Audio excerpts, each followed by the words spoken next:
plans to help achieve your goals. Put the power of Oppenheimer thinking into your investing, wealth management, capital markets, investment banking. Well, you've got a mixed picture right now. This is after core inflation. It rose less than expected for a fourth month in a row. Core CPI, it increased 0.1% from April, 2.8% from a year ago. On top of that, you have President Trump saying he will work with President Xi Jinping to open up China to trade. Now, all that said, we'll start with the S&P 500. Little change, up about 4 points. We go to the Dow, little change, down 29 points. The NASDAQ up 0.2%, 39 points. The two-year yield, 3.95%, down 6 basis points. The yield on the 10-year, 4.43%, and that's down 3 basis points. The Bloomberg Dollar Spot Index, that's little change. Few companies making news this morning. We'll start with NVIDIA. Its CEO, Jensen Huang, projecting that Europe's AI computing capacity is going to increase by a factor of 10 over the next 2 years, with more than 20 so-called AI factories in the works. And sources say Abu Dhabi National Oil Company evaluating whether it can buy some of BP's key assets if the company decides to break itself up or come under pressure to divest more units. And a record-breaking start for Nintendo's first new console in 8 years. Yeah, the company sold 3.5 million plus units of the Switch 2 in just 4 days. That is your Bloomberg Business Flash. Paul and Alex. Lisa Mateo, thank you so much. We appreciate that. Alex Steele sitting in for Tom Keene. I'm Paul Sweeney, live here in our Bloomberg Interactive Broker Studio, streaming live on YouTube. That would be the internet, youtube.com, search Bloomberg Podcast Live. That's where you go find us here. All right, I've told my kids the last check I write is going to bounce. So don't bank on me leaving them anything. That being said, they're all out in the marketplace. They're all working, contributing to society. And if I've done nothing else, I've gotten through the one piece of advice: max your 401k, dude, because that is it. And our next guest, I think, supports that. Dina Healy, Vice President, Financial Planning and Advice for Ameriprise Financial. Dina, you think about it, no more defined benefit pension plans that my parents relied upon. We kind of grew up with, you got to save for yourself, otherwise you're going to be in trouble. And it's even more so, I would say, for our children who probably won't have government support. I don't know how that's all going to play out in terms of that. How do you talk to your clients about, the parents and their children about saving? Sure. Sure, it's a great question. I think, first of all, you're absolutely right. Starting early when you can, and this is graduation season. Yeah. We have kids starting out perhaps in their first jobs, taking advantage of what benefits they have, taking advantage of a 401k, at the very least, making sure you're maxing out the match that may be offered. Yeah. But I think making sure that, first of all, you're thinking about what are your long-term goals as a parent and then as an adult child, understanding what retirement will mean for you, what you need for retirement, so that you can make appropriate decisions about investing, about saving. The nice part is that you have as a grad. Hello, this is DrPaulCottrell, and we are live streaming on Rumble, YouTube, and on my website, the-studio-reykjavik.com. We are doing this live stream on June 11th. I will also rebroadcast on my other channels. Please subscribe to all my channels. I have 4 channels on YouTube: Brighteon, Bitchute, Rumble.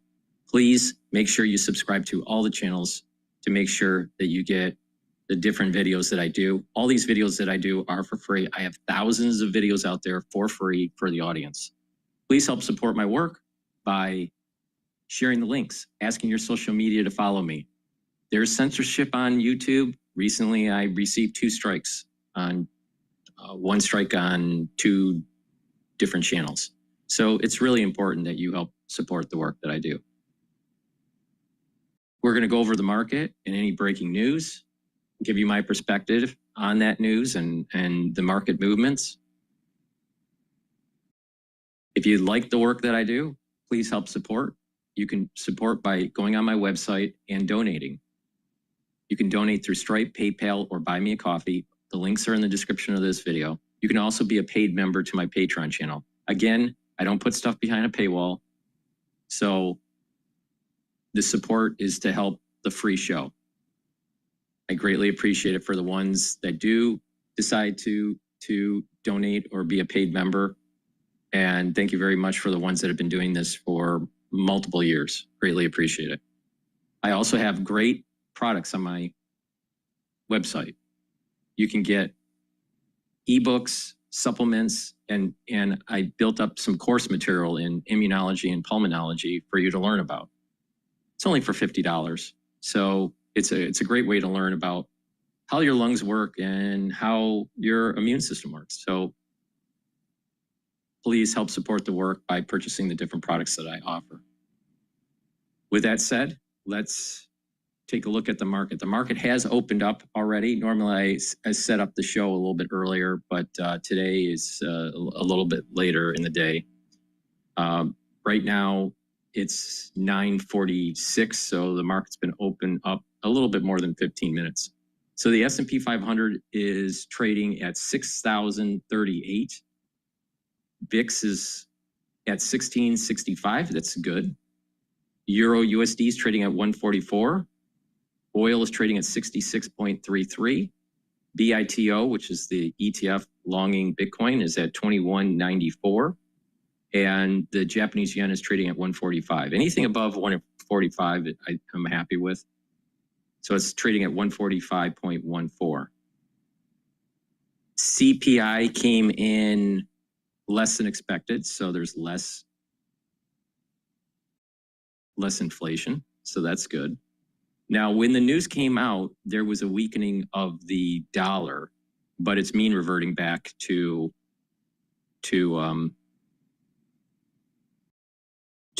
normal levels. It's still a little bit elevated in terms of the euro and definitely in terms of the euro. We've almost completely mean reverted with the yen.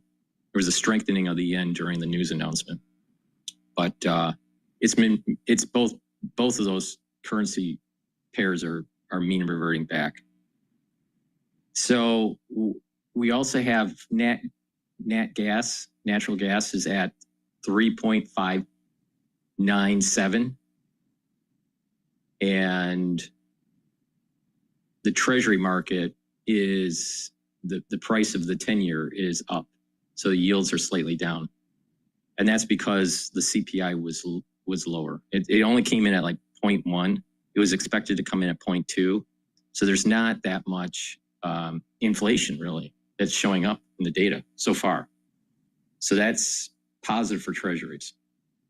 All right, so we're gonna go back to Bloomberg and listen in here. Last night, President Trump alleged that the people throwing concrete at federal vehicles in Los Angeles were paid agitators. I just want to see peace. If there's peace, we get out. If there's even a chance of no peace, we stay there until there's peace. And a lot of people are being arrested. The rioters, or whatever you want to call them, they better know a lot of people are being arrested. They're going to be in jail for a long time. Protests have spread to other cities as well. Last evening, hundreds of demonstrators marched through parts of Lower Manhattan, while some clashed with police officers, leading to dozens of arrests. In Chicago, protesters mostly peacefully marched through the city. President Trump said a trade framework with China has been completed. The president indicated that Beijing will supply rare earths and magnets up front, and the U.S. allowing Chinese students into colleges and universities. Elon Musk is appearing to have a change of heart on social media this morning towards his former boss. The billionaire is expressing some remorse, posting, "I regret some of my posts about President Trump last week. They went too far." Last week, Musk ripped into the president over his budget bill, his tariffs, even suggesting impeachment, and accused the president of being involved in the Epstein files. Global news 24 hours a day and whenever you want it with the Bloomberg News Now. I'm Michael Barr, and this is Bloomberg. Paul, Alex, and Lisa. All right, Michael Barr, here's the news you can use, Alex. Okay. Consumers last month paid the least for eggs since December, dropping 11% from the prior month on lackluster demand after bird flu outbreaks sent prices surging to records. Okay. So I guess, I mean, we did have a problem with the whole chicken and egg thing. But We did, but then there's a whole salmonella thing with certain Yes. distributors. So there is that part. But once again, if you just take a look in the CPI, shelter Yes. continues to be the biggest driver of inflation. That index rose 0.3%. So it might be a lagging indicator, but we've been waiting for the shelter inflation to kind of re-rate lower, and that yet has not happened. Yeah, and as I can talk, my daughter lives in the city, and it is a constant challenge. That's The rents horrible. go Oh up my God. all the time. I don't care what happens. You cannot keep this city down. Ira Jersey coming up. We can talk some rates. That's coming up. This is Bloomberg.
All right, we're going to go to CNBC here about the deal with China.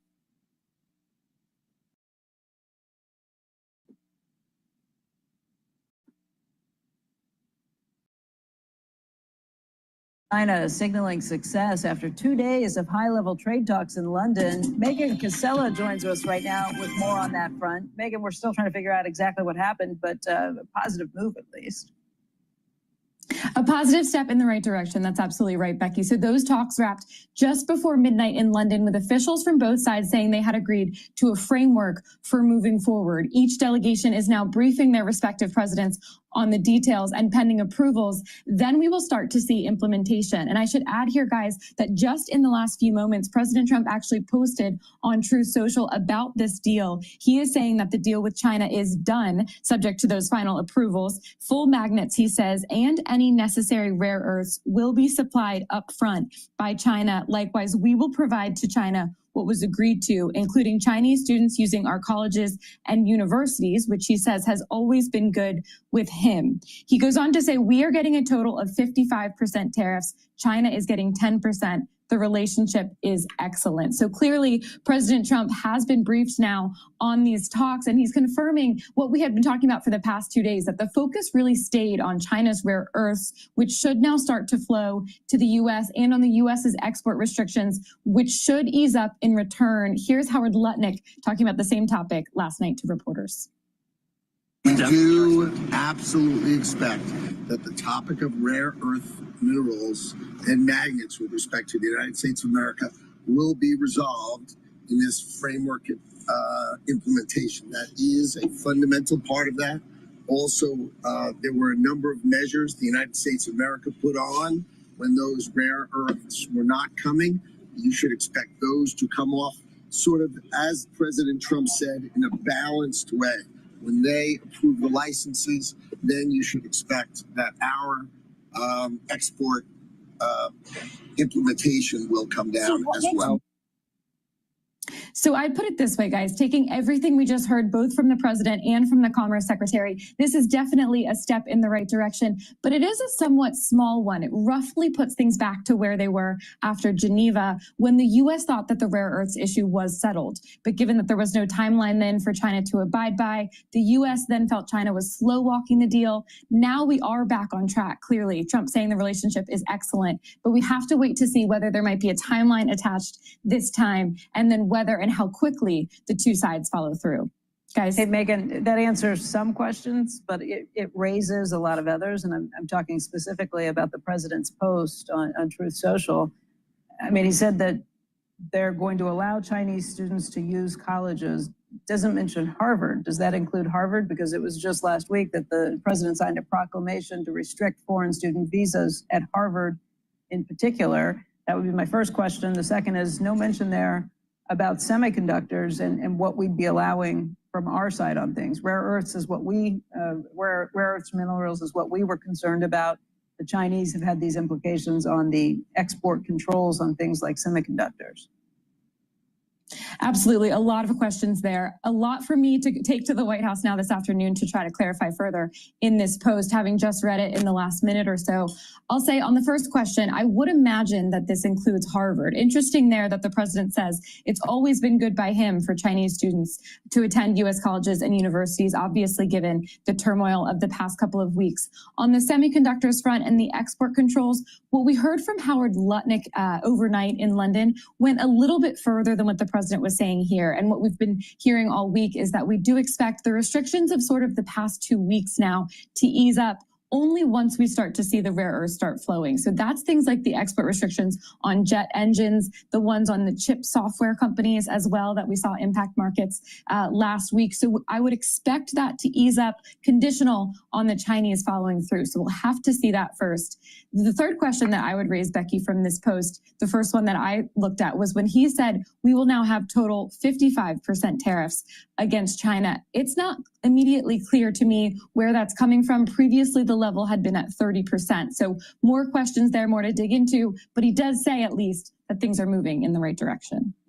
We'll know how everything's settled, I think, when your kids are in college with China. I think they see the long-term relationship with China and the United States in trade and security and everything else. I mean, how many years we are talking, you know, I wouldn't even. So it might be small, but it's going to be just done in these incremental steps, I think. Yeah. And it's going to go past the Trump administration. So. Absolutely. Yeah, I think it is. We got to strap ourselves in for the long haul, Megan. Today, Ether.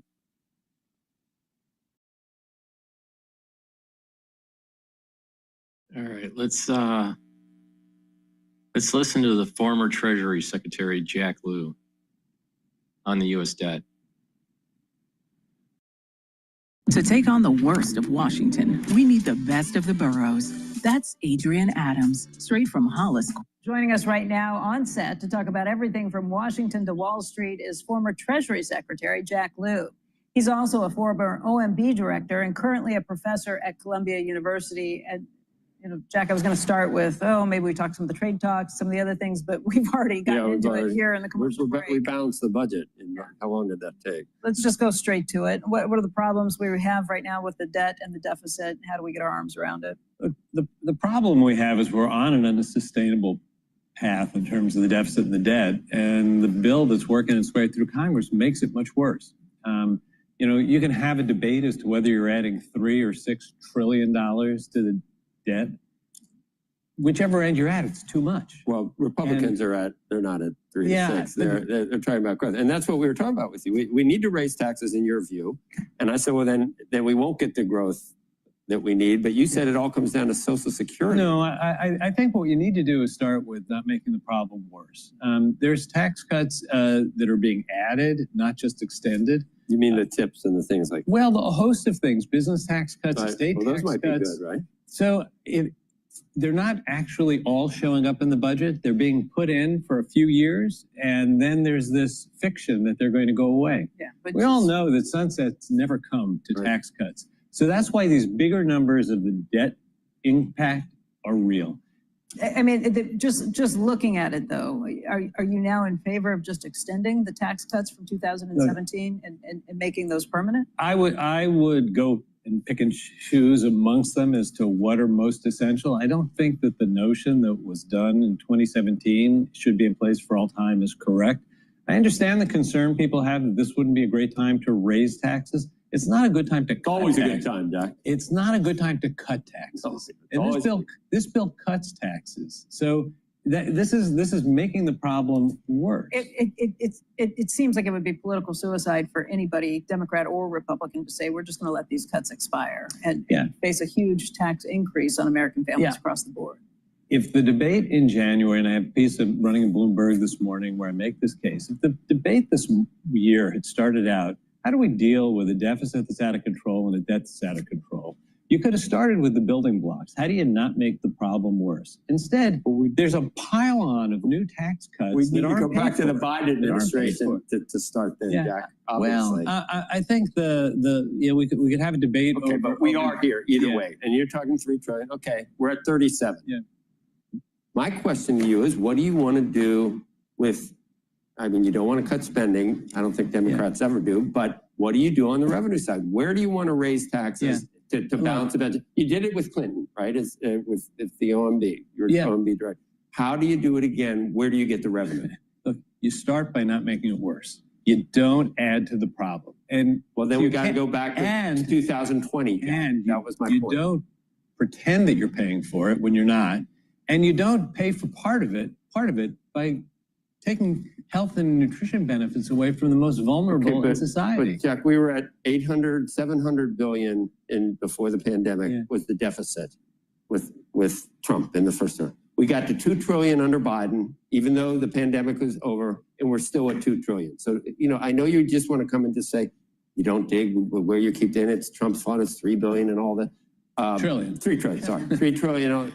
But we know, but everybody's guilty. Yeah. Biden was guilty. There were $2 trillion deficits one year after another with him. What do we do, in your view? Where do we raise taxes and without hurting growth to get it done? I think that you start by asking, what are we going to have to do? We all know Social Security is going to need some reforms to remain well-funded for the next generation. Right.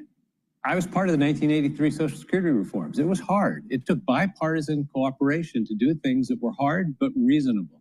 You start by having a bipartisan conversation. You'll never do that with one side doing it to the other. Hard decisions are made in bipartisan. Would it be raising the age to 70 or means testing? Or I'm not going to sit here and negotiate what a package would look like. But if you want to know where you raise revenues, one of the places you raise revenues is to pay for Social Security. That would reduce the deficit also. How about the high end? Raise the high end? Yeah. You got to go to you got to broaden the base and get a lot of the middle. You need to raise taxes. Right? I think that most Americans, if they face the reality that Social Security is 70% funded going into the future, would say we got to do something to make it 100% funded. And then you do a mixture of things that don't. In 1983, the changes did not change the quality of life for people dramatically, but it filled a hole for over 50 years. It's something. 50 years is a long time. So you would raise capital gains taxes? I go back to where I started. I would start by not making things worse right now. You keep asking me, what would I do to get better? I'm worried that this bill going through Congress will make the problem worse, and it puts the burden on people. 16 million people losing health care is a big deal. Getting different health care. No, you say getting different health care, but if you take away Medicaid or if you take away a premium tax credit for the ACA, most of those people aren't going to afford it. You wouldn't take away any of the 7 million prime working age healthy adults that get Medicaid. You wouldn't try to transition them to work or off of Medicaid? Employers have taken advantage of this too by not offering healthcare. If employers provided healthcare to all these workers, you wouldn't have had 20 million uncovered. And that's what the Republicans have said. Even a Republican we had on today, a Republican senator today, said let the employers pick up some of these. I would be delighted if everyone had employer coverage. That would actually do this. They don't. Secretary Lew, just looking back, the national debt when you were secretary went from $16.7 trillion to $19.9 trillion. That's an over $3 trillion increase. I mean, that's what perplexity tells me. Is that the case? And what happened? That was a $3 trillion increase over the time of your tenure. The arithmetic is simple. Whenever there's a deficit, Finance professionals keep things in check for their clients, all while managing mountains of documents. You're going to be increasing the national debt. So your annual, when you make a budget, there's only, a couple of variables. You have revenue, you have spending, and what's left over, you got to borrow. We should have stopped digging then. That's why I'm saying We should have stopped back then, not just now. We were engaged in a serious bipartisan negotiation where we were prepared to do hard things. Both sides were prepared to do hard things. About it was the grand bargain negotiation. Yeah, but why didn't President Obama make that a binding vote? It didn't. Simpson Bowles wasn't the negotiation. The negotiation was a grand bargain with Obama and Boehner, and it got close. It didn't come together because there was just a need for more revenue than they could have Republicans accept, and they were demanding more tax cuts, more spending cuts than Democrats would vote for. If that could have been brought into balance, we would have had a deal. So where do you see, I guess, the seeds for that in Washington today? It seems to me like it's gotten tougher. I think there are very few C's, and the reason that I'm reminding people that we've got a big problem and the only way to deal with it ultimately is a serious conversation is to slow down before you make it worse, because it only gets harder. At some point, there's going to be a bad event in the world and the bond market, and people are going to say, oh my God, what do we do about it? At that moment, if the problem is $3 or $6 trillion worse, then the consequences are that much harder. You mean we're spending like this when there's not a financial crisis? This is not a moment when we ought to be digging such a deep hole. Promising so much. I'm a big believer that when the economy is in crisis, you do what you have to do. And, at the beginning of the Biden administration, it was the end of COVID. At the beginning of the Obama administration, it was the financial crisis. Frankly, we should have not put the brakes on when we did in the Obama years. If we could have kept going for a year, the economy would have grown. We're still at the pandemic level spending instead of going back to pre-pandemic. Yeah. And you don't want to cut any spending. Yeah, you're not hearing me say I wouldn't cut any spending. How do we get back to pre-pandemic levels of spending? I think the goal has to be, what can you do to achieve greater fiscal sustainability without hurting people inordinately? In the debate right now, there's this pretending going on that you take nutrition benefits away from people and it doesn't hurt. You take health insurance coverage away, it doesn't hurt. You were talking earlier this morning about rural hospitals. There will be an impact on rural hospitals if 16 million people go uninsured. It means uncompensated care goes up. It means marginal hospitals will close. It means that people will have hundreds of miles to go. How were we getting by at pre-pandemic levels? I don't remember. I think you got to also take inflation. Well, you got to take defense. Maybe you don't want to spend. Maybe you don't want defense spending. You don't want defense spending. You're kind of confusing a bunch of things. I mean, we had a lot less people covered by health care before the Affordable Care Act. It's a good thing we have more people covered. I'm just talking pre-pandemic. Yeah. No, but when you take away the premium support for the Affordable Care Act, that's not pandemic legislation. That's going away and taking away part of the Affordable Care Act. That's helped. There are going to be 5 to 6 million people who lose health insurance because the premium tax credits are gone. I mean, the ACA giveth and it taketh away. It caused Medicaid to be growing at 3 times what any other entitlement has been growing at. And that's not how it was intended. And you don't even want to touch that. You say it's not how it was intended, but from 1964 when Medicaid was created till now, there have been a bunch of decisions to change Medicaid. YouTube Premium is ad-free. The United States definitely has to deal with its debt, that's for sure. But the party is just going to keep on going and going and going until there's a big crash. But in the end, I think that through innovation in a growing economy will work itself out. Okay.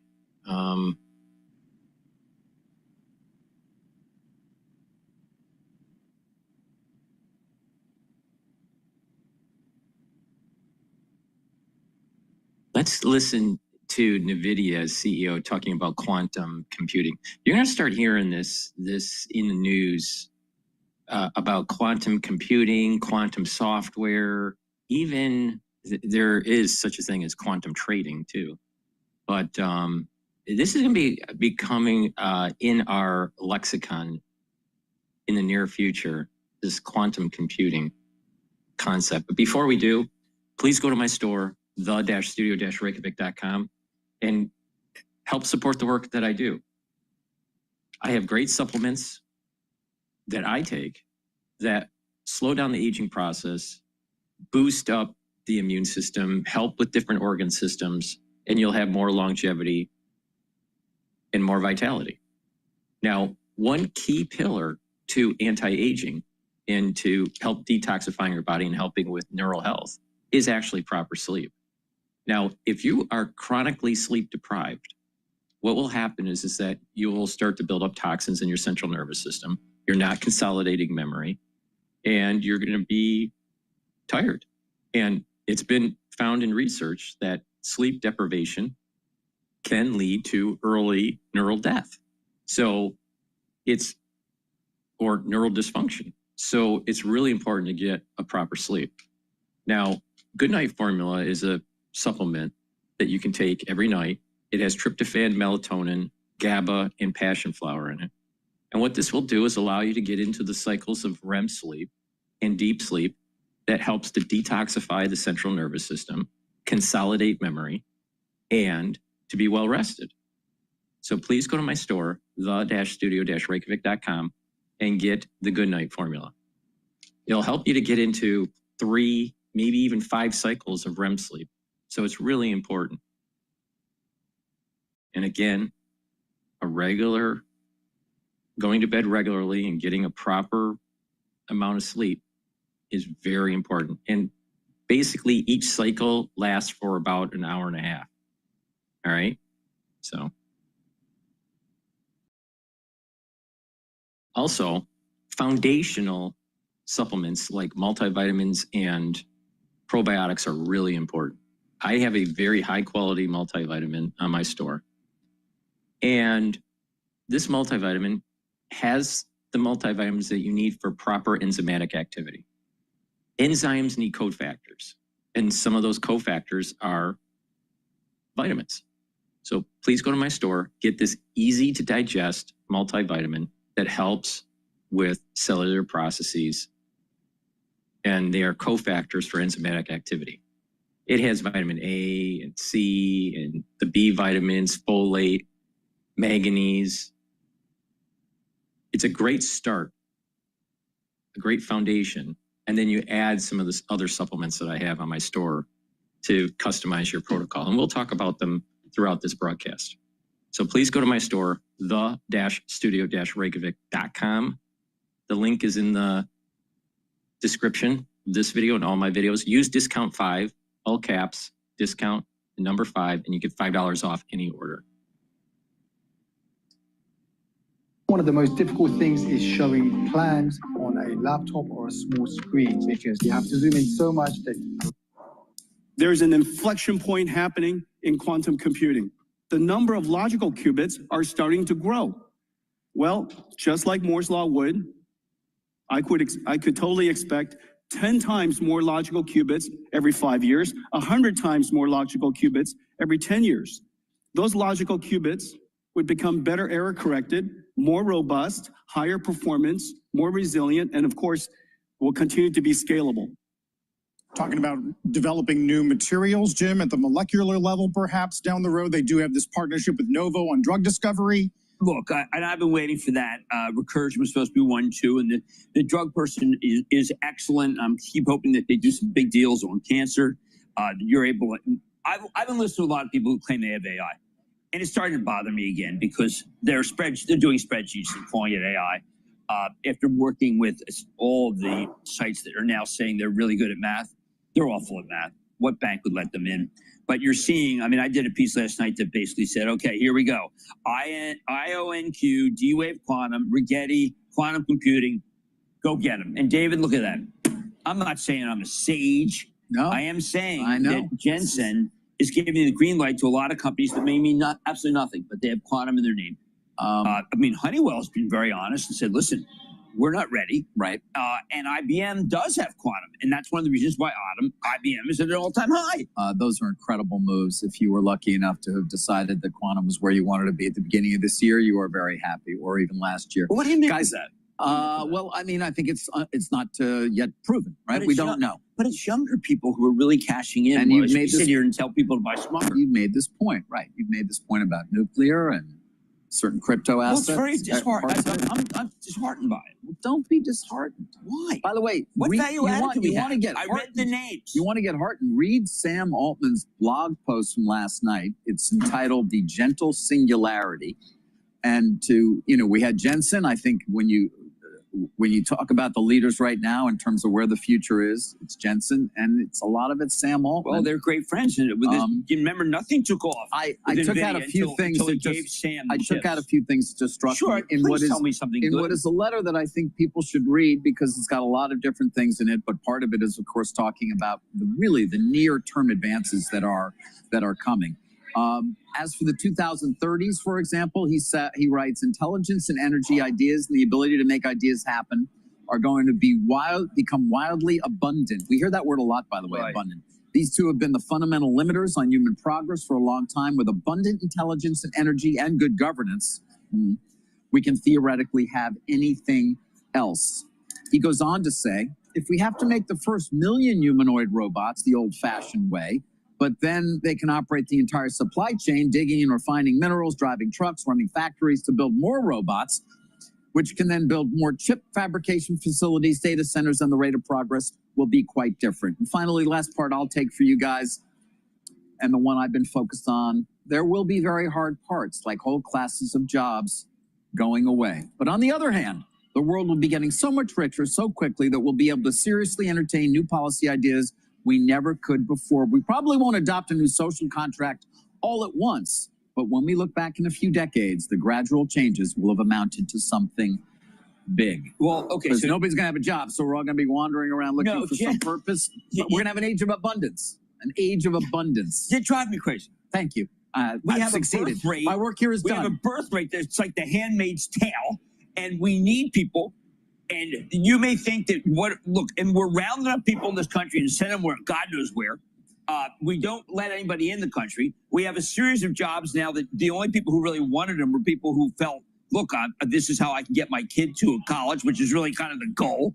And you're going to need all the robots you can get, and you need robots making the robots. And I don't know why you are so cavalier about the idea that we have enough people in this country to do jobs. I'm not talking about the population at this point in terms of the lack of growth in certain countries. Obviously, our country is far from in danger. South Korea, they got a real problem.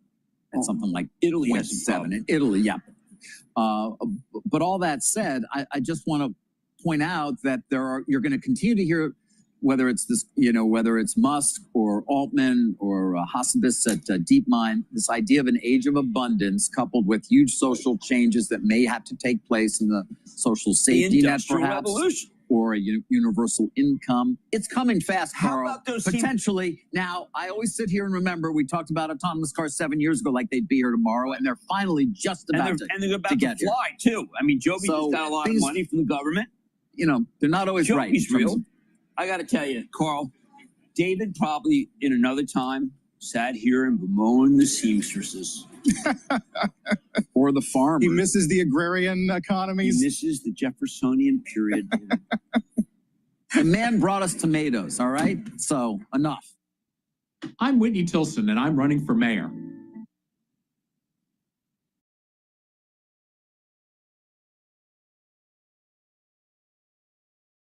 All right, let's listen into Fox Business. This is a lawmaker sounds alarm over devastating Chinese threat to U.S.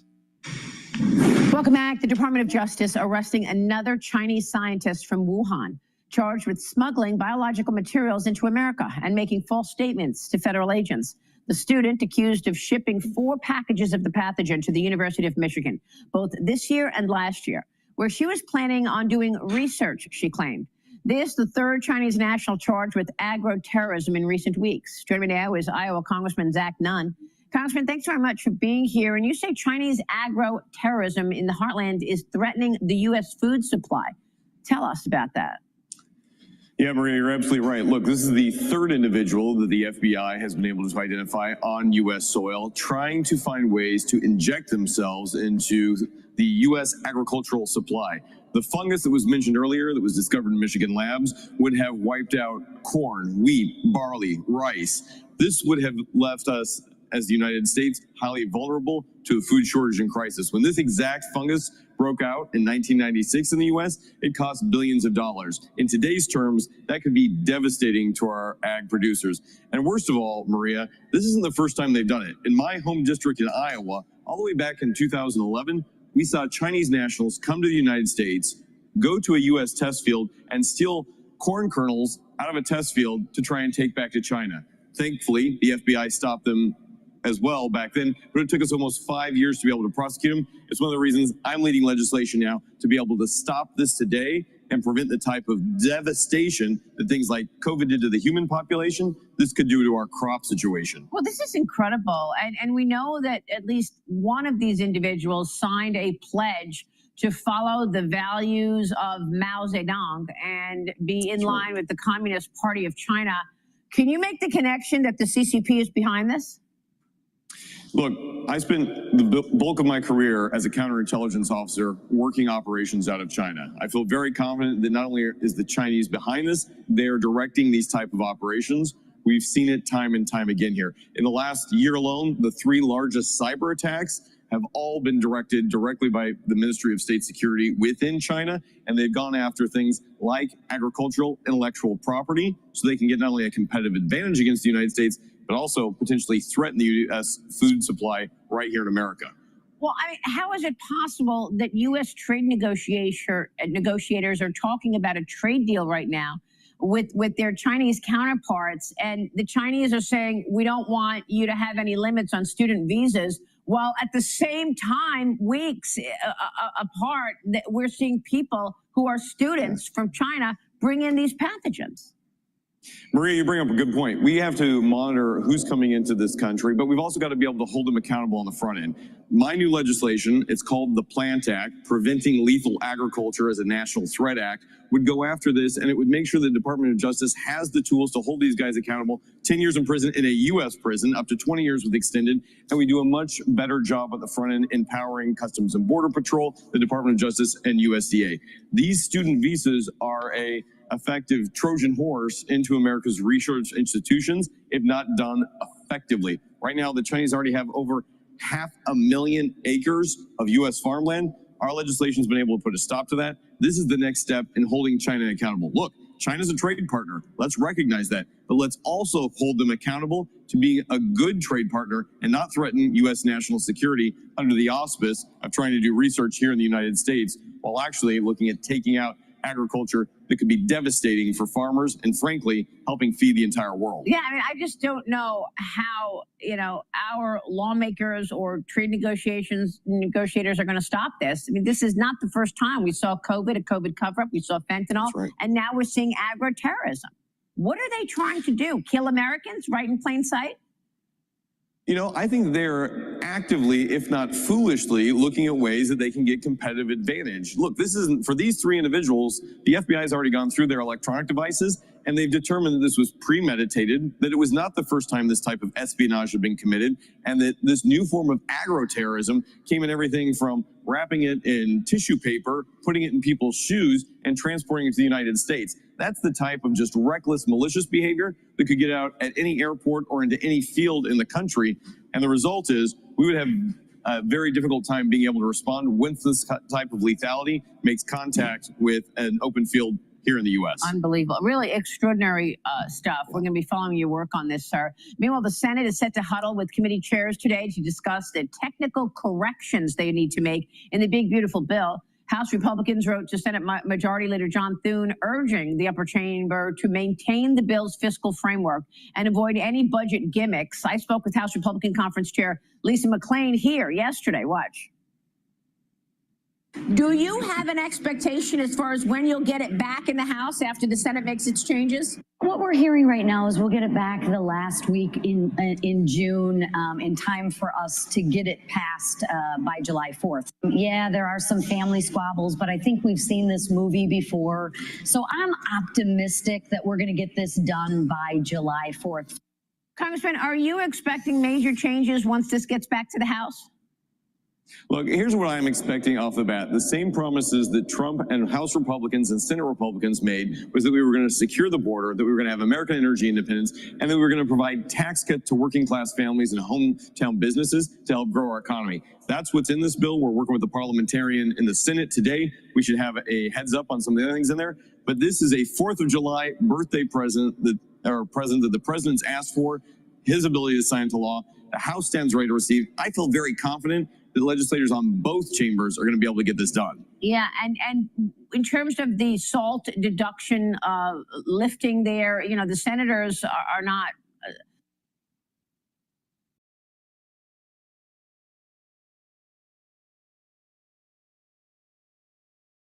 Is that a dead on arrival situation once it gets back?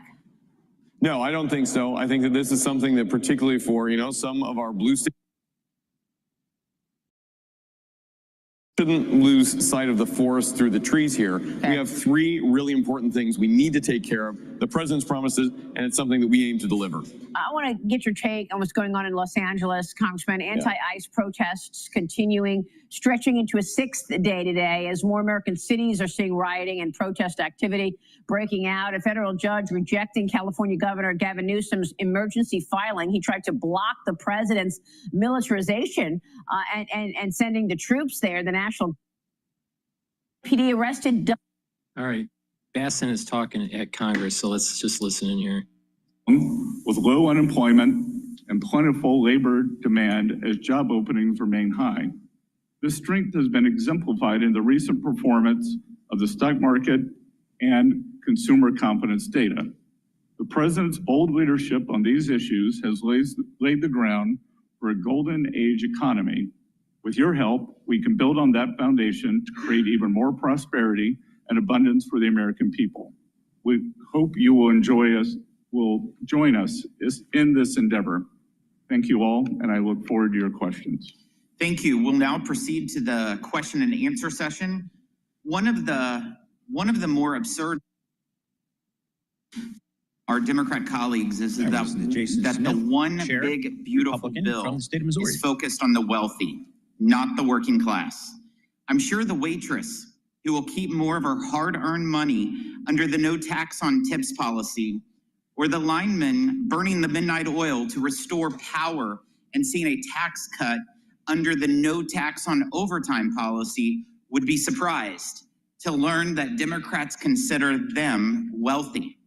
Secretary Bessent, whether it is those policies or the tax relief in the bill for seniors, the double child tax credit and standard deduction, or the fact that the tax burden on the truly wealthy will actually rise under this bill, how does the one big beautiful bill deliver primarily for working families?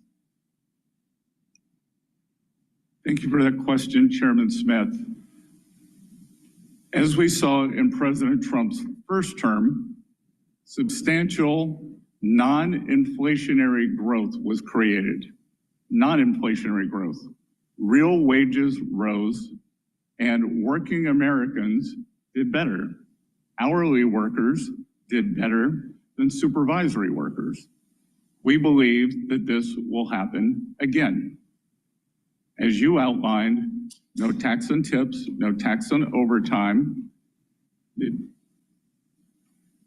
tax breaks for seniors on Social Security, and the ability to deduct auto loans on new cars made in America, as was available when I bought my first car in 1978, will be restored. All of this will help working Americans overcome this horrendous affordability crisis that this administration inherited. The Biden administration negotiated a global tax scheme through the Organization for Economic Cooperation and Development that would rob American taxpayers of $120 billion and would discriminate against American businesses. President Trump issued a day one executive order opposing the Biden administration's global tax surrender. In the one big beautiful bill, Congress provides the president In line with that directive, specific targeted authorities to fight back in the event nations impose a discriminatory tax on American businesses, such as a UTPR. Last week, members of this committee met with an ambassador who was specifically concerned about how this provision would give the U.S. the ability to stand up for American businesses and respond to an unfair tax his country has imposed on American job creators. Secretary Bessent, why is it important for the Treasury Department and the President to have strong protective measures like the one provided in the One Big Beautiful Bill to fight against foreign taxes that discriminate against American companies? And how will the administration ensure that the use is targeted and in a manner to protect or replace U.S. tax revenue? Mr. Chairman, for whatever reason, the previous administration chose to outsource American sovereignty on tax matters, and the Trump administration believes that is unacceptable. Unacceptable. Many other countries would seek to pull in revenues from U.S. multinational corporations into their treasuries. And rest assured that the provisions in the One Big Beautiful Bill to combat this are a staking out of our fiscal sovereignty. The U.S. tax system will stand next to what is called Pillar 2, and other countries are welcome to relinquish their fiscal and tax sovereignty to other nations. The United States will not. So this bill will allow us to prevent our corporate revenues from being drained into foreign treasuries, and that is in the hundreds of billions of dollars. Thank you, Secretary. President Trump is also using tariffs to level the playing field and demand fair treatment for American workers, farmers, and manufacturers. Secretary, you are on the front lines of the president's economic policy agenda, including through your lead role in trade negotiations to demand fair treatment from China over the last couple days. How do the president's trade policies and tariffs and the total reset of our unfair trade and investment relationship with China that President Trump has led fit into the broader effort to reorient America's economy toward one that serves the working class instead of just the wealthy elites? Mr. Chairman, China currently has the most imbalanced economy in the history of the world. They now have an approximate 30% share of global manufacturing, and they continually grow their manufacturing base. They are in the midst of a real estate downturn. Some may cause a crisis, and they are trying to export their way out of it rather than take domestic measures such as increasing consumption, dealing with banking problems, or dealing with the real estate crisis. They cannot be allowed to export their way back to prosperity, which would mean substantial decreases in the standards of living, not only for the United States working Americans, but for working citizens across the world. Our negotiations with all countries seek to bring fairness. And I will echo President Trump's remarks. There are 18 important trading partners that we are in fulsome negotiations with. Many of them are coming to us with unimaginably good trade deals to bring down tariffs, non-tariff trade barriers, which the academic research has shown to can be even more pernicious than the tariffs, currency manipulation, and the subsidy of labor and industry. But as these countries come to us, and I look at the list, and I think, how could this have happened? How could this have happened? That that the United States willingly they became party to such unfair, and unbalanced trade. And as President Trump has said, I don't blame the other countries. If you could get away with it, you should. It was those sitting behind the Resolute desk or those making trade policy who've allowed this to happen over 40 years. And we are determined to rebalance that for the American people. Thank you, Secretary. I now recognize the ranking member for any questions he might have.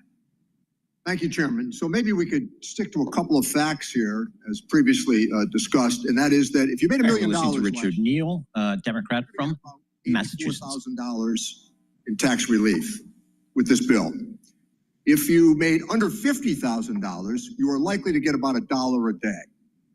The President said that we'd have 90 trade agreements in 90 days. We're 89 short because of the manner in which some of these allies have been offended. We want trade balance for sure, but we also want to make sure that it's done in a manner that will last, not subject to the whims of the administration. I understand, Mr. Secretary, that you don't agree with some of the economic forecasts that have been projected as it relates to the big, beautiful bill. So Penn Wharton says this bill will add trillions of dollars to the national debt. The Yale Budget Lab says this will add trillions of dollars to the national debt. Well, we're 0 for 2. But how about Maya McGinnis? Not exactly known for their socialist leanings. They say this will add trillions of dollars to the national debt. Well, let's go to the Tax Foundation. Hardly a left-leaning political organization. They say this will add trillions of dollars to the national debt because the money's going to be borrowed. Here, facts should matter. The advice of experts should matter. We have seen the bond market's reaction to some of these proposals. They're jittery. But you know what? In this committee, we listen. The administration is putting its head in the sand on this debt issue. The facts are going to be hard to escape. So let me turn to the impact of budget reconciliation as it relates to health care. In addition to adding trillions to the U.S. debt, the bill will cause 16 million Americans to lose part or all of their health insurance, according to CBO. We know what the consequence will be of losing health insurance for the American family. More visits to the emergency room, more postponed treatments, more bankruptcies that will come because of it. The problems that people have with health insurance only mean that later on the problems pile up. Bad health, challenge that is now going to occur for our rural hospitals, surely many of which will be forced to close. Cutting more than $1.5 trillion from Medicaid, Medicare, and the Affordable Care Act certainly will mean job losses. No industry can sustain $1.5 trillion in cuts while we borrow money for a big tax cut that, despite what has been said here today, still favors people overwhelmingly at the top.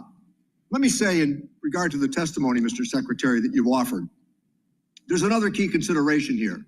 You're suggesting that the improvements at the IRS have all taken place in the last 6 months? It's because of what we did with the Inflation Reduction Act. That's why the improvements have taken place, the technological upgrades that have taken place as well. We have a pretty good understanding of this. We want to use artificial intelligence for better tax collections. But all of this just happened in the last 6 months. That's our understanding based upon the testimony.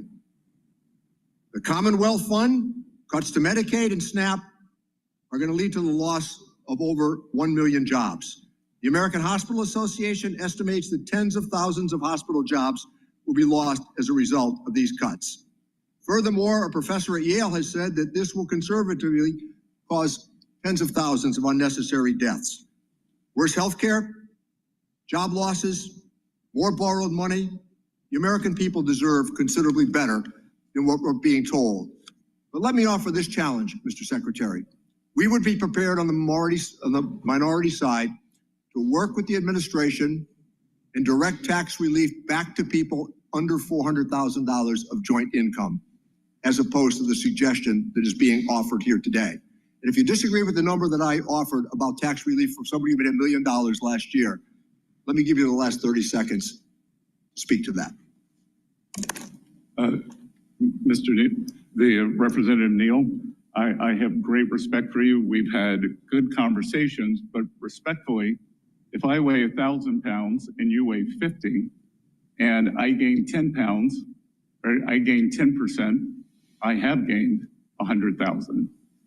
That during President Trump's first tax cuts, the share of taxes paid by the high end of taxpayers, they increased by more than 7%.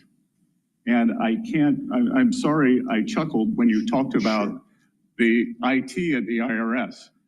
The program is 35 years behind schedule, 35 years, and is wasting $2 billion a year. That's why we put the extra money in. No. The extra money went in for bodies, and whistleblowers acknowledged that standards were being lowered to bring in new agents. The money is not the issue here. It is how the money is spent. That's exactly right. We agree on that, how the money is spent. And the last point that I would make, it has been spent poorly. Let me make this last point, Mr. Secretary.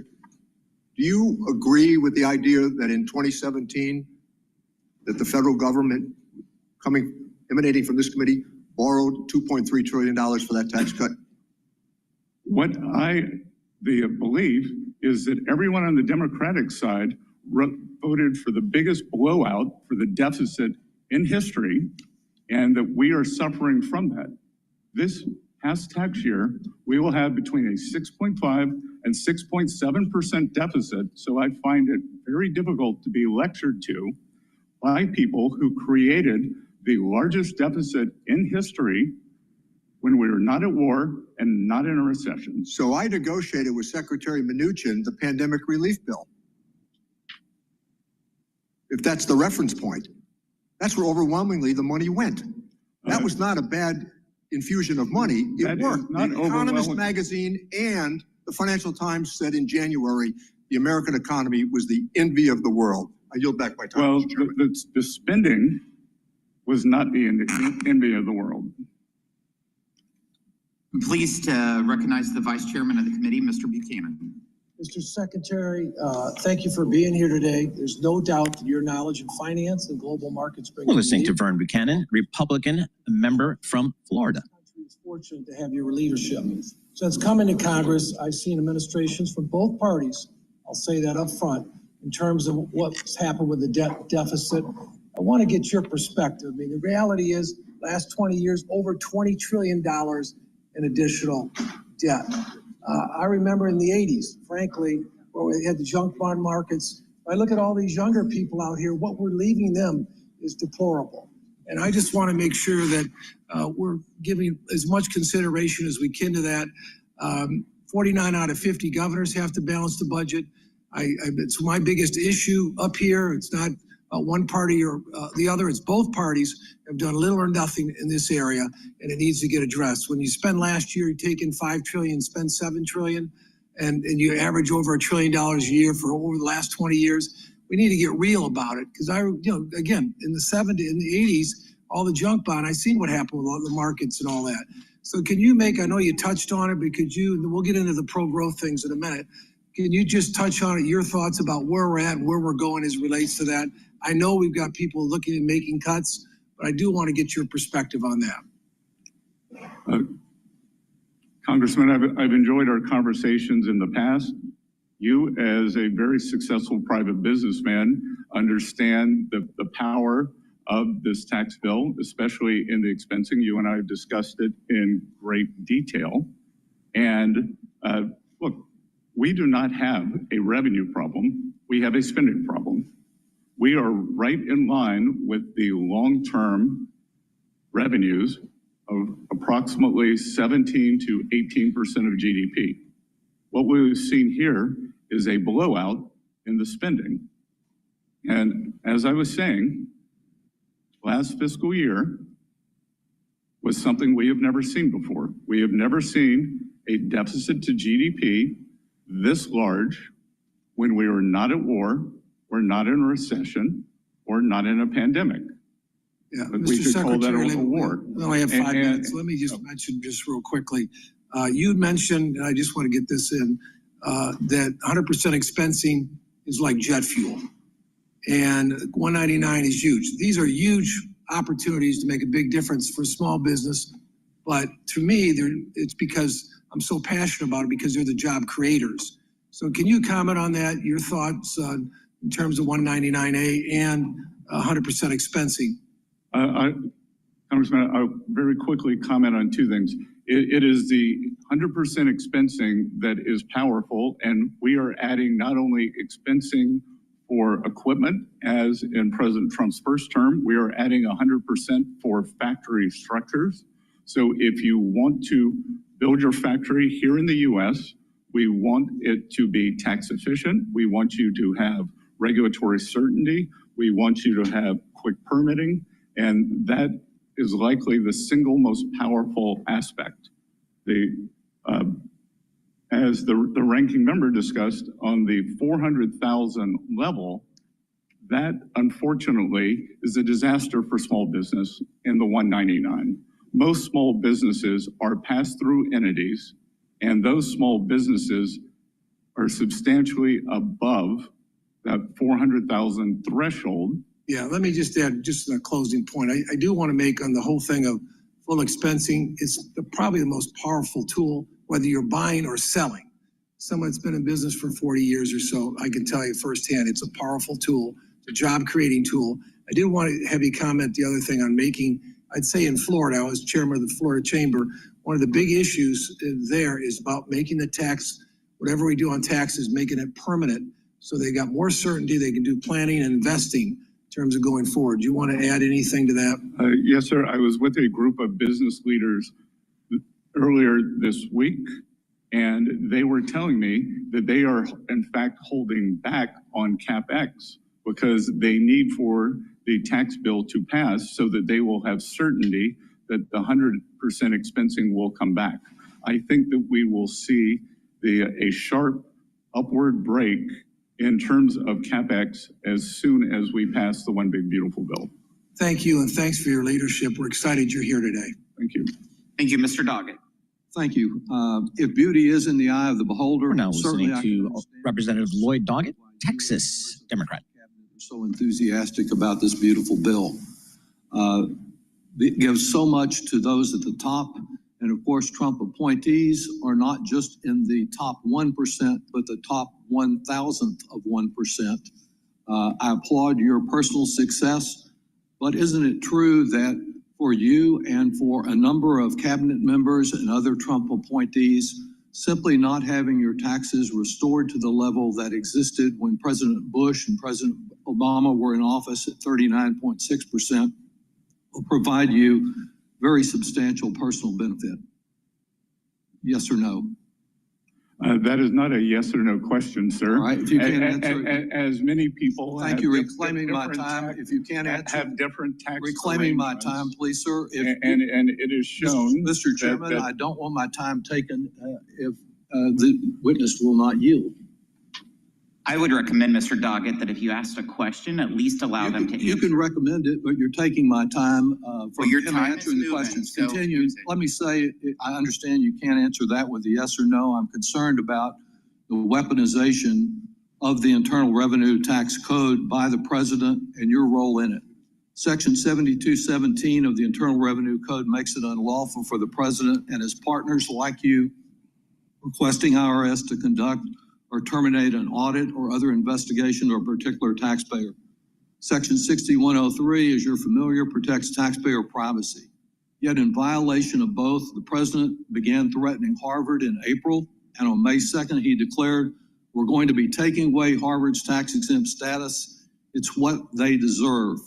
And you've been part of the we when you said on May 23rd that you publicly declared that you were moving forward on this, that there were a substantial number of rules that Harvard may have violated.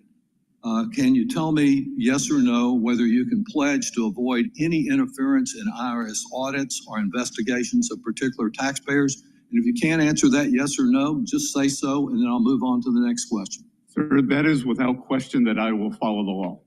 All right, sir.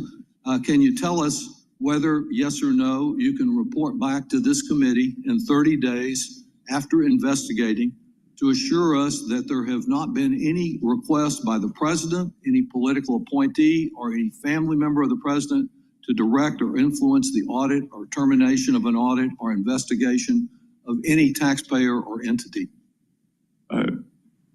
Well, Congressman, as you said, this is all private matters, so it would be out of line for me to report back on any of this. But I can assure you that I will follow the law and all proper procedures. Thank you. I'm just asking you whether you can report back in 30 days whether there has been any attempt. I'm not asking for the specifics of who was involved by the president or any of the other people I mentioned to influence or direct any audit or investigation of a taxpayer. Can you do that, sir? Well, I can report right here. I am not in the habit of repeating private conversations, but the president and I have never had a conversation on Harvard's tax status. So I will report that right here. We don't need. I'm not asking just about Harvard. If they can pick on Harvard, they can pick on anyone. And I'm just asking for a simple report on whether there have been any efforts to that, whether from the president or one of his associates. And it would seem to me that would be easy to do. But let me move also to the question of privacy as it relates to data sharing. Do you agree that there is no authorization for the IRS to share tax data broadly with DOJ or federal agencies for the general purpose of data consolidation? Section 6103 protects taxpayers' information. We have followed all proper procedures, and including in terms of the data sharing with the Department of Homeland Security. We are allowed to share taxpayers' information for those taxpayers who are believed to be criminals or have committed a crime. I'm asking you about DOJ and its apparent effort to have an omnibus information sharing agreement with agencies. Do you agree that you cannot share taxpayer data without statutory authorization from this Congress, and you don't have any for that purpose? We will follow the direction of the regulations and the courts, sir. Are you sharing any taxpayer information with DOJ for this omnibus information sharing agreement where they seem to probe into the privacy of every American, consolidating with Social Security and other private information? Or is there such sharing going on now, sir? Well, first of all, I would push back on that characterization. You can do so. And I will tell you, and there seems to be a misunderstanding among many people on your side of the aisle on what DOJ is. DOJ employees. I understand you had some misunderstanding about it, Mr. Musk yourself, but let me ask you again, just simply on the question I'm asking, are you sharing any of this data with DOJ without congressional authorization? As I said, we are following all of the laws. Thank you. I would have appreciated an answer to my question, but I will yield back since my time has expired. Mr. Smith is recognized. Thank you, Mr. Chairman, and thank you, Mr. Secretary, for sharing your time here today. We're listening to Adrian Smith, Republican member of Congress from Nebraska. But I do want to bring in a bit of a historical perspective that I think is relevant. Looking back, we can argue about CBO and JCT and. Let me just intervene just really quick. Just do a product plug here. Please help support the work that I do. Everything that I'm doing here is for free.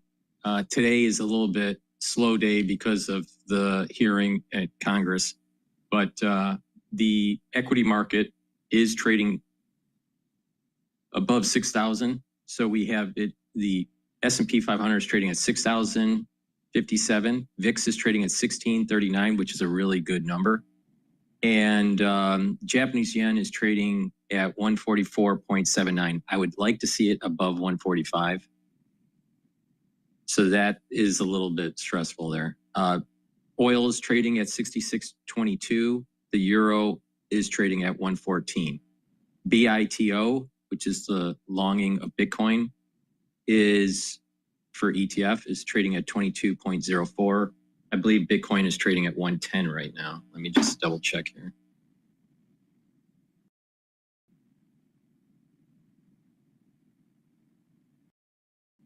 Yeah, it's right now trading at 109.8. Okay, so please help support the work that I do. All right. I tell you where the resistance points are and the support levels. For the S&P 500, the next resistance level is going to be 6,130. And the support level is going to be 6,000. That support level is a little weak because of the tax bill negotiations in Congress and the further negotiations that are taking place with these tariff agreements. But it is starting to kind of solidify that support. So 6,000 is a support level. 6,130 is a resistance level for the S&P 500. If 6,000 breaks, then the next support levels, a decent support level, is 5,750. So those are kind of the ranges. But I think as the bill starts to inch closer to getting passed in Congress and the tariffs start to normalize a bit and the VIX is going down, I'll tell you, I think that the S&P 500 will be at an all-time high in July, sometime in July. Please go to my store, the-studio-reykjavik.com, and help support the work that I do by getting the great products that I offer. I have very high quality products. I've partnered up with Rainbow Herbals and we've developed these deodorants for males and females. It's a dual purpose deodorant. It helps to detoxify your body, but also you use it daily as a deodorant.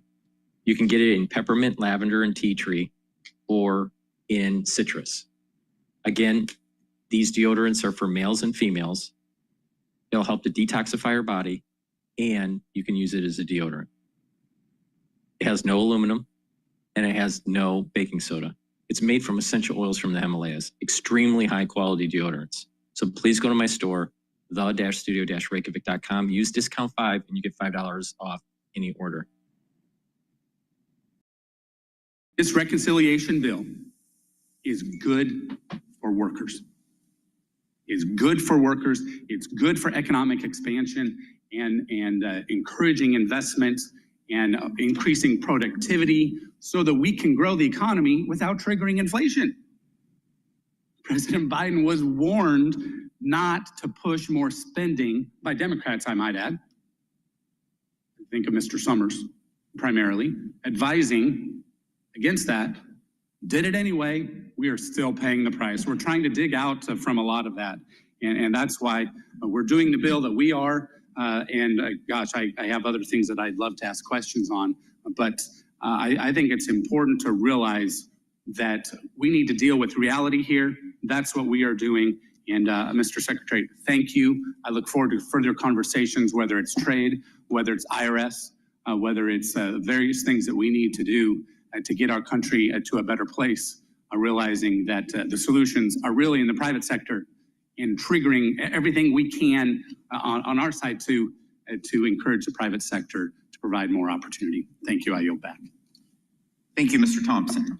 Thank you, Mr. Chairman. Mr. Secretary, thank you for being here. You know, the economic outlook of the United States. Mike Thompson from California. Assumed office. We've gone from record lows in unemployment, historic growth and lowering inflation to unprecedented trade wars, volatile markets, and low consumer sentiment. And for the record, Mr. Chairman, I would like to enter surveys from consumers from the University of Michigan, a trade war impacting the shipping economy, and the OECD article on the downward turn in economic turn in the U.S. Without objection. Thank you. This is only made worse by the Republicans' big, ugly bill and the administration's proposed budget. I have a few items I want to raise with you, Mr. Secretary, but given our limited time, I want to focus on the projected impact of the reconciliation legislation. Economists from the CBO, the JCT, the University of Pennsylvania, Yale University, the Committee for Responsible Budget, and the Bipartisan Policy Center have all projected that this legislation will add trillions of dollars to our national debt. Experts have also projected that close to 16 million Americans will lose access to their health care, and 11 million Americans will lose access to nutrition benefits. These figures aren't coming from Democratic talking points. They're coming from economic experts with years of expertise. Yet, Mr. Secretary, you have time and again gone public and said that you dispute these claims. I believe you're a very intelligent and very competent individual. You're a Yale graduate, an adjunct professor, served as the managing partner of the George Soros Fund Management Office in London, and led Key Square Capital Management, a global hedge fund, and you're a billionaire. So the question I have is, why is it that you seem intent on disavowing any and all expert opinions that are inconvenient to your political agenda? Unfortunately, it strikes me that you are hell-bent on ignoring the warnings of any independent expert whose opinions may not serve your goals. When you worked in finance and your analyst told you that a proposal was a bad idea, I suspect that you listened to your analysis and didn't just accept the deal because the person proposing it said they were wrong and that their deal was a good deal. That would be wrong, it would be irresponsible, and it would be dangerous. I would submit that in the position that you have now, it is even worse. It's more wrong, it's more irresponsible, and it's more dangerous. Mr. Secretary, can you point to one independent study, one study performed by an expert Ph.D. economist who is not on the payroll of this administration that says that this legislation will not add to our national debt? Well, Congressman, if... Yes or no? Can you point to one? If we want to look at the CBO... No, I'm asking you, is there an independent expert that you can point to that says that this bill will not add to our national debt? Yes or no? Yes. There is? Yes. What are they? Art Laffer. Pardon me? Art Laffer. Art Laffer? Great. That I don't think that one counts. Mr. Secretary, did the 2001 Bush tax cuts add to our debt? Sorry? Did the 2001 Bush tax cuts add to our debt? Yes or no? Again, yes or no? I think it's important to look at framing here. Okay, I'm reclaiming my time. It's clear that you're not going to answer the questions that are asked. And let me make it real simple for you. The Bush tax cuts added to the debt. The second round of Bush tax cuts added to our national debt. The last Trump tax cuts added to our national debt. And every expert will tell you that the proposed Trump tax cuts will also add to our national debt. That is the honest answer. And I would have expected you could have just given us a yes or no on whether or not these preposterous tax cuts that will benefit clearly the most wealthy people, the people who don't need a tax cut in this environment, will add to our national debt. This is bad public policy. It's bad for the American taxpayers. It's bad for our economy, and it's atrocious for our future in regard to the national debt. And I yield back. Next, we have the chairman of our tax committee, Mr. Kelly. Thank you, Mr. Chairman. Thank you for holding me. Mr. Secretary, thanks for being here today. We get into these back and forth, and it comes down to Representative John. I think Kelly, both sides of the from Pennsylvania talk about things and policies in the past that caused wherever we are today to be wherever we are today. The question isn't about the history of how we got here. The question is, how do we remedy it? How do we fix it going forward? I'm from the private sector. And I really do believe before anybody should ever serve in public office, they should have been in the private sector and worked where they got paid on commission only and had lost their job at least once and had faced an unbelievable task of trying to keep your business open when there was no revenue coming in. So I don't want to grill you and all these things of asking you a question and not allowing you to answer it, because that seems to become the thing. I'd rather go back to consistency and certainty The hardest thing for anybody in the private sector is trying to figure out what the next administration is going to do, or what's going to happen at midterms, and whether I'm going to make an investment or not going to make an investment, because that can change overnight. I get that. And I'm sitting here now and I'm trying to figure out, no wonder hardworking American taxpayers have lost faith in the way we operate. But I just want to ask you this, because I think it's really critical. So I have kind of a little bit of a football background. I look at this, we're in the fourth quarter now. It's a 2-minute warning and no timeouts left. I want you to share with us what could happen, and forget the Potomac amnesia about who's responsible for it. Let's go to what actually is going to happen if this bill doesn't get passed. How is it going to affect hardworking American taxpayers?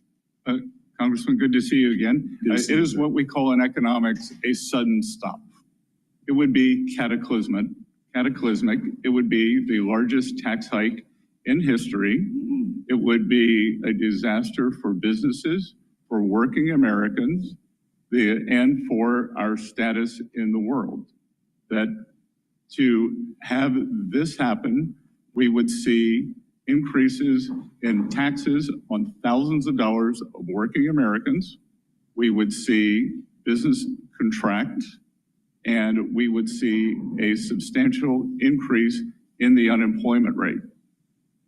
So as you look at what's taking place right now, and I think there's always the back and forth about do these tariffs work, do they not work? Just from a standpoint, your background is incredible for you to be in this position today. So I want to thank you for doing that, because you stepped out of a pretty comfortable life where people weren't firing questions at you and not allowing you to answer them. Just going forward. And you told people just now what's going to happen if we don't get this passed. So what is it that, in addition to what we could do, that we're not already doing? Congressman, it is certainty and permanence. As we have seen, the corporate tax rate is permanent. We are not arguing on that here. Businesses have great certainty. Households do not. Small businesses do not. And this administration, myself especially, given my small town roots, they are laser focused that Main Street can do well here. And Main Street is a series of small business owners who work every week to make payroll. On average, 9 employees, family owned, and this would be cataclysmic for them. On the other side, having permanence, being able to invest, being able to hire more workers, being able to expand, will lead a Main Street resurgence. We will also see a manufacturing resurgence. Approximately 9% of Americans are now engaged in the manufacturing sector. History has shown us that wage growth occurs more readily in the manufacturing sector for working class Americans than in the service sector. So the combination of small business and manufacturing, along with the president's tax agenda for no tax on tips, no tax on overtime, a tax cut for seniors, and the ability to buy a new American-made car and deduct the interest, they will solve this horrendous affordability crisis. Because the way to think about it, Congressman, we are dealing with two things here. We are dealing with affordability and we are dealing with inflation. Affordability is the stock of inflation. And we are working to pull that down. That can be pulled down two ways, through price levels or increase real wages. I think we can do both, but the real fill-up here would be increase real wages for working Americans. On the other side, we just saw yet another fantastic inflation number, much of that due to decrease in energy prices. Thank you for being here. And again, for you to step out of your private life was just very comfortable. To step into this arena, I can't tell you how much I appreciate it. Thank you so much for being with us today and your service. We appreciate it. Thank you, sir. Thank you. Mr. Larson. Thank you, Mr. Chairman. And thank you, Mr. Secretary, for... We're now hearing from John Larson, Democratic member of Congress from Connecticut. It's pretty clear. And listen, who needs to get into arguments when you need answers? And but you can see the frustration on this side. I appreciate your loyalty to the president and understanding your responsibility, but it seems pretty clear that in the time that we're given to ask a question, et cetera, the reason that people are seeking yes and no answers is because of the time that's allotted. It has nothing to do with you personally or whatever. You're obviously very bright and intelligent. So, Mr. Secretary, would you agree that I give great credit to Representative Massey, who stood on the floor and addressed the Congress during the debate on this bill. And he never criticized the president. He never criticized a fellow Republican. What he did was address the facts. And he laid them out very clearly. Let me quote what he had to say here. This bill is a debt bomb ticking. Congress can do funny math, fantasy math if it wants, but bond investors don't. This week, they sent us a message. Moody's downgraded our credit rating, and the bond investors who buy and finance our debt demanded higher interest rates on a 10-year note, 20-year note, and 30-year note. What does this mean? Very soon, the government will be paying $16,000 in interest for paying $16,000 of interest alone per U.S. family. What are we telling them instead of taking care of that problem? We are going to give them a tax break.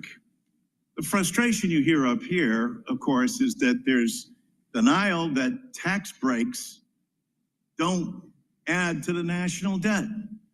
Was Moody's wrong? Was Representative Massey's assessment wrong? I can tell you that clearly Representative Massey doesn't understand the bond market, and that any 24-hour window, as he's just said, is incorrect. That I will point out that the U.S. 10-year, which I repeatedly reference, is the only major 10-year bond that has a lower yield this year. So has a lower yield today than it did on January 1st or January 20th. German yields are higher, Japanese yields are substantially higher, but U.S. 10-year yields are lower. So I'm not sure what's on Representative Massey's mind. So Massey is wrong. And Moody's was wrong too? Moody's, even the Democrats say that. What do you mean, even the Democrats? The last time that the U.S. I don't know. What do you have to do with Moody's? You know, in 2011, when the U.S. was downgraded, Larry Summers, then NEC head, called Moody's a lagging indicator. Is Moody's wrong or right? Yes or no? Moody's is a lagging indicator. Okay, and so anyone who you can understand the frustration, and I appreciate your intelligence and ability to talk over. But when we're addressing the American people and we're in a hearing like this, someone as bright and as capable as you are could explain to the American people and still remain loyal to the president, loyal to our colleagues on this dais who supported the bill. There is a strong difference of opinion. And that's what is being expressed here, opinion. There's no focus or dedication on the actual facts. We'll find that out. And people on this aisle are saying, well, don't worry, there's going to be no impact on kids not getting food, 16 million people being kicked off of their health insurance. That's some mirage. That's some fictitious notion that Democrats have made up. And this national debt stuff, well, whether it's Moody's, whoever it is who has come out, whether it's the Wharton School, they're all wrong or misguided or uninformed, as Secretary Massey was. I yield back. Mr. Schweikert. Thank you, Mr. Chairman. Mr. Secretary, how's the jet? We listen to David Schweikert. He is a Republican member of Congress from Arizona. Look, it's impressive, but I don't know if you get frequent flyer miles for all this traveling. No, but I take my responsibilities of reporting to Congress very seriously. No, we appreciate you making the effort to get here. I'm going to give you something that's a little bit different, but it's more some of the things we specialize with the Joint Economic Committee and those. We'd like to actually engage, this is probably more technical staff, on what we can do to actually, there's things we can do policy-wise, message-wise, product-wise, in regards to moving away from notes and bills and being able to create some additional interest liquidity on the bonds, moving out in the curve. And with past Treasury secretaries, we've done presentations on everything from Professor Schiller's Trill's idea, where it's a bond, but it actually has a slight attachment to as an equity interest in the U.S. tax receipts, so therefore it's sympathetic with tax revenues, to things you've actually written about or your team around you have written about, certain gold indexes and other things for long-term debt. My interest is very much, and this is a intellectual conflict. I apologize. I need to just plug some products here. Please go to my store, the-studio-reykjavik.com, and get the magnesium and zinc. Magnesium and zinc helps to boost up the immune system. Also, magnesium helps with brain function, extremely important.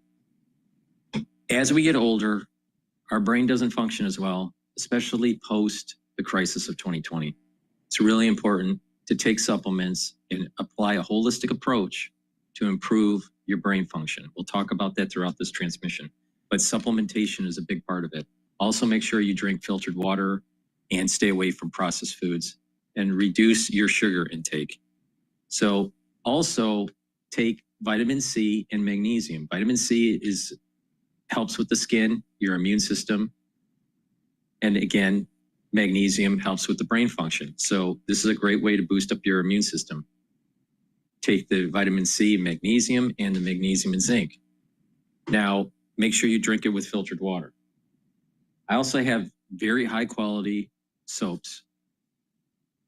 You can get it in lavender, in peppermint, also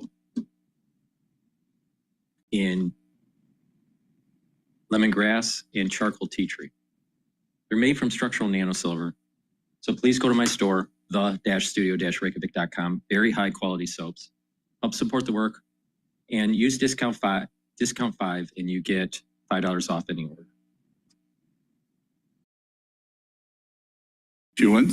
As it is, I would add that in my lifetime, and I can't believe to go back to experts, we always see, it's this industrial revolution, it's that industrial revolution. I'm not sure whether we're on the 4th or 5th, but I do believe that we are on an industrial revolution, an AI revolution that may lead to a productivity breakthrough that could be very important. Mr. Secretary, you're stealing one of my speeches, but synthetic biology, AI, automation, and that's actually, it's a side conversation on reindustrialization and the actual statistical information of how much of that's going to be labor substitute by automation. And therefore we may not get the same wage growth in the academic literature, but that's going to geeking out a little bit. My great interest is, I don't believe many of us on this committee have spent enough time, whether it be a Democrat in the White House, Republican, on debt management and the fact we on this committee have the responsibility to work with you in Treasury to have as much stability in that model, because today we borrow what, about $72,000 a second, outside the math for extraordinary measures. I haven't done it by second, but I think on a daily basis. But Congressman, I can tell you the thing that would give us the greatest debt stability is the increasing the debt ceiling. No, because that I don't disagree that with is a cataclysmic outcome that we will never allow to happen. Mr. Secretary, absolutely agree. Visibility, capacity is important. But even your own numbers, in 9 years, we borrow about $100,000 a second, almost solely driven by demographics, healthcare, Medicare, and interest. I beg of you, it's hard to do in front of these microphones because it's uncomfortable to talk about, but it's math. And it's the reality of what we are as people. We need to work together to provide visibility to these debt markets. And with that, I yield back. Thank you. I now recognize Mr. Davis from Illinois. Thank you, Mr. Chairman, Mr. Secretary. Today, Secretary Benson appears here to right now, we're listening to Danny Davis, a Democratic member of Congress from Illinois. That is the most cruel, draconian, inhumane legislation that I've voted on since I've been here. Government, I seriously believe, should help people and not hurt them. I reject this bill that makes poor people poorer, sick people sicker, and hungry people hungrier. I reject this bill that rips health care from 16 million Americans, with over 498,000 Illinoisans expected to lose their health insurance, including 102,000 children and 27,000 seniors in my district alone.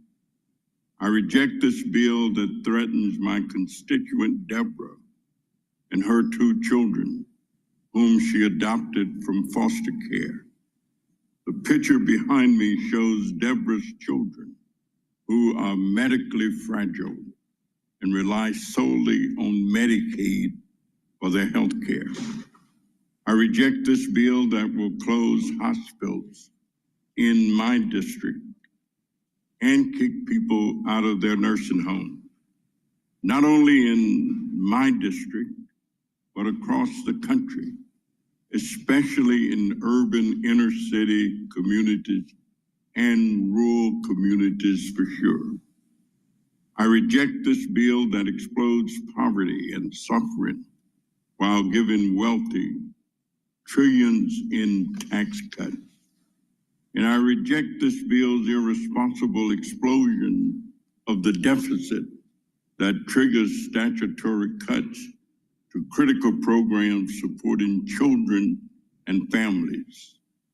These pay-go reductions would eliminate funding for the maternal, infant, and early childhood home visiting program, known as MACV, that have proven to improve mother and child health, family safety, and child development.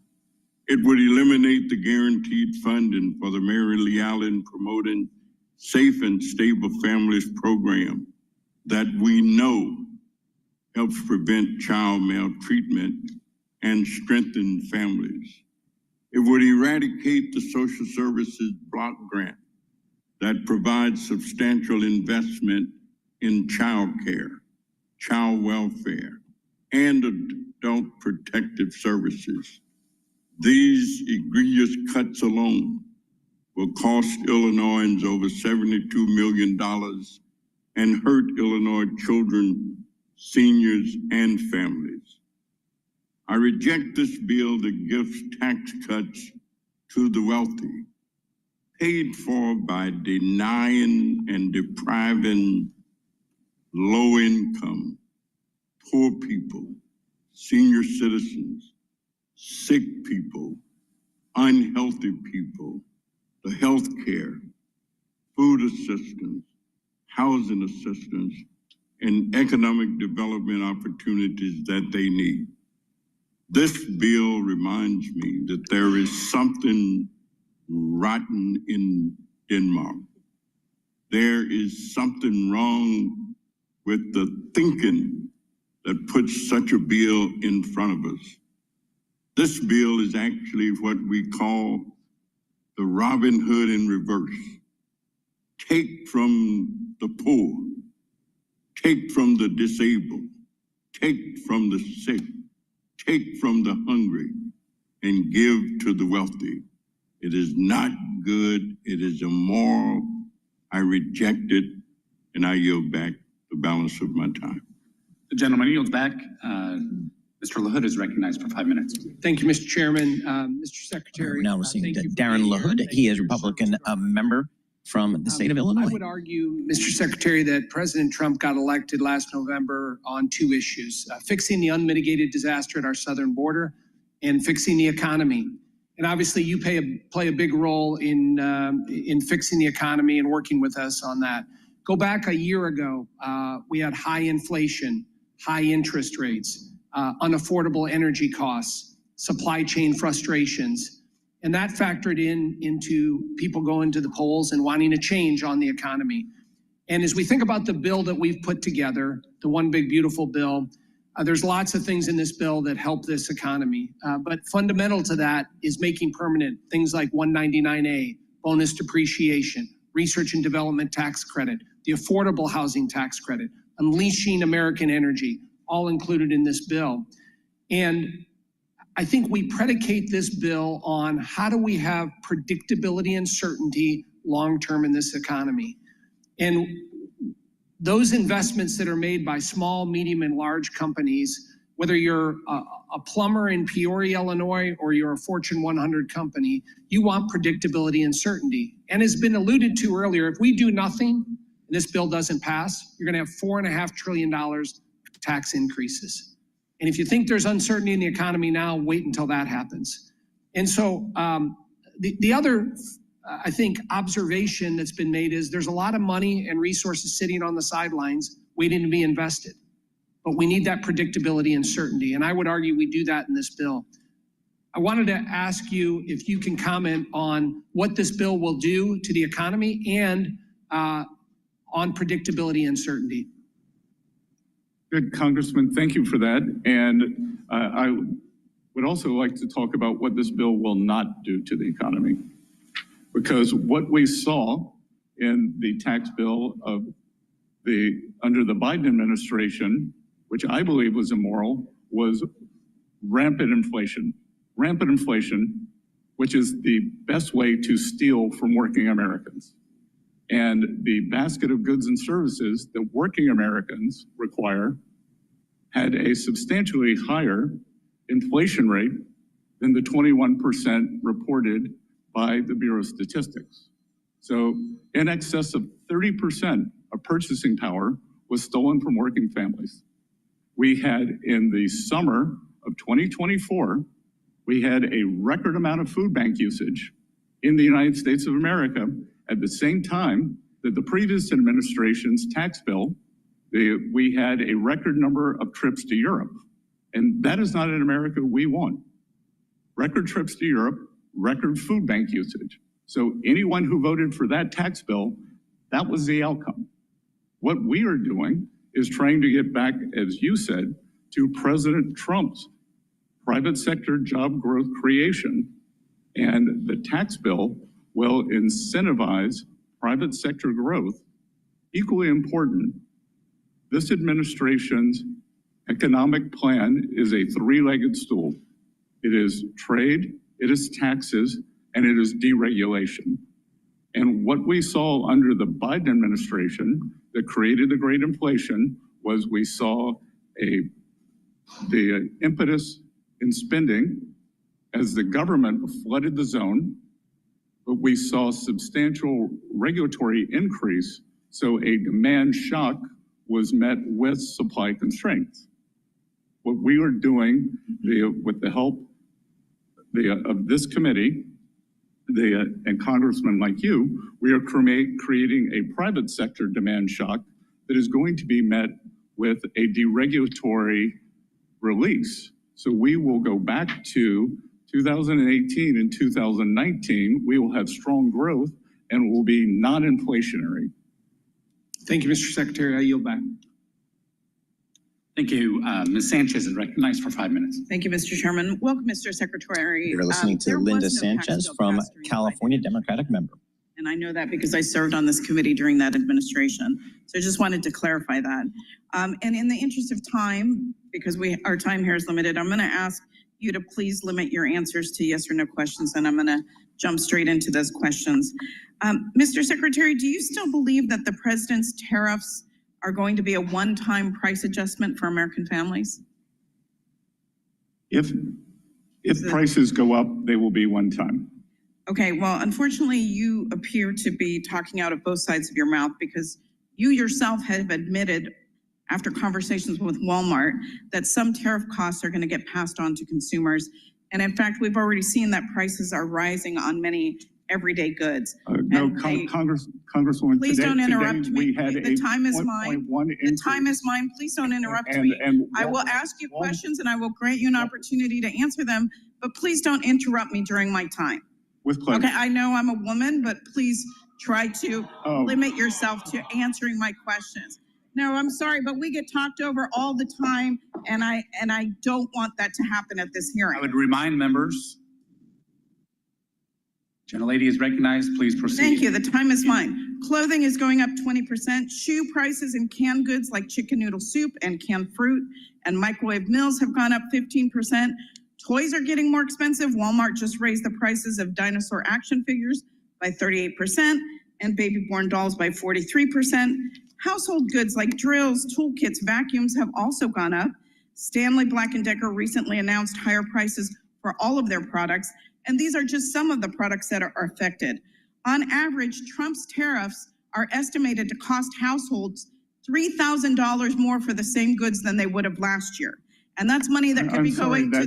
That's incorrect. And that is I'm not sure incorrect. The best estimates are that consumers will pay $3,000 more for the same goods and that estimate is from that whom? they did last year. That estimate's from whom? I will get you the estimates. Right, because that's money that could be going to paying goods or paying rent and groceries. And it's clear that Trump's trade wars are hurting American families.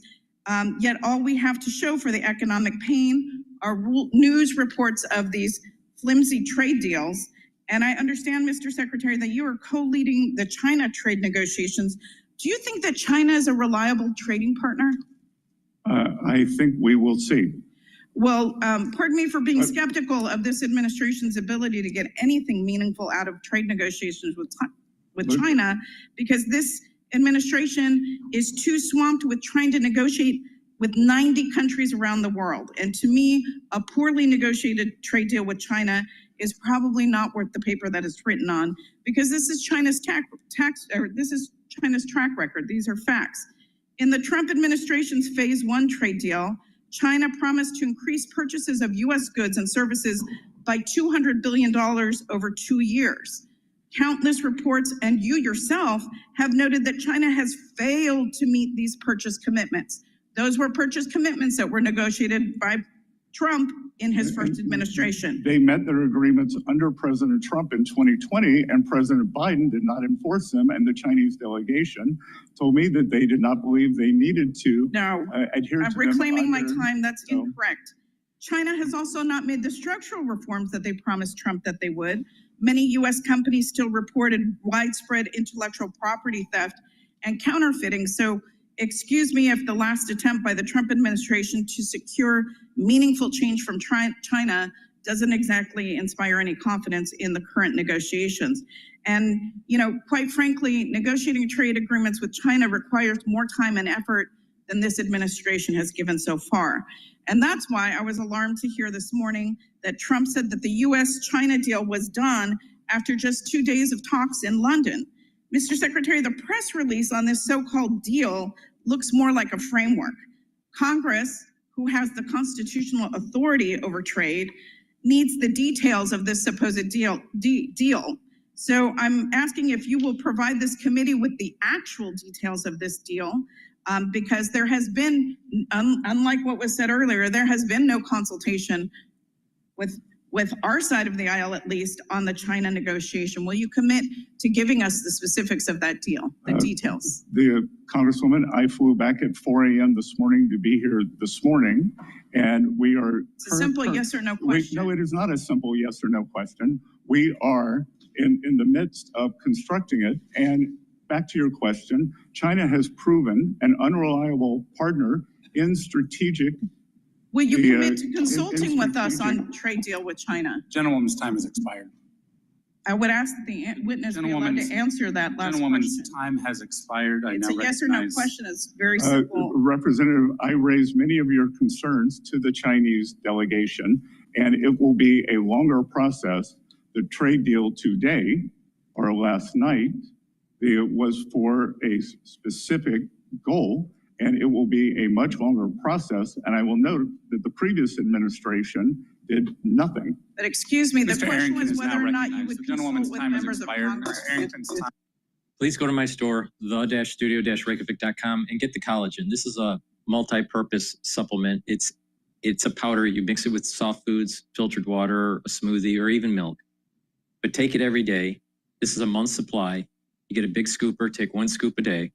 It's going to help your skin, your hair, your nails, your joints, your musculature, your bone density, and your cartilage. Please go to my store, the-studio-reykjavik.com. Take the collagen every day. It has a typical amino acid profile shown on the screen here. You can take a look at the label on my website, the-studio-reykjavik.com. Make sure you use discount 5 and you get $5 off any order. Clarity Factor, really important supplement. Again, mental acuity and applying a holistic approach for brain function into your later years is really important. We're going to see a lot of people in the United States and within the next 5 to 10 years having lots of problems with brain function. Some of it's going to be speech or gait issues or movement issues or problems with memory, right? This is going to be happening across the United States in mostly geriatric patients, but we're going to start seeing even a little bit before geriatric patients, this mental acuity issue. Now, part of it is amyloidosis. Part of it is maybe an uptick in prion, and which is a subset of amyloidosis. And the other is vascular dementia, or sometimes it's called mixed dementia or ischemic dementia. There's different terms, but basically it's vascular. And if you get less blood flow, either because of microbleeding or microclots or a constriction of the actual blood vessels, reducing the blood flow, over time, you're going to have neurological problems. So people need to start paying attention to this problem that's starting to arise in the United States. Now, some of it may be due to microplastics or nanoplastics. Some of it's environmental. So the best thing to do is apply a holistic approach. And that holistic approach is you got to do exercising, right? That's 4 modalities: resistance training, cardio, balancing, and stretching. They activate different types of neurons and you get better blood flow. Another is proper sleep. Help to detoxify that central nervous system and to be well rested and to consolidate memory. Train your mind by reading and writing and talking to people in the real world. Reduce your screen time. Screen time on your cell phone is going to make your IQ go down. In addition, reduce stress. And by reducing stress, you have less inflammation. And by having less inflammation, you are reducing damage to the myelin sheath of your neurons. Drinking filtered water and staying away from processed foods and staying away from sugary substances is super important for neural health. And proper supplementation, okay? So with Clarity Factor, it's going to get rid of that brain fog. And by getting rid of that brain fog, you're going to be able to concentrate on tasks, either at work or at school, or even if you're retired. So if you're younger, or, you know, let's say you're in school, and let's say, you know, you're in college or whatever, or you're in the workforce, or even if you're retired, you will benefit from Clarity Factor. Now, what Clarity Factor is going to do is it's going to get rid of that brain fog. You're going to drink it with filtered water, and you're going to be able to concentrate. And by concentrating on the tasks at hand, what's in here is also going to help to support your memory. All right. And over time, your memory improves. And over time, that brain fog goes away, and your neurons start to fire better.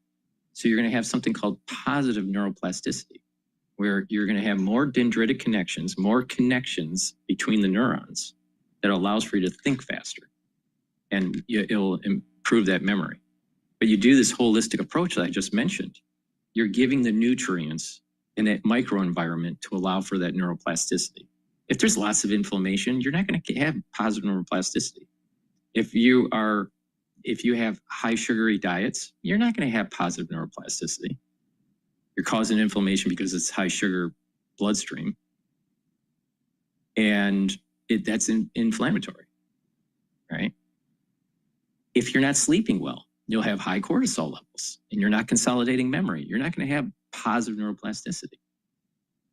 So taking this from a holistic approach and taking Clarity Factor, you're going to build that neuroplasticity that you need for faster memory, for faster recall, for better cognition. And in addition, with those 4 modalities of exercise, your gait will be better. You'll be moving around more. You'll have better blood flow. You'll have better musculature. All these things are very positive for slowing down the aging process. So take Clarity Factor to improve that neural health. Very important. So please go to my store, the-studio-reykjavik.com. Use discount 5, and you have $5 off any order. Scoring and all that There's stuff. nothing dynamic about that. You're quoting the CBO, I'm quoting the CBO, so let's level set. We can level set, but the reality is that I have constituents back home who are really scared. They're scared that prices have gone up. This administration has promised that prices will go down. That's absolutely has not occurred for them.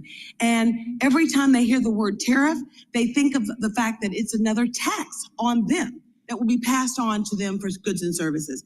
At any rate, not only did the CBOs say that that this bill will increase the deficit by $2.4 trillion, the Committee for Responsible Federal Budget said at $2.5 trillion, the Yale Budget Lab $2.4 trillion. The point I'm trying to make is that you will add to the national debt over the span of this time.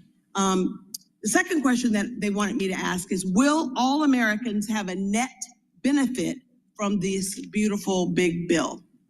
It is it's difficult to. Yes or no?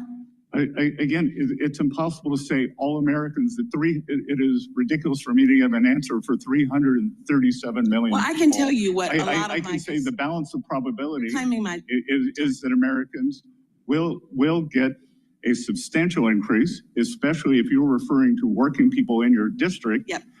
They should do very well, as they did in 2018 and 2019. Tables tell us? You know, the distribution the numbers don't lie. The average tax cut in 2027 for people in this bill making $1 million is about $81,500.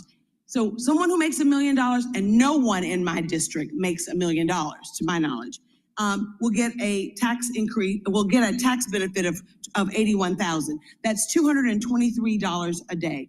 Now, the average tax rate in 2027 for people making under $50,000, which in my district is about 63% of the people that I represent, they will only get a tax break or tax increase of $265, which is 73 cents per day.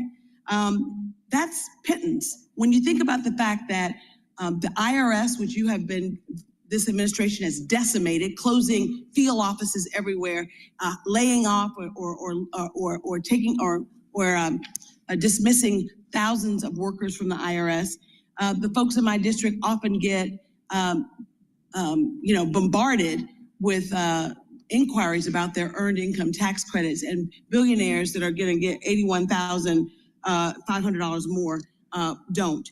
So, I mean, the point that I'm trying to make is that not all Americans will benefit the same. We know that because people make different things. But the fact of the matter is, if you're only saving me $268 and you're taking away my health care, which 16 million Americans will have no health care, will lose their health care, and they have to lose their health care in order for you guys to actually pay for your bill. I mean, to pay for your bill by kicking people off health insurance and giving them no health care, to me, is immoral and not fair. The last question that I was asked to ask you was, when will we hit the debt ceiling? I know that this big, beautiful bill also means a debt increase in the debt ceiling. And frankly, I heard you say that that is something that's an imperative. I would agree with that. When do we foresee us hitting the debt ceiling? Congresswoman, I want to congratulate you. You have a very sophisticated constituency to ask questions like this. That the so-called X date is a... With all due respect, just because you're poor doesn't mean you're ignorant. As I said, very sophisticated. Yeah. It was so can you answer the question? Because I want to know. I'd like to know whether or not. I'm in the habit of saying thank you to compliments. That the so-called X date is a moving target. So when do you you're the Secretary of Treasury. So tell me, when do you predict, given where we are right now, will we hit the ceiling? Some point in the middle to late summer. Is that August, July? Again, it is imprecise.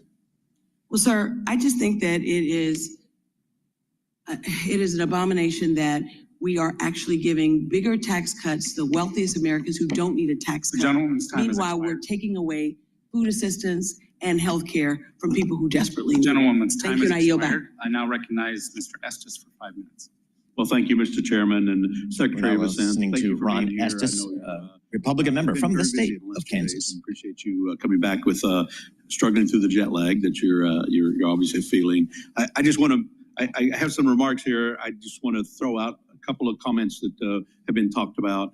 I mean, and I believe you mentioned this earlier, is that after the Tax Cuts and Jobs Act, the top 1% went from paying only 40% of the tax burden to now paying over 46% of the tax burden. So as we've put in this good Tax Cuts and Jobs Act, the top 1% are actually paying more. And I know a lot of questions from the other side of the aisle talked a lot about the deficit. And as you mentioned in your earlier remarks, the country's been fairly consistent in maintaining tax revenue at about a 17 to 18% of GDP. Unfortunately, the problem we're dealing with now is spending has ballooned up to roughly 23% or 24% of GDP, which is creating that problem that we have an imbalance. So I really I have several things I want to cover. First, I want to talk a little bit about Section 899. It's a common sense provision that's based on two bills that Chairman Smith and I introduced. It's not new. It's not revenge, as some in the media have been proclaiming and wailing about the last few weeks. It's a reasonable approach to make sure that foreign countries don't pilfer the U.S. Treasury with UTPRs or DSTs. And the fact is, if we do nothing, we're ceding our tax authority to other countries. And the JCT is warning us that we will lose $122 billion in tax revenue over the next 10 years. Ways and Means could have responded with much more severity in terms of the bill that we looked at. We took a measured approach that maintains our tax sovereignty and that either discourages our allies from moving forward with these discriminatory taxes, or will raise our tax revenues by $116 billion over the next 10 years. I'd like to submit, Mr. Chairman, for the record, an op-ed from Bloomberg that covered this topic. Mr. Chairman. Without objection, so ordered. Thank you. Secretary of Assent, are the fears that Wall Street has over the 899 grounded in truth, and what's behind the stir, and why wasn't there outcry from the Wall Street economists during the last administration working with OECD in a manner that put America last? Sir, I believe that there is quite a bit of misinformation on 899, and I also believe that if businesses came back, took a deep breath, and much of the pushback is coming from overseas companies, and overseas companies are worried that their countries may try to usurp U.S. authority. So if a European country, they tried to unfairly tax a U.S. company or take money away from the U.S. Treasury, then it would fall perhaps on that corporate. So they should look to their own capitals. This is a fiscal bill, not a revenge bill. Right, I agree with that. I think that some of these companies need to be lobbying their own government instead of trying to lobby 100% Congress administration. Something else that I've been pushing over the last 6 years has been research and development expensing. Mr. Chairman, I'd like to submit this Washington Examiner op-ed titled, "We're a nation of innovators, but our tax code no longer encourages it." Without objection, so ordered. Immediate expensing for research and development is a jobs provision, with 3/4 of the R&D expending spent on wages and salaries. Also has broad bipartisan support. I believe we need to provide businesses with certainty by making immediate write-off permanent, because it takes longer than 4 years to actually develop more new methods and technologies. Secretary, can you help explain why it's critical for our country to return to immediate R&D expensing, hopefully on a permanent basis as we finish this bill? Sir, we are the undisputed technological leader in the world, from AI to life sciences. And one of the reasons for that has been the expensing of R&D. And we are pushing very hard to make this the best location for whether it is high-tech investing, whether it is biomedicine, or any other, the manufacturing process that we want to bring back. Part of the problem, I believe, is that the manufacturing process has been separated from the R&D process. So we need to have both of them here sitting side by side in the United States. Yes, thank you. And there's so many other provisions I could do, but I'm out of time. Mr. Chairman, I'll yield back. Thank you. Thank you. Ms. Delbene is recognized for 5 minutes. Thank you, Mr. Chairman. Thank you, Mr. Secretary, for being here. Susan Delbene, Democratic member from the state of Washington. Support the government having a consolidated database containing Americans' sensitive financial, health, and personal information? I support protecting Americans. Do you support the consolidated database? I support protecting Americans' personal information based on current law. I think it's very concerning that you're not able to say no. This is not a partisan question. In fact, just last week, Republican Representative Warren Davidson responded to reports that DOGE is merging huge sets of data from across federal agencies into a centralized repository. He said it's dangerous when you start combining all those data points on an individual into one database. It's a power that history says will eventually be abused, end quote. Well, I could not agree more, and would also add that this kind of database would be a goldmine for malicious actors who are eager to exploit Americans' sensitive data. And Mr. Secretary, Section 6103 sets forth the confidentiality and disclosure rules for tax returns and tax information. Just because DOGE wants to compile people's sensitive information into one place doesn't mean the confidentiality rules go away. Is that correct? We adhere to 6103. So it seems like, that should be a simple one too. We should absolutely be clear that the confidentiality rules did not go away. In fact, earlier in this hearing, you asserted that the Treasury Department is following, I think you said, the proper provisions within the Privacy Act, all proper provisions within the Privacy Act and Section 6103. So my question for you is, how can we be sure that's happening? I mean, especially knowing that the president illegally fired 18 inspectors general, including acting Treasury IG Sherba. How do we know? I'm sorry, you saying that isn't good enough. We're an oversight body. How do we know? Again, I will say that we are following the law, and But we need, that's not good enough, Mr. Secretary. You should be coming. We should have officials within Treasury coming. We should, and this is a statement to my colleagues on the other. I'm here today. But you're not answering how we know that. You're just saying we are. So what would an acceptable then let's bring people be? who are building a database. Let's go through the details of exactly what you are doing with that data, what protections are in place. That we should have hearings doing that. In fact, we requested hearings on this from our partners on the other side of the aisle, refused to bring people from DOJ, et cetera, into this committee so we can be sure that, a consolidated database. A judge in the Southern District of New York has ruled that all of our protocols are— Mr. Secretary, we are a co-equal branch of government. We are the oversight body. I'm answering, I asked that question because it is part of my job, not to have you just say it's okay. Then let's look at it. I think because we actually have the authority to get that detail. We are oversight. We are not just here to have you say, don't worry about it. We are here to get detail. And I want you to be clear that it helps. This is a risk to the American people. This is sensitive personal information. There is no clarity on how this is being protected.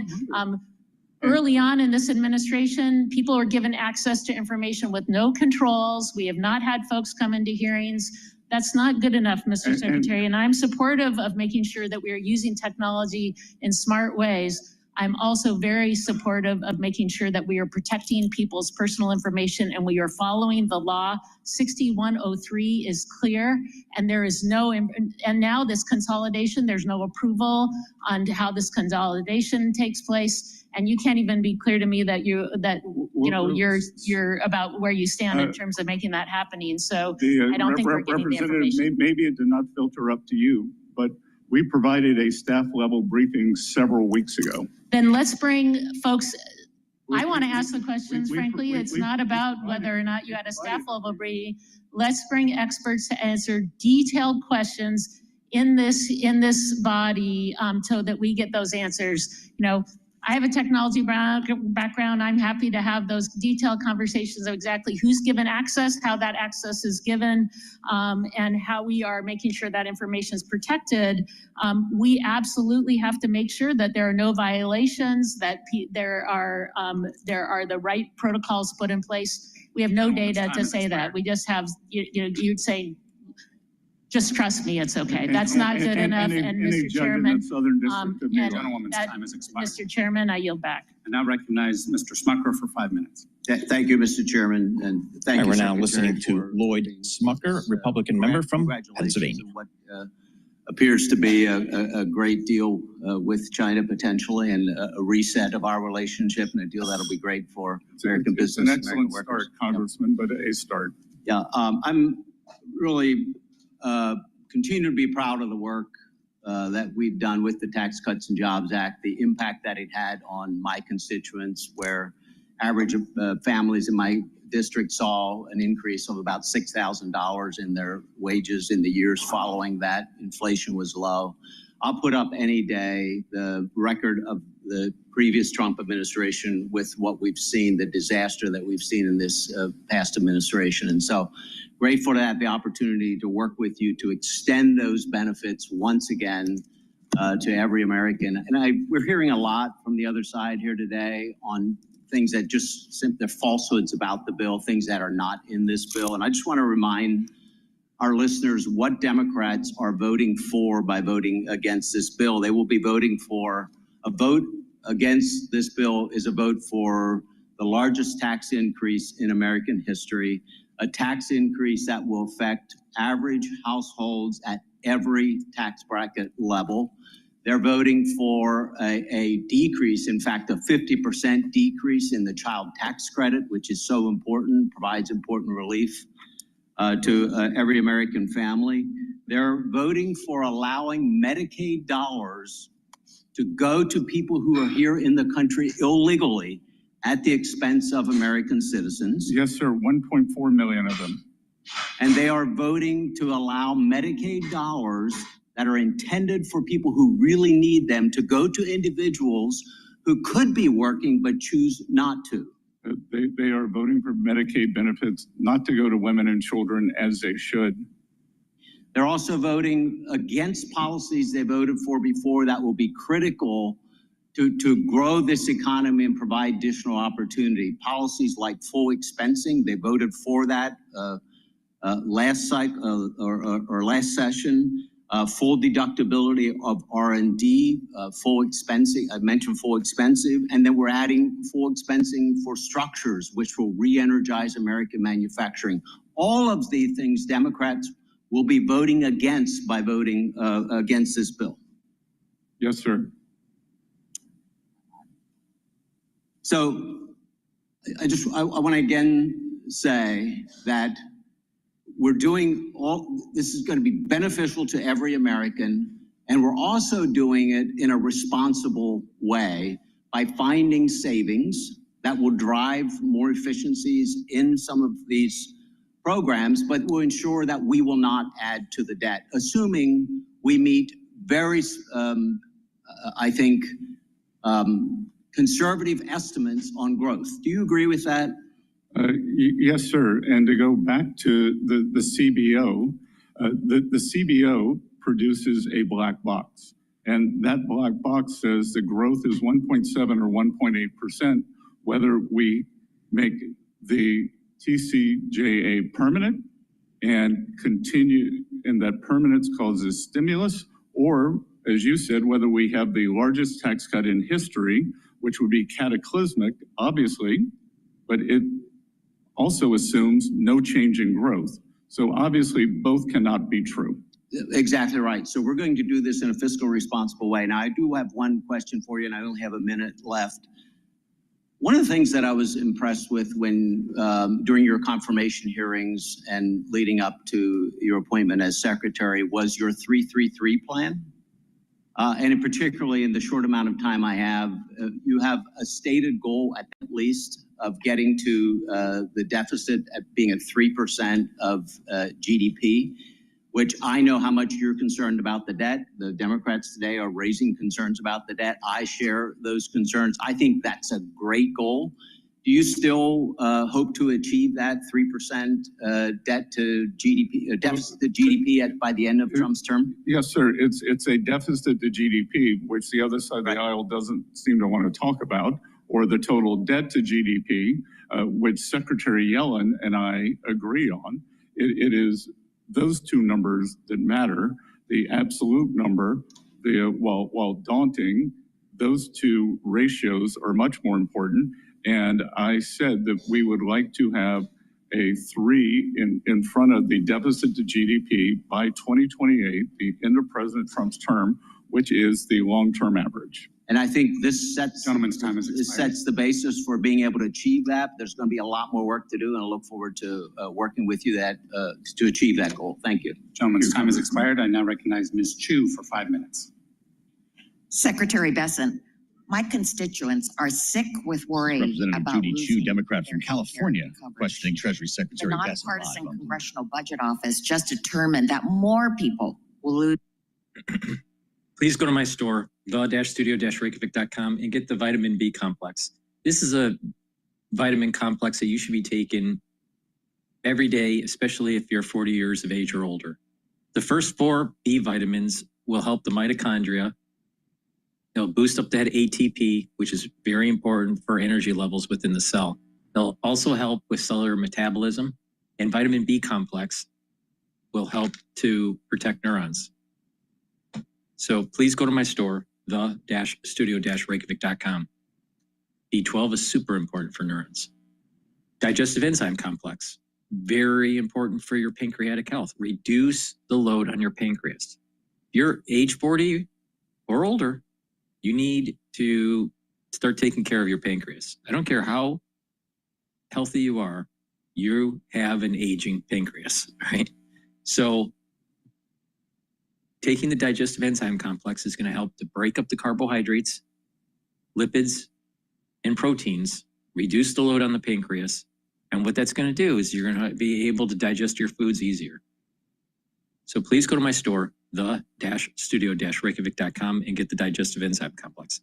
If you're an athlete, you would benefit from this also. Why? Because athletes have to do pre and post workout fueling, and taking the digestive enzyme complex will help to break up those fuel sources and reduce the load on the pancreas. Super important. So please go to my store and get the digestive enzyme complex. It has bromelain in it, and that's an enzyme that also helps to break up clots. It's fibrinolytic. Omega-3, very important for cardiovascular health. Omega-3 helps to bring down inflammation. Omega-3 reduces the stickiness of the red blood cells, so it's reducing overclotting. And omega-3 helps your lipid profile by bringing down LDL levels and increasing your HDL levels. That will reduce plaque formation. So please go to my store, the-studio-reykjavik.com, and take the omega-3. So a great stack would be taking the omega-3 for cardiovascular health, taking the digestive enzyme complex to help with your breaking up food, so it'll help with your digestion and help with your pancreas. And the vitamin B complex helps with cellular metabolism, your mitochondria, and protects your neurons. So please go to my store, the-studio-reykjavik.com, and get that stack. It's a powerful stack there. Use discount 5 and you get $5 off any order. Go to my store, the-studio-reykjavik.com. The link is in the description of this video and all my videos. Reason that 16 million people are going to lose their healthcare coverage. It's so that millionaires and billionaires can get big tax giveaways and become even richer. The nonpartisan Joint Committee on Taxation just this week found that if this bill becomes law, the richest 5% of taxpayers in this country will get a bigger tax cut than the bottom 80% of taxpayers combined. To put dollar amounts on it, someone earning $1 million will get a tax giveaway of $81,500 in just 1 year, while someone earning less than $50,000 can only expect $265 in 1 year, which is only 73 cents a day.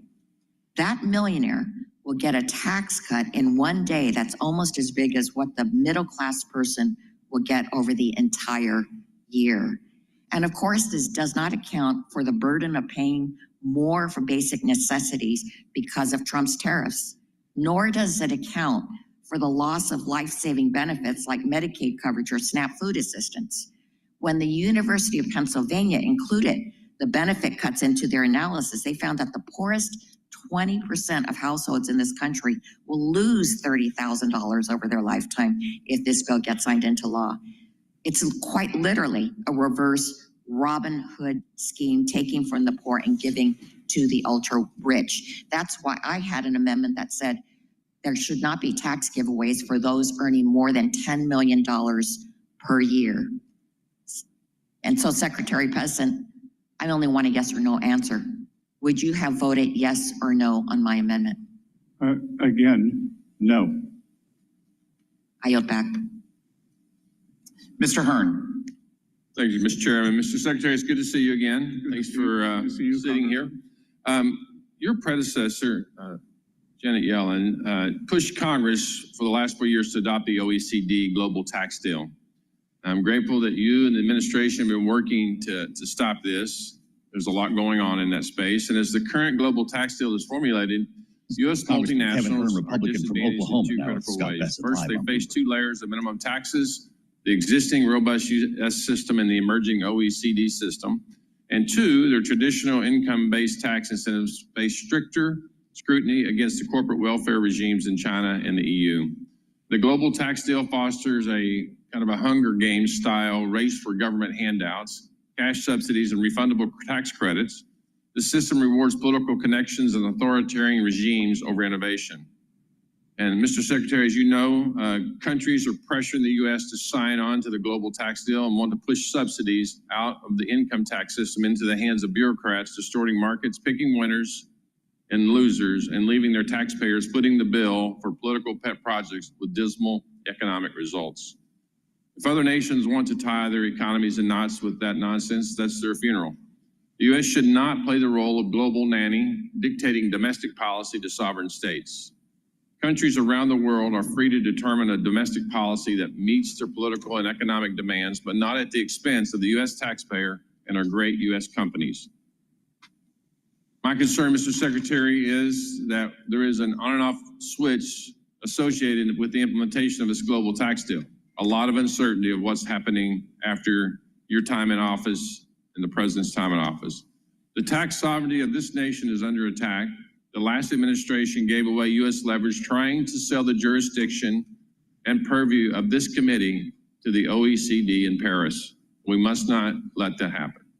The global tax deal isn't just a friendly suggestion, it's a loaded gun aimed at countries that don't join the cabal.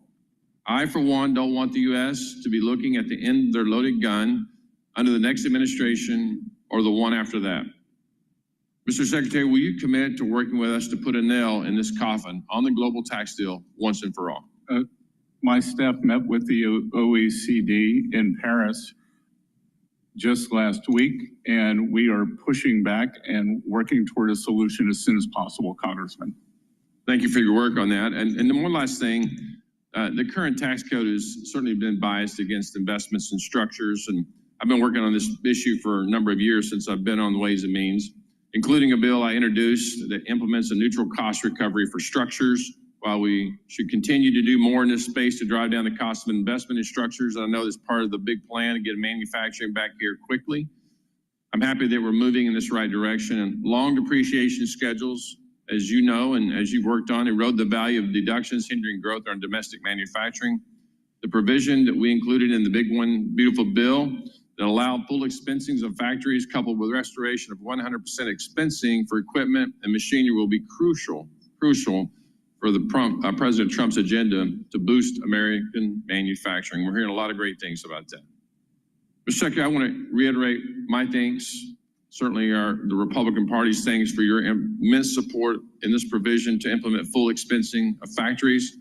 And I'd like to yield the rest of my time to you to just talk about why that is so important to move quickly on this to get it done and what it's going to do for our economy.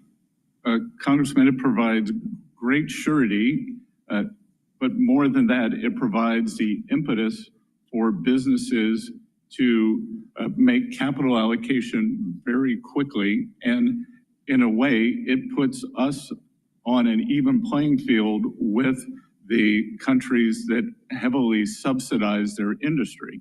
In the United States, we try not to, some administrations like the past one try to pick winners and losers. We do not. We try to set the best playing field and create the best environment. So the surety of immediate expensing is very powerful in terms of after-tax return on capital. After-tax return on capital is what drives this economy, it is what drives productivity, and it is what makes the United States the greatest economy in the world.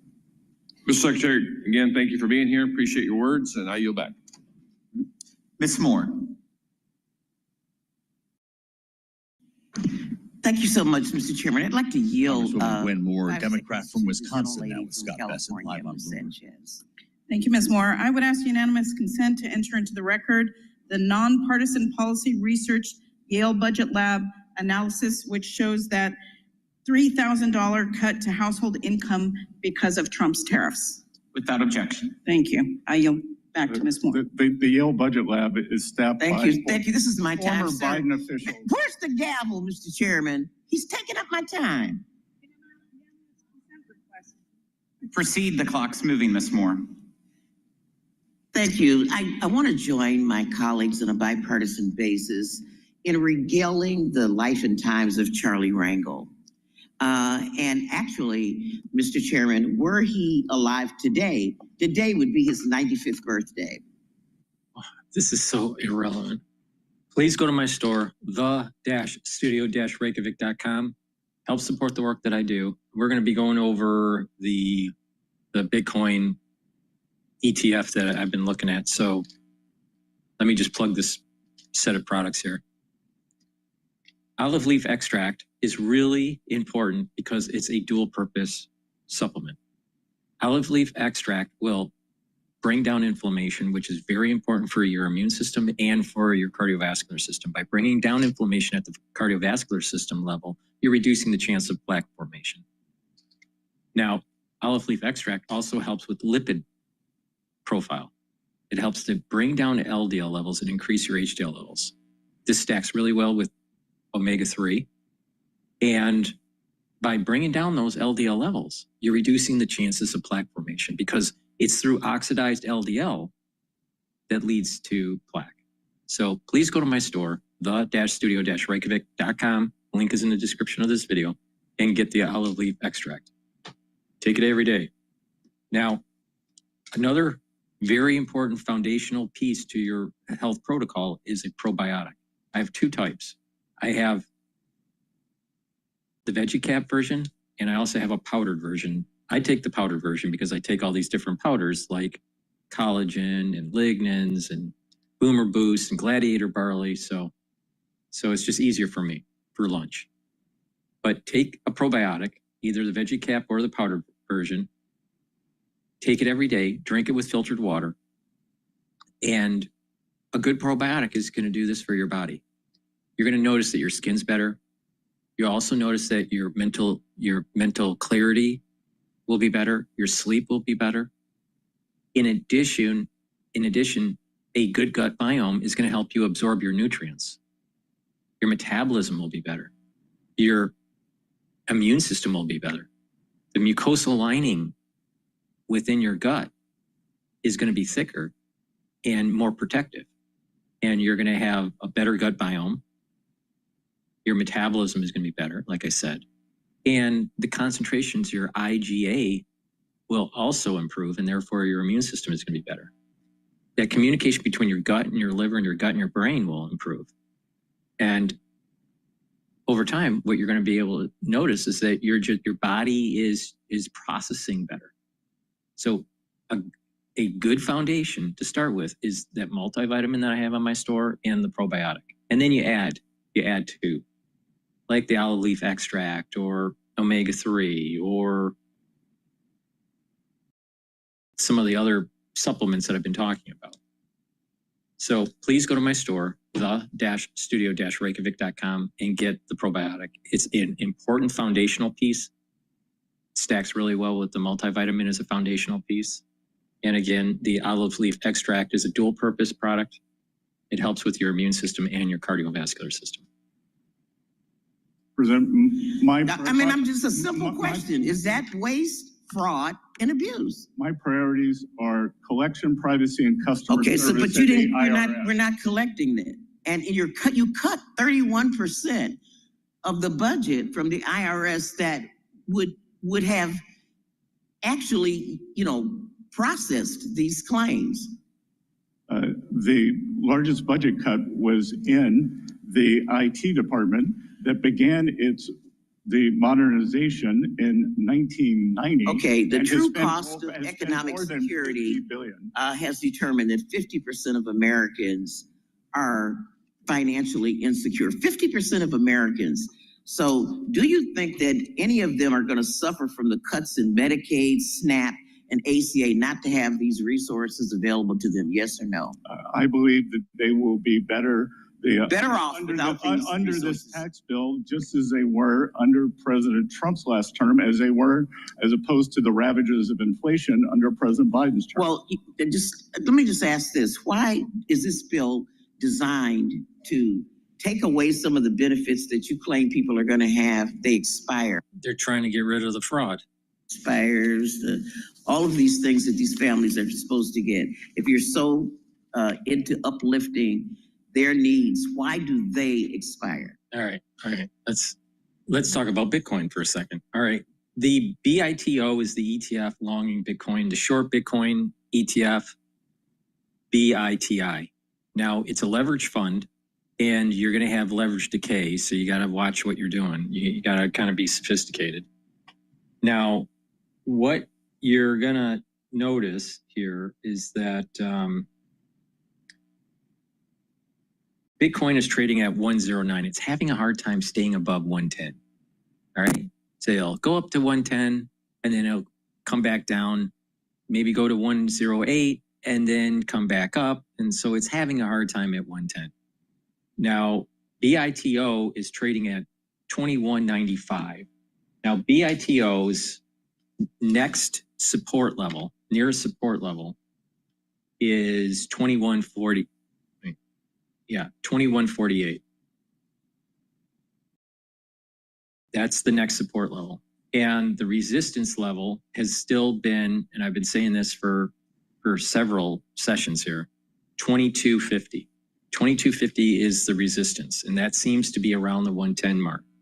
So right now, and it's just bouncing around. But once it passes that 22.50, once Bitcoin gets over that 110 threshold and stays above it, you're going to see BITO go up in the ETF. So you might want to accumulate shares, but it is leveraged, and there is some leverage decay that goes on there. So you got to be a little careful.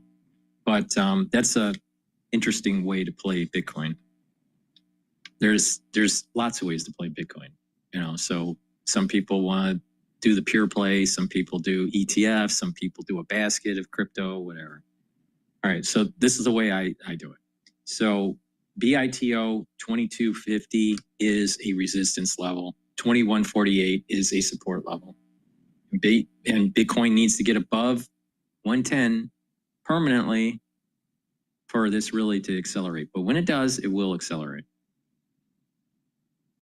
Acknowledge that this new threshold would be difficult to administer and to lead to the taxpayers' confusion. So instead of working with us to fix it, the Biden Treasury unconstitutionally delayed implementation and then changed the threshold to try and ease the taxpayers' confusion in the election year. Unfortunately, there are still millions more 1099K forms that were sent out, and Republicans have worked to restore the 1099K threshold to the time-tested standard of $20,000 and 200 transactions by including my Saving Gig Economy Taxpayer Act in the One Big Beautiful Bill. Can you shed some light on how this policy and others being produced from your department will make life easier for our taxpayers? Representative, thank you for discussing these very important issues. As I said, I believe the underappreciated part of President Trump's economic plan is the deregulation. And what you were describing, the cutting back on paperwork, that putting thresholds at proper level is indeed deregulation, lower paperwork. And I think they correctly pointed out that the previous administration, I'm not sure that anyone ever signed the front of a paycheck or the back of a paycheck. I think they mostly received direct deposit from the US government because they're always government employees. So if you have never made payroll, if you are not processing paperwork, you don't understand the costs that are inherent in this. If you are a small business person, if you are someone with a lawn care business, if you are someone, as you said, we have a completely new economy today with the gig economy. Whether it is Uber drivers, delivery people, the contract workers who work from home, in programming fields. So I think that it was tone deaf, completely tone deaf for the nature of the new economy. You are so right. And I also want to voice my support for the ongoing trade negotiations that the president and you are working on. For too long, our trusted trade partners have quietly taken advantage of the United States.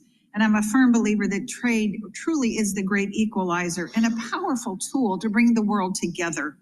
However, sometimes the tool can be used effectively and not always with fairness. I'm particularly interested in the domestic steel industry from West Virginia. We've been producing quality steel for decades, and some in my hometown in Huntington and my district is currently ramping up more steel production even further with new mills in Mason County. So I'm supportive of the Section 232 tariffs on steel the president has pursued, and I'm eager to work together with the administration to ensure that a level playing field is also applied to the US-UK economic prosperity deal. The UK has a history of subsidizing its steel industry. which in turn often undercuts our domestic steel producers. Can you commit to continuing working on securing fairness for our domestic steel industry across trade deals? Representative Miller, I had the privilege of being with the president at the U.S. Steel factory in Pittsburgh a week ago Friday. And I can tell you that the president's commitment to the U.S. steel industry is unwavering, that we are bringing back domestic production. And what we have seen, and one of the previous questions about is China a reliable partner, what we have seen during COVID since then is that there are strategic industries in the United States where we must have an industrial base. And I would put steel in the top 3. Thank you. Mr. Chairman, I yield back. Thank you. The committee will stand in recess for exactly 10 minutes.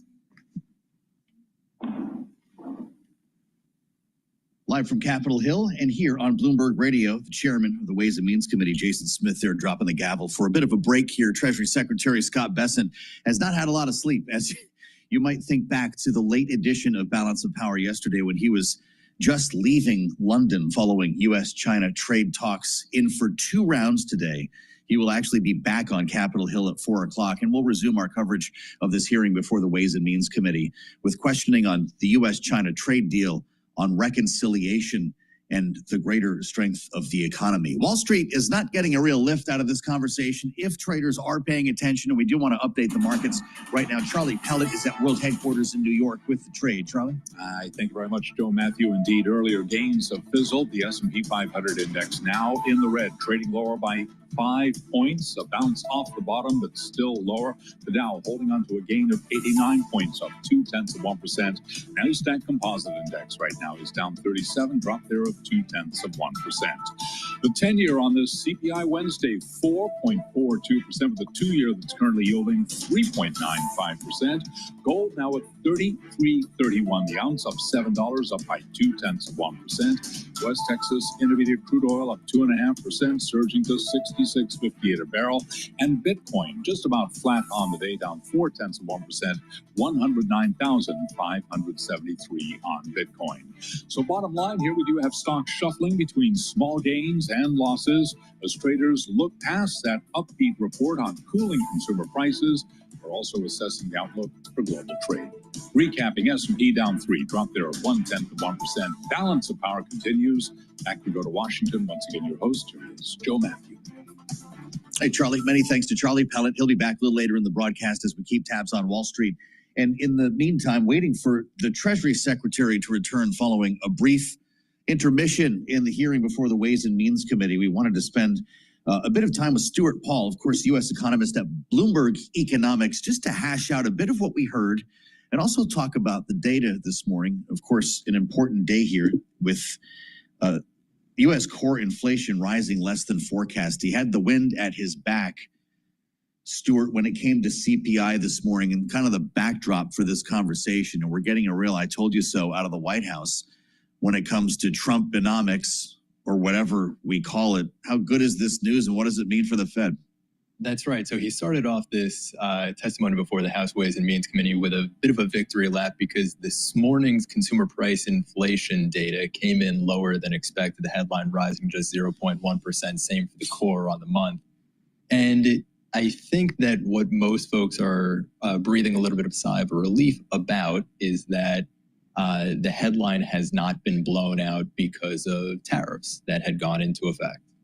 The thing that we see when we look at the details, however, is that things like home furnishings, appliances, electronics, sporting equipment, things that we import from China, those are all seeing the effects of tariffs. We are seeing firms pass through tariff costs to consumers.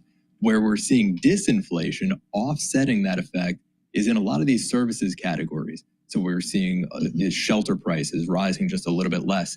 But more importantly, we're seeing travel-related prices, airfares, hotels, they're just outright declining. Part of that is because of canceled travel plans from folks from abroad that are seeing this trade war developing and deciding to cancel their trips to the U.S. So Interesting. It's not entirely the case that the low inflation reading is good news. Trumponomics is necessarily working. We are seeing higher costs because of tariffs, and we are seeing lower costs in some services categories because folks are trimming their spending where they can.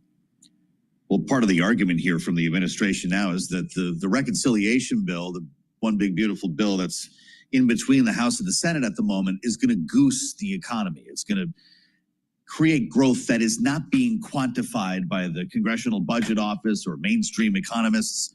Scott Besson talked about that in his testimony a short time ago. Stuart, let's listen. The one big beautiful bill will also incentivize unprecedented investment in U.S. manufacturing. The legislation will provide 100% expensing for new factories, as well as existing factories that expand operations and support Made in America. It will streamline burdensome permitting processes that often stand in the way of new manufacturing projects.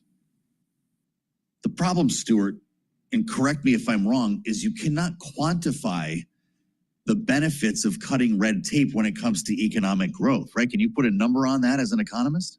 It's very difficult to do. Beyond cutting red tape,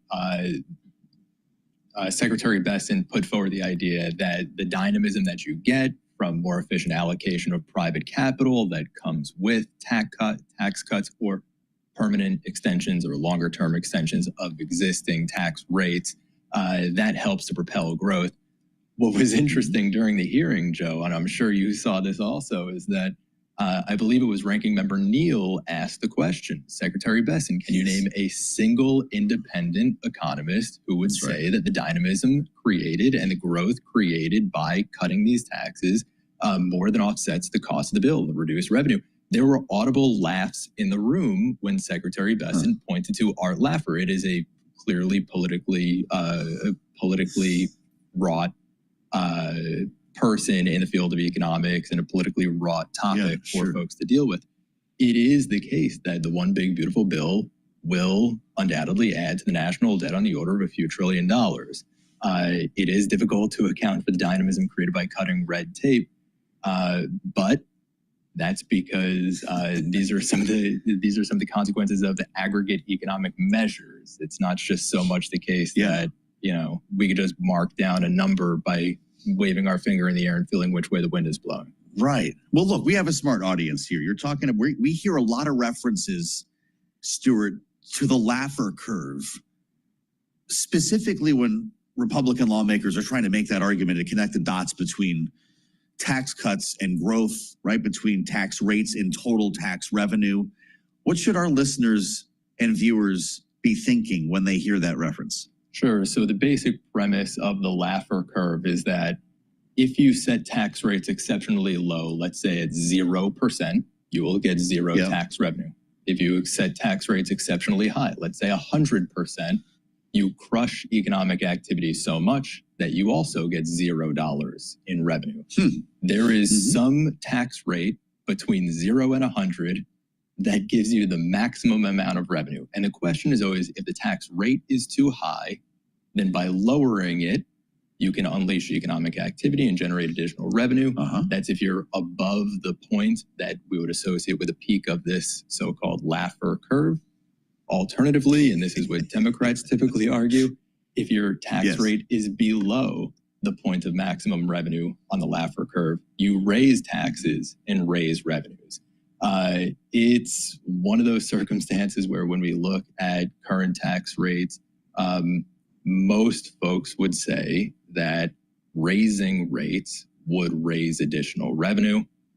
By pointing out one independent economist who would say that the one big beautiful bill raises revenue by pointing out that it's Art Laffer himself, Secretary Besson is in a sense esoterically acknowledging that there is no one else who would say that we are currently with tax rates above the point that generates maximum revenue. So this is incredible. I'd get, by the way, this conversation, I'd get fired anywhere else for having this conversation on the air, but this is Bloomberg, Stuart, and you just landed the plane so perfectly. When you go to the cocktail party later on, we give you permission. You don't have to give us credit for it. when you explain to everybody what the Laffer curve is, and they all ask you for your business card, just remember, it was Stuart Paul. Producer Matt reminds us, Art Laffer, not a tariff guy. Do we really want to keep hanging that name out there? No, his association is with taxes. It's funny that you bring up cocktail parties because the idea of this Laffer curve was originally just drawn on the back of a cocktail napkin at a cocktail party. He is a character mostly focused on taxes. And I think that most folks, even on the Republican side of the aisle, when they look at the One Big Beautiful Bill, they'll even acknowledge that the permanent or that the extension of tax of the TCJA will add to the debt. It's only when you account for revenue that comes from tariffs do you get to something closer to deficit neutral. But that's outside of the bill. That's coming from the White House. That is not coming from the Congress. Right. See, now you can admit that you just want to go to a cocktail party with Stuart Paul. The X date came up, Stuart. Secretary called it a moving target and said that he expects it will be middle to late summer. Pretty consistent with what we've been hearing so far. And then that brings up the whole question about whether they can get this bill done in time. It's got a raising of the debt ceiling in the reconciliation bill. But if they come too close on this, if things slow down in negotiations, they're going to have to handle this separately. How come he won't give us a more careful date on this? He seems to think, and he's said as much, that it creates more urgency if lawmakers don't know. Is that a good way to do business? Well, it's interesting. We've seen strategic ambiguity used as a concept in foreign policy negotiations, specifically with U.S. Relationship with China vis-a-vis Taiwan. Strategic ambiguity when it comes to when the U.S. would default on its debt obligations is certainly a new strategy here. Secretary Bessent has been urging the Congress to get this done before the August recess. I think that he's been ambiguous to try to provoke some doubt about when the X date is, try to encourage some folks to think that maybe it's in July. Let's get the bill passed before everybody leaves. By our best estimates, the X date is closer to mid-August. And if Secretary Bessent Is that why the bond market's not freaking out? I think that's right. But if Secretary Bessent knows it also, and he's just trying to encourage the One Big Beautiful Bill to get done, get the debt ceiling raised as part of this comprehensive program, he would want to encourage some of this ambiguity and questioning. Interesting. You know, we were talking earlier, Stuart, just the impression and the sort of gravitas and weight that the Secretary of the Treasury brings to the national conversation and how we look at them differently. When you think of testimony from Janet Yellen, there'd be roadblock coverage because she hadn't done an interview in probably 6 months, right? There'd be parsing of words. There would not be partisan conversation as we heard earlier. Are they getting back together, James? Brendan, oh geez, all right, well, hold that thought. And with that backdrop, listen to Scott Bessent here. Brendan Boyle, the congressman. Please go to my store, the-studio-reykjavik.com, and get the turmeric. Turmeric will soak up free radicals because it's an antioxidant. It'll also bring down inflammation, very important for the immune system and your cardiovascular system. Ashwagandha root helps to control cortisol levels and blood glucose levels, brings down inflammation. That will help with the immune system and your cardiovascular system. Lignans, it's a powder. You mix it with soft foods or filtered water. Take it every day. You get a small scooper in here. This will help with your immune system, bring down inflammation, also soak up free radicals, and help with your endocrine system. So please go to my store, the-studio-reykjavik.com. A great stack to help with your immune system and your cardiovascular system is to take the turmeric, the ashwagandha, and the lignans. You can take them separately, but you get max benefit when you take them together. Please go to my store, the-studio-reykjavik.com. Use discount 5 and you get $5 off any order. The IRA, the CBO scoring on that, it has been 3 to 4 times more expensive. So it's curious to me because you spent decades as an executive at George Soros's hedge fund, being very successful, making billions of dollars. Back then, you would always rail against deficit and debt. What's happened? Again, that it is smart spending that what are we spending for? Are we tax cuts that mostly go to billionaires such as yourself, while throwing 16 million people off their healthcare coverage? Well, I would dispute that 16 million. I think you're conflating a lot of numbers. No, it's the, excuse me, reclaiming my time. Those aren't my numbers. Just to be clear, as you know, it's the Congressional Budget Office projection. I think you're adding up a lot of numbers that shouldn't be added. Excuse me, I am adding two specific numbers. The cuts CBO found coming to Medicaid. No, if we're entitled to our own opinions, but not our own facts, not our own numbers. The CBO shows that 10.9 million will lose their health care coverage from the Medicaid cuts, and another 5.1 million will lose their health care coverage due to the ACA cuts. 10.9 plus 5.1 is 16 million. So you are adding numbers at 1.4 million. Yes, correctly. Do you support Medicaid for illegal aliens? 1.4 I am asking the questions, not you. Although you'll be happy to know that in my Commonwealth, home state, Commonwealth of Pennsylvania, actually they check your citizenship status before you can enroll in Medicaid. But I understand why you're wanting to divert and change the subject. Let me move, since we've taken up already most of my time. The World Bank yesterday had a shocking growth projection. They slashed their growth projection for the United States by upwards of 40%. I'm just curious, do you agree or do you think they're wrong as well? Because they specifically cited the trade uncertainty caused by your administration, the administration that you serve as Secretary of the Treasury, as being the primary reason why they've had to slash their growth projection to the lowest since 2008. Congressman, you kindly cited the success that I may or may not have had in my previous career, but I could tell you I would not have had it if I followed World Bank projections. So it is interesting that you believe all of these groups are wrong, from your former colleague Elon Musk, to left-leaning groups, to right-leaning groups, to center groups, to the World Bank. Everything is going hunky-dory. The reality is, I can see why you would have that opinion. You, as a billionaire, will reap the rewards of this tax cut, while 16 million Americans will lose their health coverage. That is the sad reality of the situation. We could look at who would be most harmed if these tax cuts expire. Well, you'll be happy to know that on this Democratic side of the dais, through an 18-hour markup, every single Democratic member voted to extend the tax cuts for everyone making under $1 billion. I see my time has expired. I yield back. Dr. Murphy. Thank you, Secretary, for coming in. I apologize for the bellicose manner in which you're being treated. I think if we all want respectful parlay. And Congressman Greg Murphy, Republican from North Carolina now, Ways and Means Committee. Just going to take a side. I am a physician in healthcare. I always want everybody to be able to access healthcare. But if I can say three words: illegal, ineligible, and able.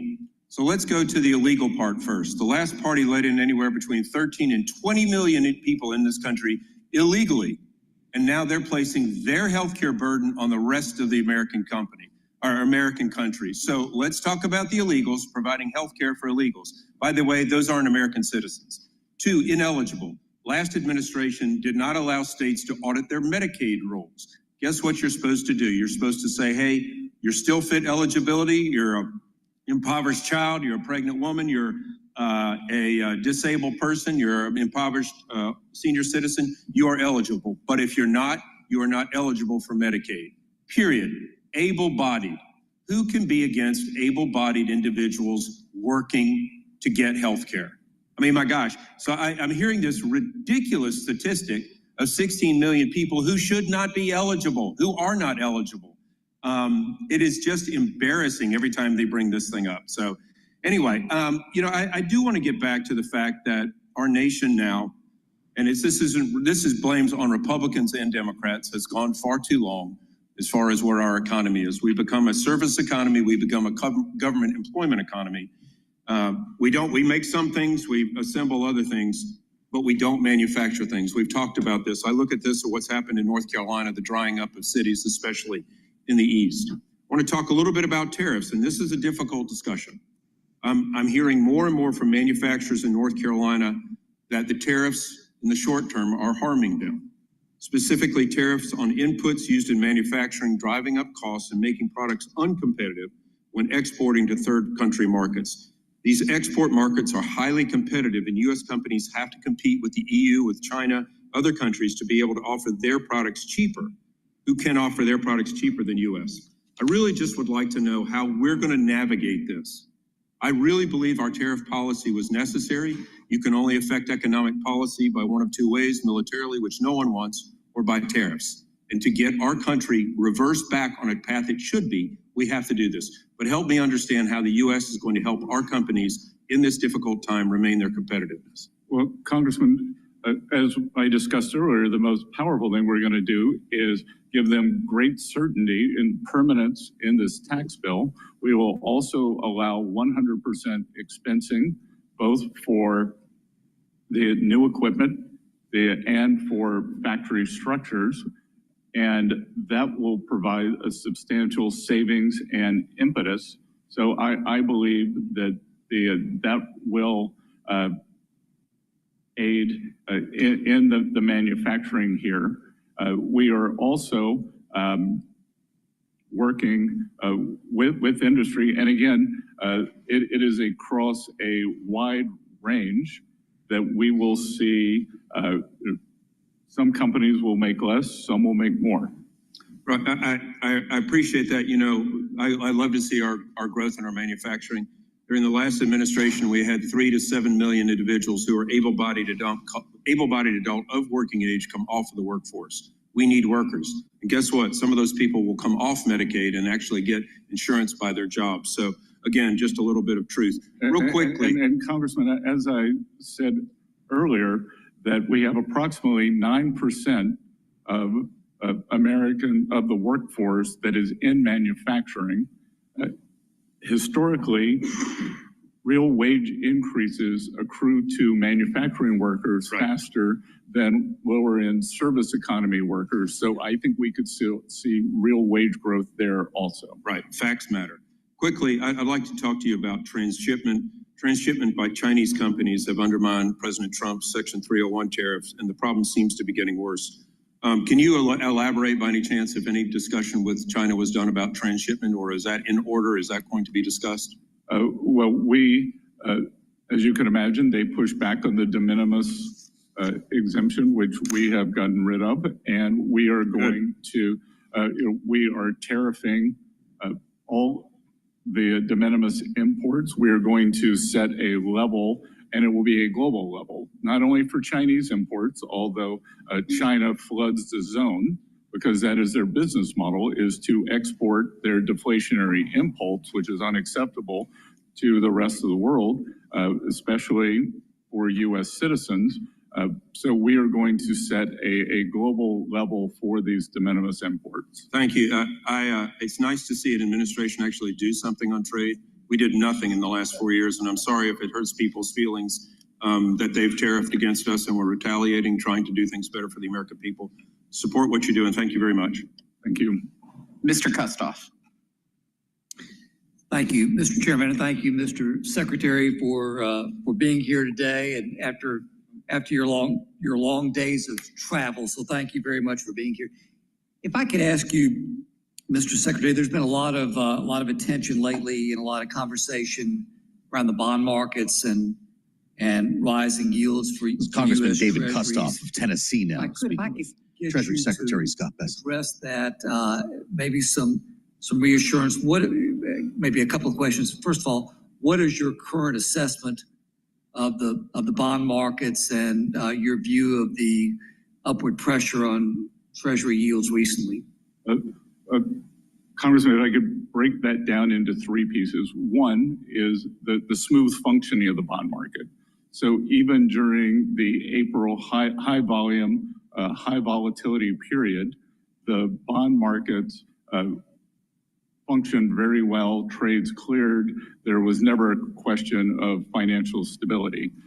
Two, at Treasury, our bond issuance is going quite well. We are actually seeing an uptick in primary purchasers as opposed to, so these are the end users who would hold it as opposed to dealers or flippers.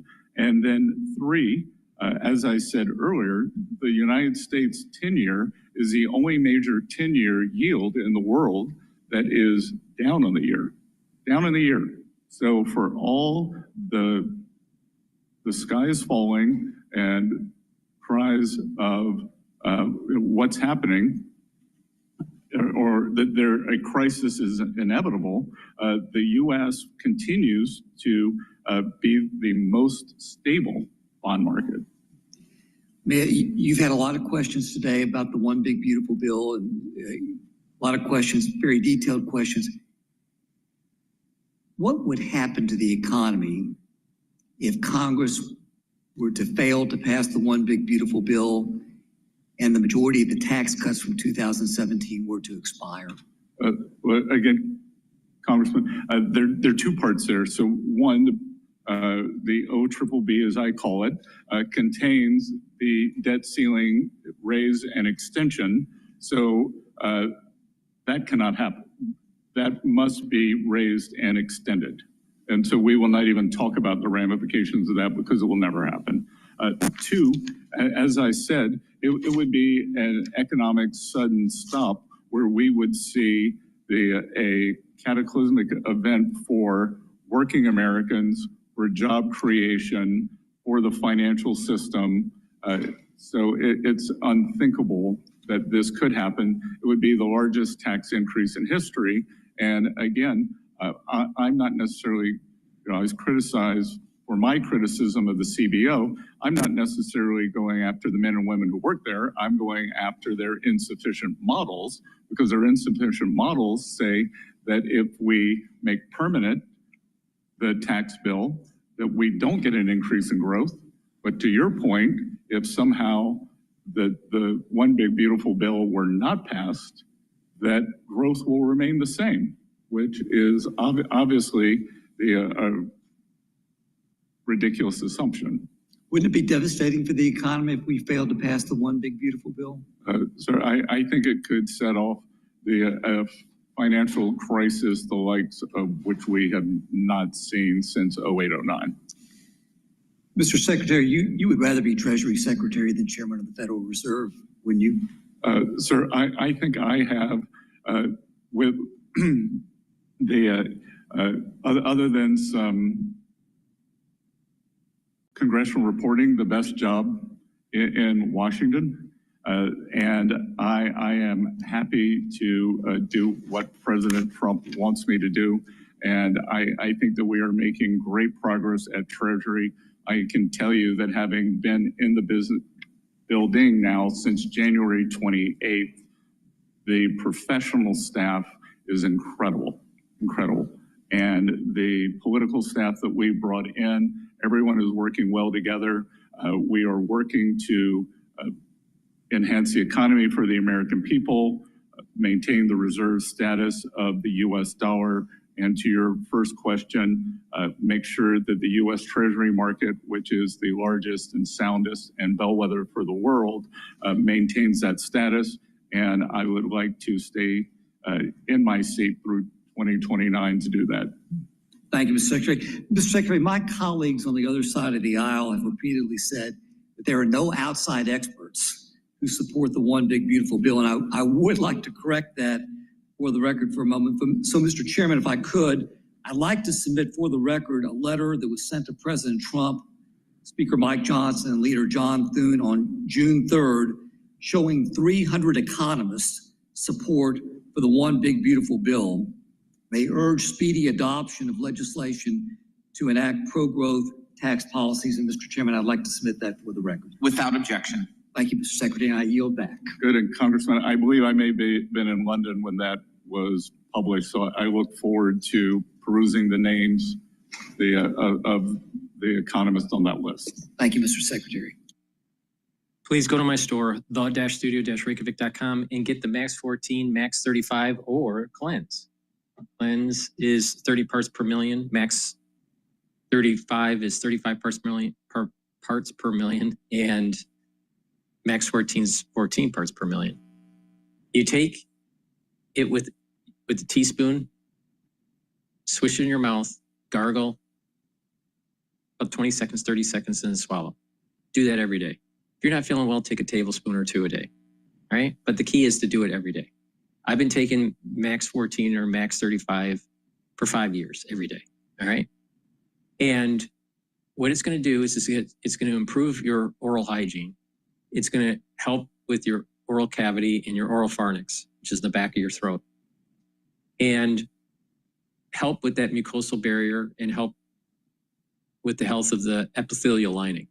And that way it's helping to boost your immune system. So please go to my store, the-studio-reykjavik.com, and get the max 14, max 35 or cleanse. They're at different price points for your affordability. In addition, let's talk about really quickly the core protocol.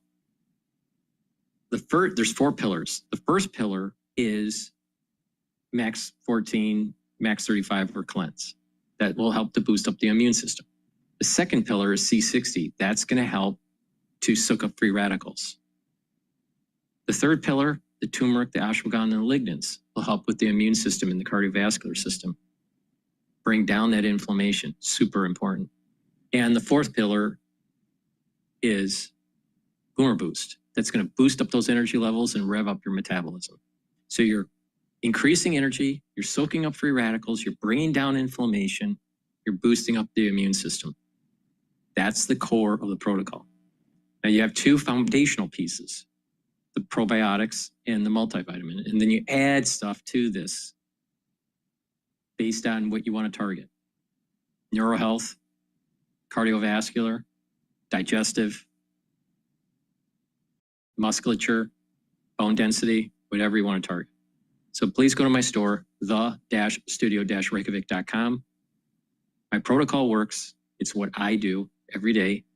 So please go to my store, the-studio-reykjavik.com. Use discount 5 and you get $5 off.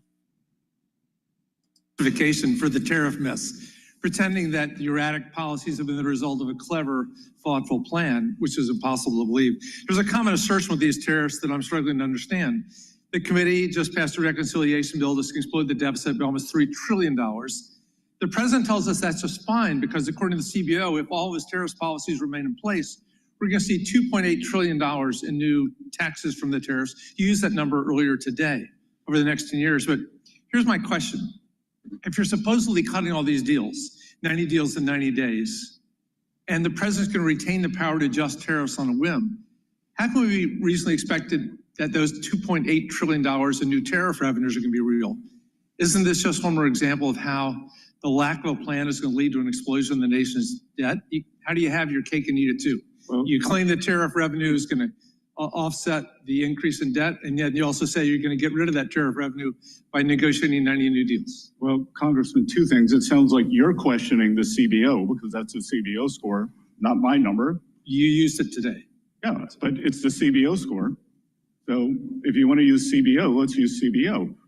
They're claiming 2.4 trillion in new debt, and they're also saying 2.8 in tariff income. Even in Washington math, that's plus 400 billion. that does miss the 500 billion in new interest on the debt, which takes it up to 3 trillion. But well, finally, you don't agree with the CBO either. In my 45 seconds, your counterpart, Secretary Lutnick, recently declared on television that Trump's president's tariffs are not going away, quote unquote, even with your deal on China that you announced. Secretary Lutnick was asked by Senator Kennedy if he'd accept a deal that removed trade barriers for places like Vietnam, and he gave an answer that was frankly all over the place and difficult to understand. We're less than a month away from Liberation Day Part 2. Very few of the trade deals have been announced yet.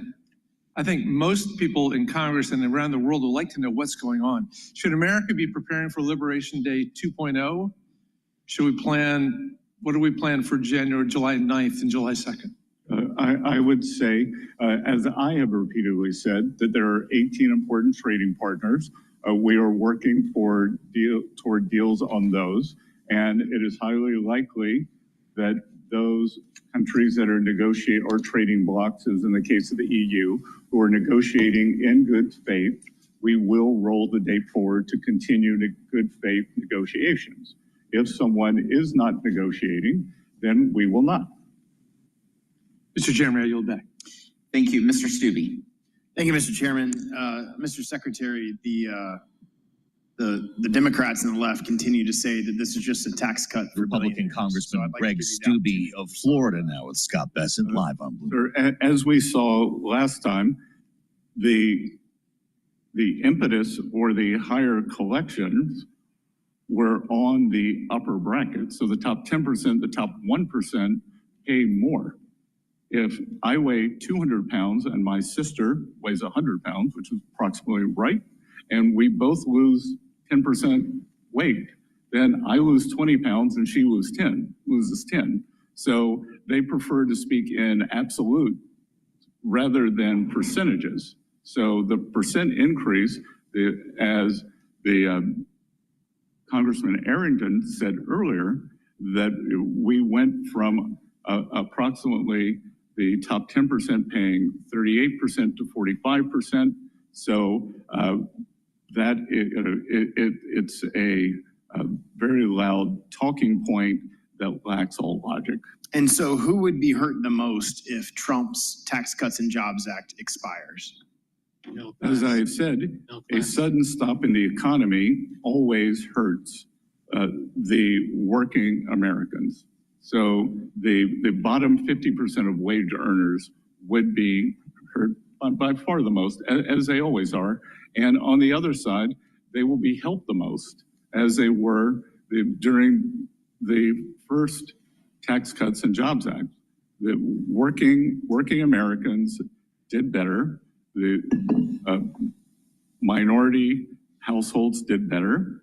Working households saw a substantial increase in their household net worth compared to the household net worth increase of the top 10%. So again, in percentage terms, which is what matters, and Congressman, what also matters is how much do Americans keep? What is the return? Because we just experienced this great inflation. The statistics said that inflation was 21%. The goods basket for most Americans, because it includes the cars, insurance, groceries, was in excess of 30%. So that inflation, they're still trying to recover from this affordability crisis. And as I said earlier, there are two ways to recover from that. Lower the prices, which we're working hard to do. Gasoline prices are down substantially, or have real wage increases, which we believe that this bill will drive. Well, that's not even touching on if we did not pass this bill, the increase on small business. I just want to bring up the 10-year, the 10-year Treasury price is moving up since the news today, where the CPI was a little bit lower. I think it was the CPI. Yeah, I think it was the CPI. And the price of the 10-year bond is at 112.13. All right, now, a great way to take a look at bond trading in terms of ETFs is looking at TYD. It's a basket between the 7 and the 10 years called the belly of the curve. And that's trading at, right now, 24.40. And that's based on price. So it's an ETF that's targeting price between the 7 and the 10-year Treasury. So if prices go up, typically, when prices go up for the bond, normally the equities are going down. They're inversely correlated. But sometimes news comes out where maybe positive for equities and positive for Treasuries. In this case, less inflation, good for Treasuries, actually good for stock market, all right? But typically they're inversely related. Now, with this ETF, this TYD ETF, if prices for the bonds go up, typically the equities are going down, all right? And bond yields are going down, right? Bond prices go up, bond yields go down. So it's trading at 24.40. The news came out that was positive for inflation, all right? Positive news, less inflationary pressure, let's put it that way. And that will mean that these types of ETFs will be better off. Okay. Now let's say the Federal Reserve lowers rates. Well, if you lower rates, that means yields usually go down, which would mean the bonds would go up. All right. In a typical fashion. All right. So if the Federal Reserve decides to lower rates sometime this year, most likely TYD will go up. All right. Now, when the Fed lowers rates, what they're doing is they're buying bonds and they're actually putting money into the market. So they're actually they're soaking up some of the bond supply and printing money. That's how they print money, right? Or it's one of the ways. But that's in the front. That's more of the front of the curve, and it affects the rest of the curve. It kind of transmits through the rest of the duration of the curve. The yield curve is what it's called. All right. So we have a support level. We have a support level at 23.96. It's trading at 24.40. So a support level at 23.96 and a resistance level at 25.02. All right.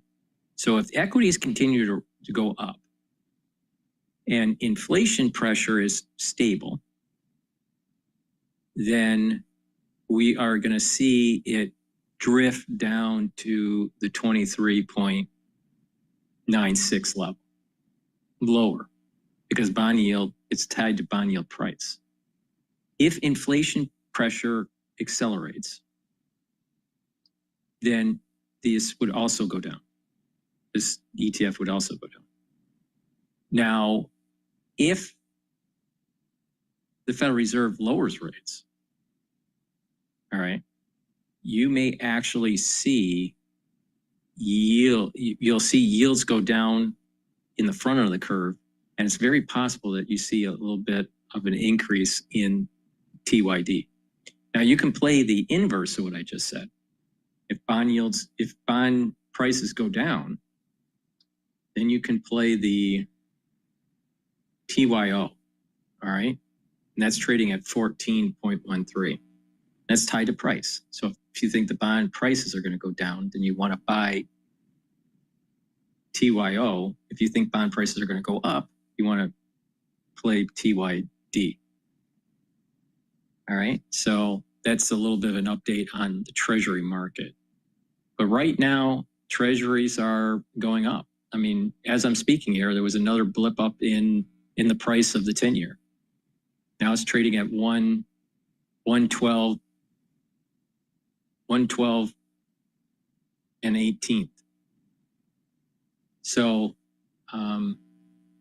so that translates into a yield of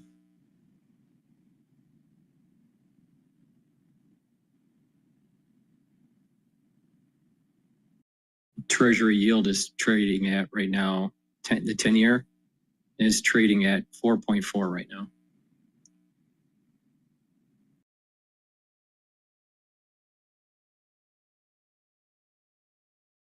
All right, let's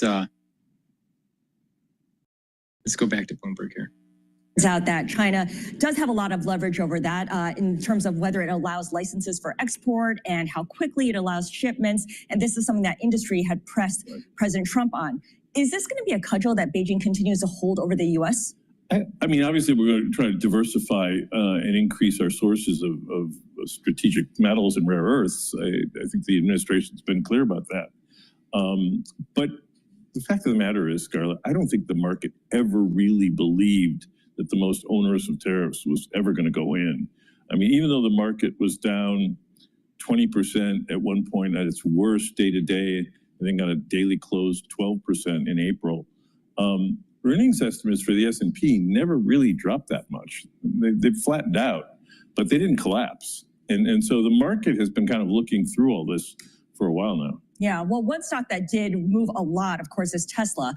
And as a longtime skeptic of Tesla, I'm curious to get your take on the very public breakup between Elon Musk and President Trump. Musk is now saying that he has some regrets over his comments, and he also says that they went too far. Does this drama change Tesla's narrative or prospects in any material way? Yeah, it was all at the end of the day, big never mind, right? Look, I think that depending on how this all came about, there's all kinds of stories, and who knows? Certainly everyone is going to tell their side of the story. The fact of the matter is, it does look like the legislation, with a lot of benefits for EVs and solar, is going to change that dynamic dramatically. And that does have a material effect on Tesla's businesses, both in the auto credits for their customers, $7,500 each, the so-called ZEV credits, the emissions credits that they sell for cash, that looks like it may be going away.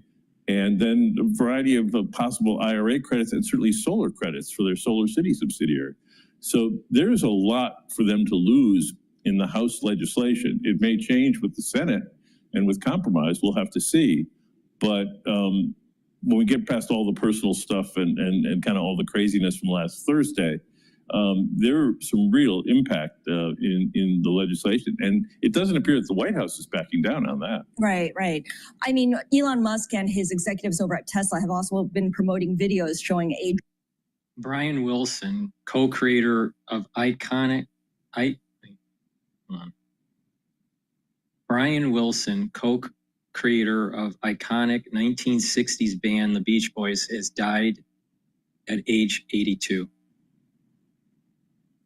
Almost everyone at this point agrees that the company is not being valued for its auto operations. It would be trading at $30 or $40 a share, not 300 and something. So the two pillars or three pillars that it rests on are autonomous driving, related robo-taxis, and then the Optimus robot line. And so everything has to go right for those valuations to play out.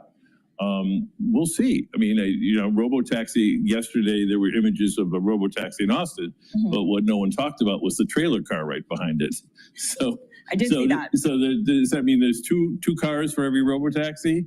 And there was a driver in the second car. And so, I mean, and the cost model for this, people are using absurdly low numbers for the cost per mile, not understanding the cost for redundancy and safety, as well as self-insurance and a lot of other costs that aren't in people who are bullish in their models.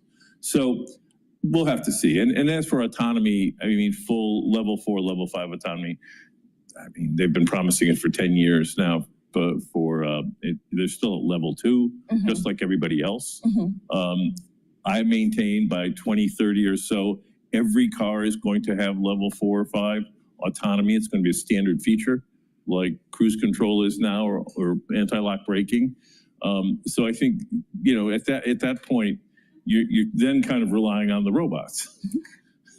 Let's talk a little bit about that bullish environment you just mentioned. You've called the post-COVID market euphoria the golden age of fraud. And we've seen the S&P 500 have that gigantic drawdown in April, but it's now right back to within about 2% of its record high.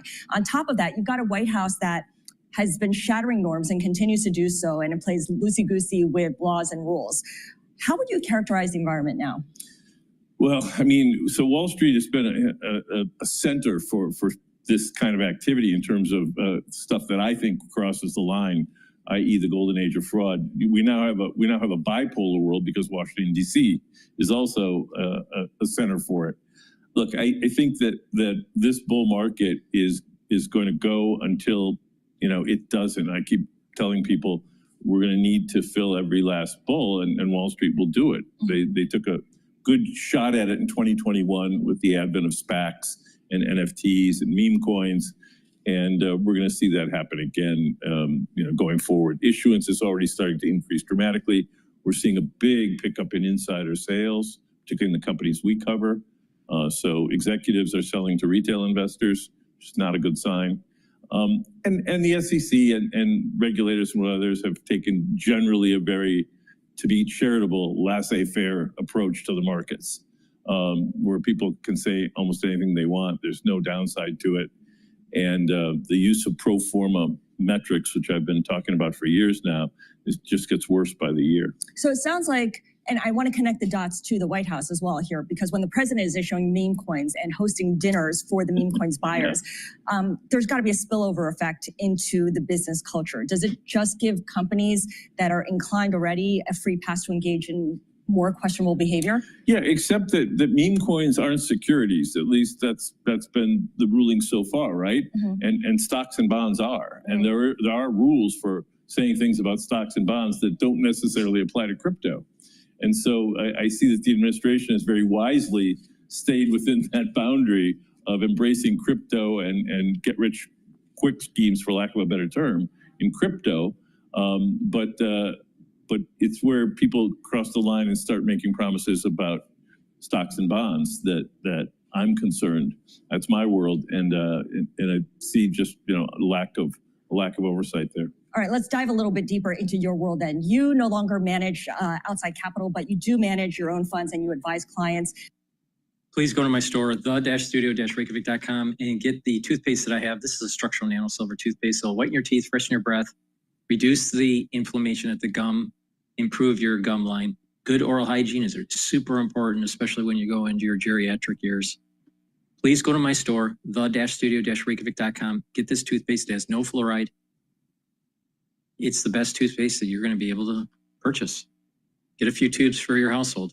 Very high quality toothpaste. I have gel in a dispenser form and in a tube form. Very high quality gel. It's a dual purpose. You can use it as an aftershave. You can use it as a daily skincare. You can put it on wounds to help heal the wounds quicker. If you're not feeling well or someone around you is not feeling well, put it on your hands, around your mouth, around your nose, around your eyes, around your ears. Lightly coat your nostrils. It stays active for 5.5 hours. Please go to my store, the-studio-reykjavik.com, and get the gel. Super important to have, just in case you need it. You never know. Never know. And lastly, get the resveratrol. Resveratrol is something that I've been taking for decades. It soaks up free radicals because it's an antioxidant. It'll help the health of the mitochondria, help with the energy levels because your mitochondria produces ATP. Very important for your cells. Resveratrol also helps to get rid of senescent cells and helps with youthful gene expression. It's part of an anti-aging protocol. It stacks really well with C60, NAD+, and ubiquinol, and Clarity Factor. So please go to my store, the-studio-reykjavik.com, and get the resveratrol and stack it with some of the items that I just mentioned. Use discount 5 and you get $5 off any order. Go to my store. The link is in the description of this video. It's called the-studio-reykjavik.com.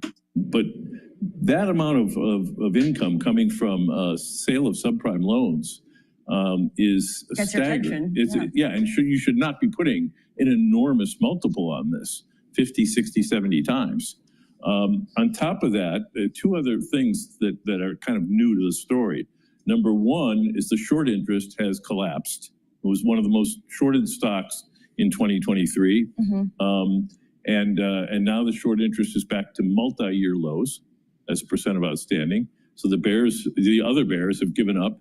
And number two, we've seen a dramatic increase in insider selling, something we just talked about in May and June in the shares of Carvana. So the last time we saw this type of selling, the stock also was getting ready to go down dramatically. So that's another red flag. And of course, we should mention that we are out to Carvana for comment because of all of that. I want to switch gears a little bit here because you are also blowing up on social media over the last couple of days due to your call to go long Bitcoin and short MSTR strategy. Michael Saylor, the CEO of Strategy, spoke with us yesterday on Bloomberg Crypto.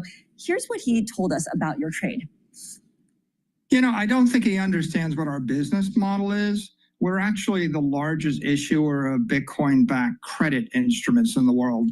So last week, we just raised $1 billion by selling a preferred stock, non-cumulative, called Stride.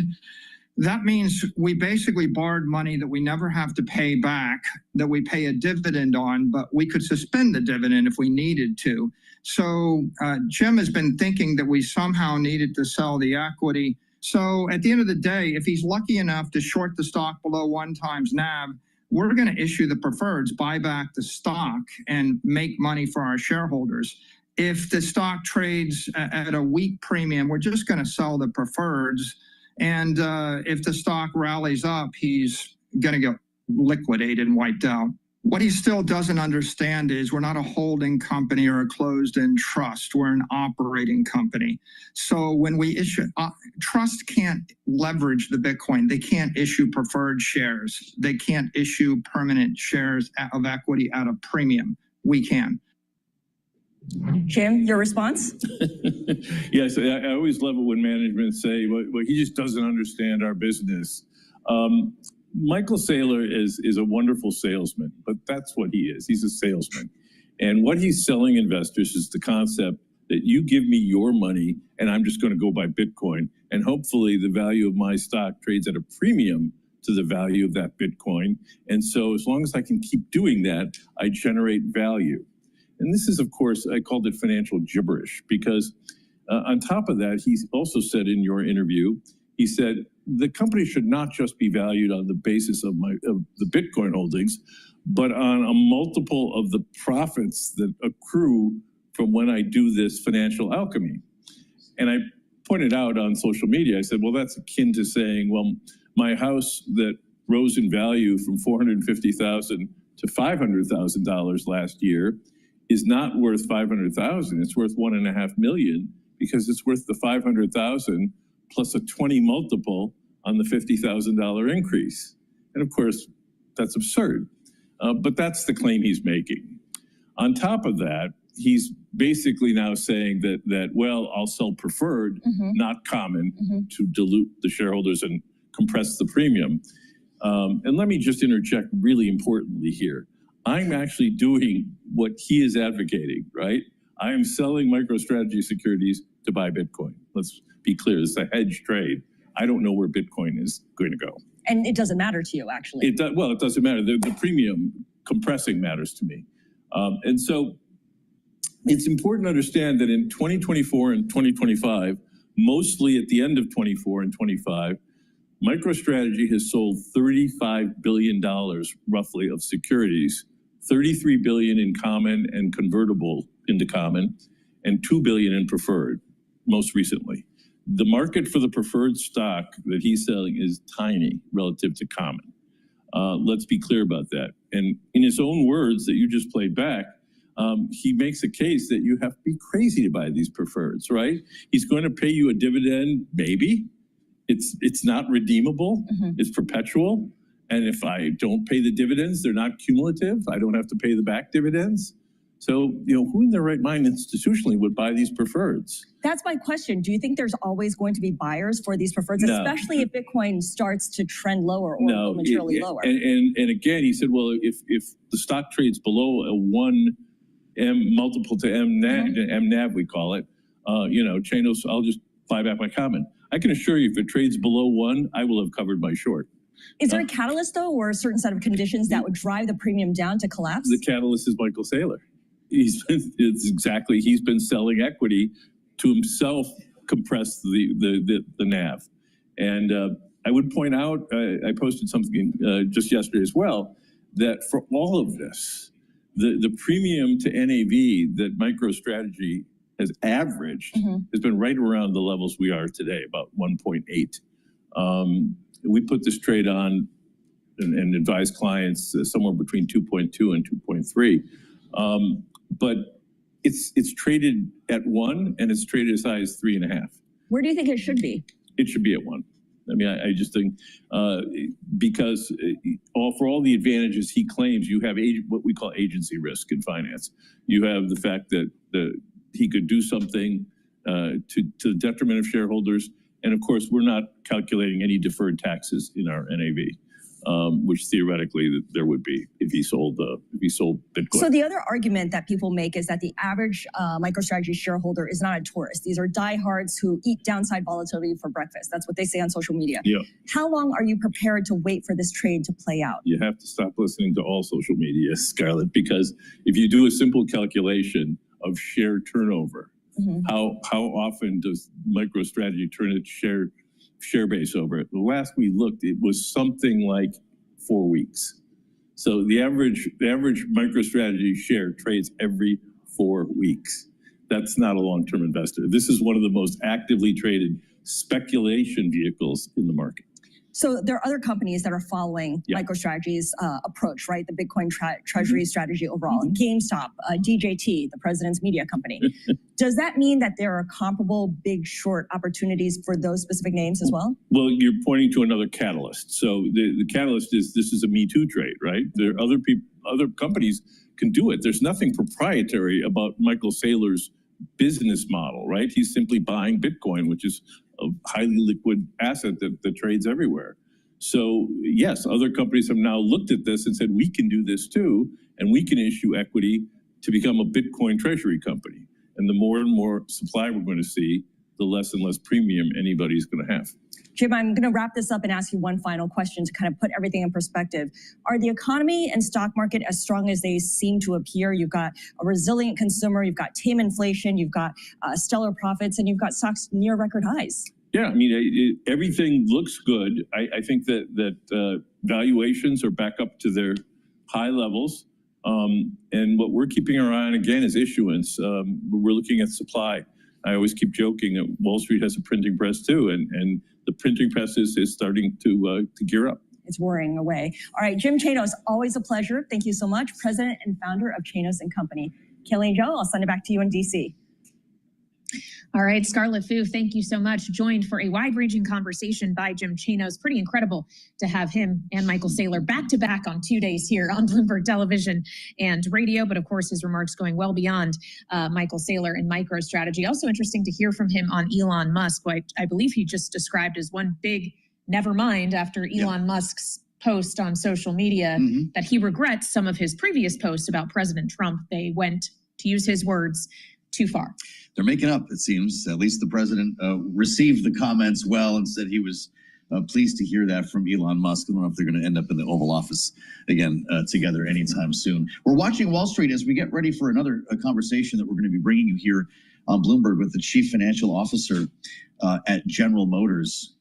Kaylee, the markets have been keeping an ear on Scott Bessent in testimony, and it looks like we're getting a bit of a lift. So we want to check in with Charlie Pellet at World Headquarters in New York for an update on the markets here on Bloomberg TV and radio. Charlie, how's it look? Right now, the equity market is moving higher. A fourth month of surprisingly benign inflation drove bond yields down. Wall Street investors seeing greater leeway for the Fed to cut rates should trade friction slow the economy. Right now, we have got the S&P higher by just about 13 points. That is a gain of 0.2%. The Dow up 225, now up 0.5.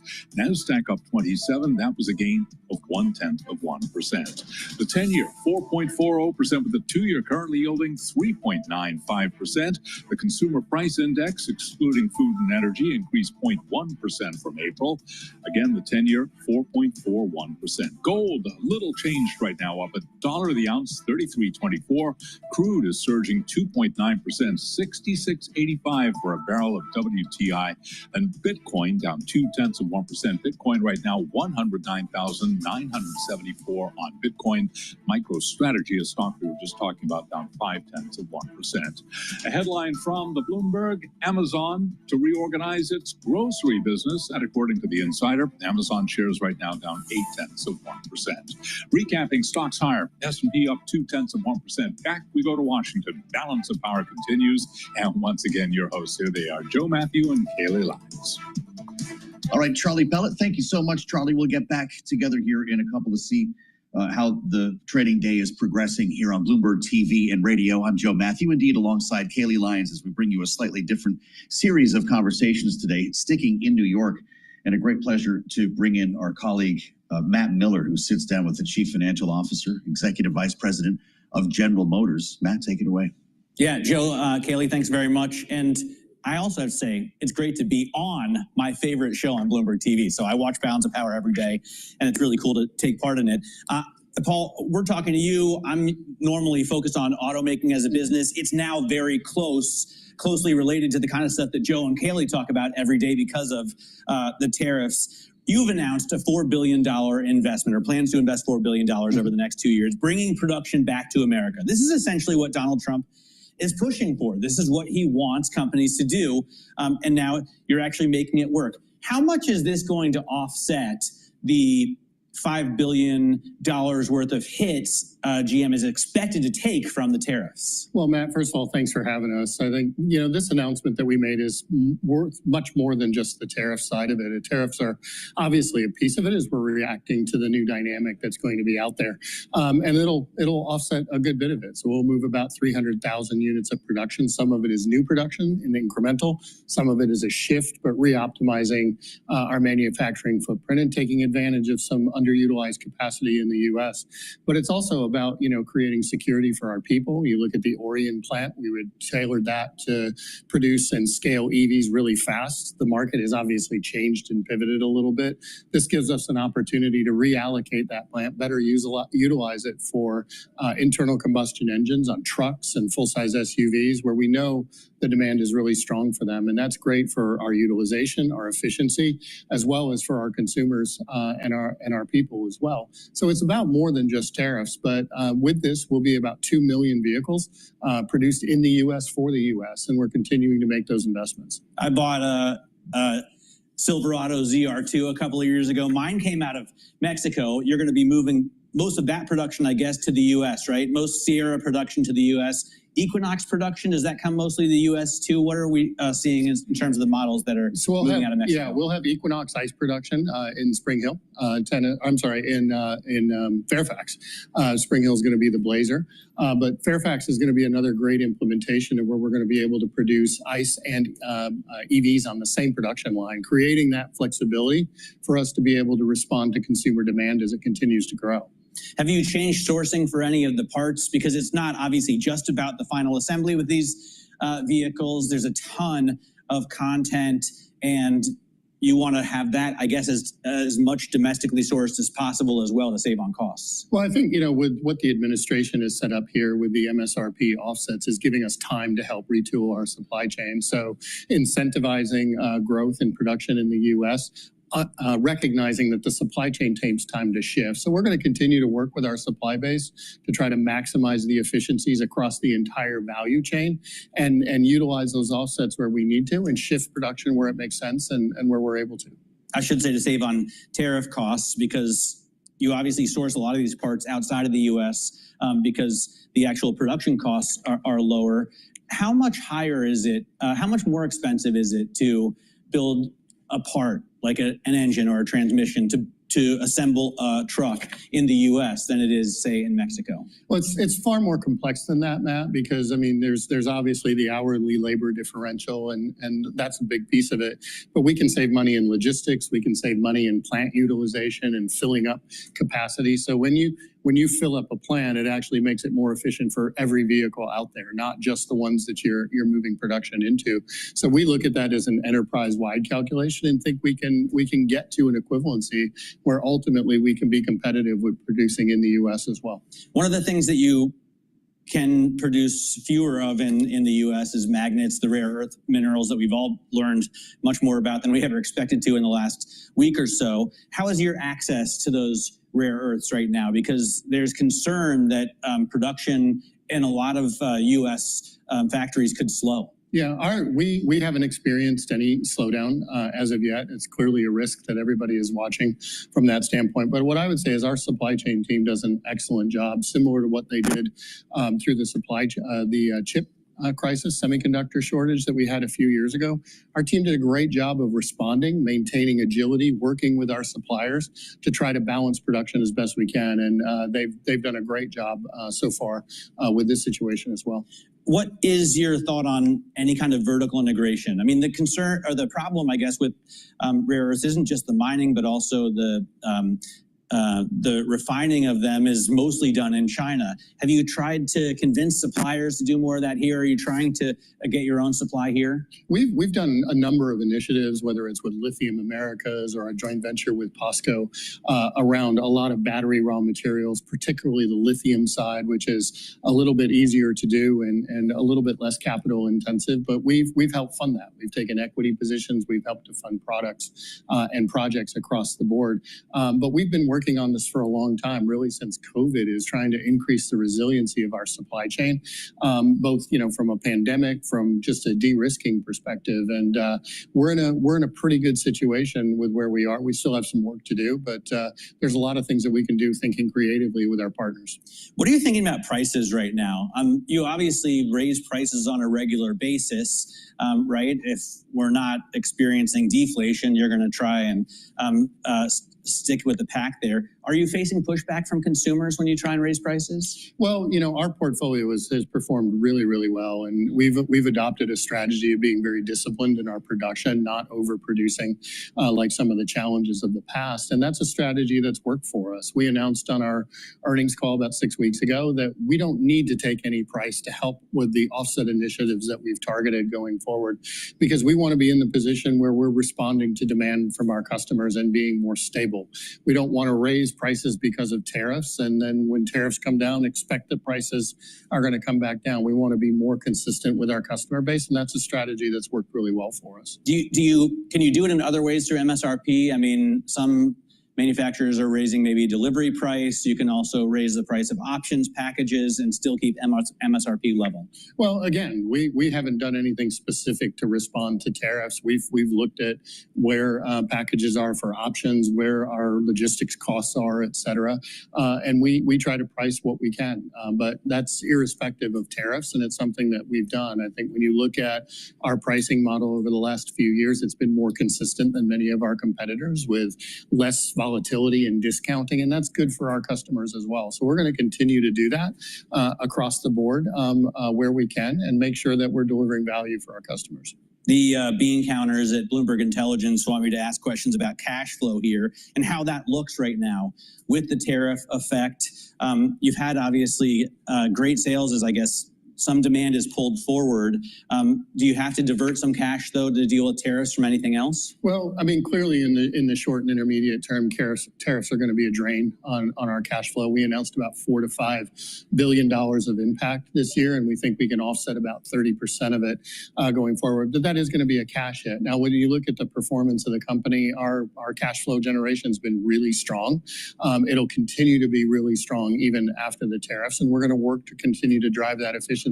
But we've got to create that stable cash flow across the board, because this is still a cyclical industry, and we need to be able to absorb these shocks. And I think the team's done a really good job of managing and being disciplined in order to continue to drive strong cash flow, even in the face of some of these short to intermediate term hits. What are you expecting in terms of SAR? Because we've had pretty strong sales numbers over the past couple of months. I think upwards of 17.3 million. Does that continue through the rest of the year? No, we don't expect it to. We would love to see that happen. But, what we said about 6 weeks ago is we're planning for a year of about 16 million units, which is similar to last year. In April and the first half of May, we were trending much closer to 18 million, as we saw a lot of customers trying to get ahead of what they expected to be price increases. We've seen that come out over the last couple of weeks, but it's really retreated back to where it was before that pull-ahead demand. So we're encouraged by the fact that that consistent demand is still there, and that's going to be important for us as we continue to push forward. But if we see a slowdown, we'll have to adjust to it and make sure that we create that agility that we have really come to be known for over the last few years. But right now, the customer seems pretty stable, even though we've seen that pull-ahead demand come out. You've had the best margins of... Please go to my store, the-studio-reykjavik.com, and get this stack to help with your neurons. Ubiquinol, it's an antioxidant. It's going to soak up free radicals. It also helps with the health of the mitochondria to boost up energy levels. Ubiquinol, which is the most bioavailable form of CoQ10 that you can purchase. Ubiquinol will lead to protecting neurons. NAD plus supplement raises your NAD plus levels. That means that your energy levels are going to go up. You're also going to be able to repair DNA damage, because NAD plus is a cofactor to help with that repair mechanism. Super important when you get older. And NAD plus helps to protect neurons. Stack this together, ubiquinol and NAD plus, to protect those neurons. It's very important that you take this stack if you're 40 years of age or older. It stacks well with C60 and clarity factor. To help with your bone density and your cardiovascular health, take this stack here. D3 will help to absorb calcium. It has higher efficacy when you take magnesium in your diet or in supplementation. D3 is also a cofactor for gene expression and helps to get rid of cells that need to go into apoptosis. So D3, in terms of cardiovascular health, is going to help to bring out some of that calcium deposit and prevent further calcium deposit from taking place. And you stack it with the K2 and K7 molecule, and that will help to pull some of that calcium out and prevent further calcium depositing. But D3 and K2 will help to absorb calcium. And when you do resistance training, you're going to be building bone density. Very important to build bone density for males and females. It's part of an anti-aging method, because when you get older, you're going to start losing bone density, and then you need to do resistance training. Detoxifying your body is super important. I have zeolite. Zeolite will bind to heavy metals, toxins, and chemicals and allow you to urinate those out in about 6 to 8 hours. Take 2 drops underneath your tongue every day, small drops. Drink filtered water and do that year-round. If you want to do a heavier detox, then take about 5 small drops underneath your tongue. Drink filtered water. Do that every day until the bottle is done, and then do that once or twice a year. But it's better to take it every day as a maintenance dose. So another thing that you need to do is make sure that your environment is clean and removed of chemicals as much as possible, such as cleaning supplies or paints. Put them in, double layering, triple layering containers to reduce the degassing. Cleaning supplies in your cupboard or in your closet, that needs to also be wrapped up, because if you're breathing those in every day, it's affecting your immune system, it's affecting your endocrine system, and affecting your health. So it's very important to clean your environment. But not just that, make sure you drink filtered water and stay away from processed foods. So please go to my store and get the zeolite, detoxify your body, do it every day. I think it's going to be a combination of both. And I haven't seen all the details yet, meaning, I don't think there's going to be 2,300 jobs that start tomorrow afternoon. So I think it's going to be a combination. I think we have the workforce, but I think we're going to have to do some investing and retooling, so to speak, on training of these jobs. But Michiganders are resilient. We have a good partner with GM. We have a good partner with the local officials in the local community of Lake Orion, that we're going to be able to get this done to make sure that we can get the plant up and running as soon as possible with skilled workers. Well, and for all of the economic benefit that you are expecting from this investment, of course, part of the reason companies like GM are looking at more onshoring is because of the tariff regime the president has put into place. To what extent do you expect the positive economic effects of that might be offset by higher Negotiate our trade deals and bring manufacturing and jobs back to America? So I don't know what the effect is going to be. I believe that there could be a possibility that we see a reduction in the tariffs. I mean, look at the deal that we the president just signed with China, not to mention the other 80 countries that have come to the table to renegotiate trade deals. So I'm optimistic that it will offset a lot, but maybe there won't even be that much to offset, because the tariffs are being used effectively as a negotiation tool. Yeah, we should note that we are waiting for that deal, the framework at least, that was announced to be formalized and approved by President Xi. But I know as well that you're crediting President Trump's trade policies here for this investment and the shift to the U.S. We know as well that General Motors is confirming that it has no plans to produce electric vehicles at the Orion plant. These are going to be gas-only vehicles following the retooling. Is that also a response to President Trump's approach, or is it a response to customer demand? Well, I think you heard the gentleman on before Paul say it is a demand, right? I don't know that it's as much a retaliation or whatever words you use. I think it is more a reflection on the demand of what consumers want. President Trump, I don't think, cares what type of vehicle you drive, whether it's an electric vehicle or whether it's a gas-powered vehicle. He just wants the American people to be able to choose. And I think what you see from GM is without those subsidies, you're seeing the demand from consumers saying, hey, we prefer a gas-powered vehicle. You can still buy an electric vehicle, but the demand is for the ICE engines. And that's exactly how the free markets are supposed to work. Supply and demand should matter. Mm-hmm.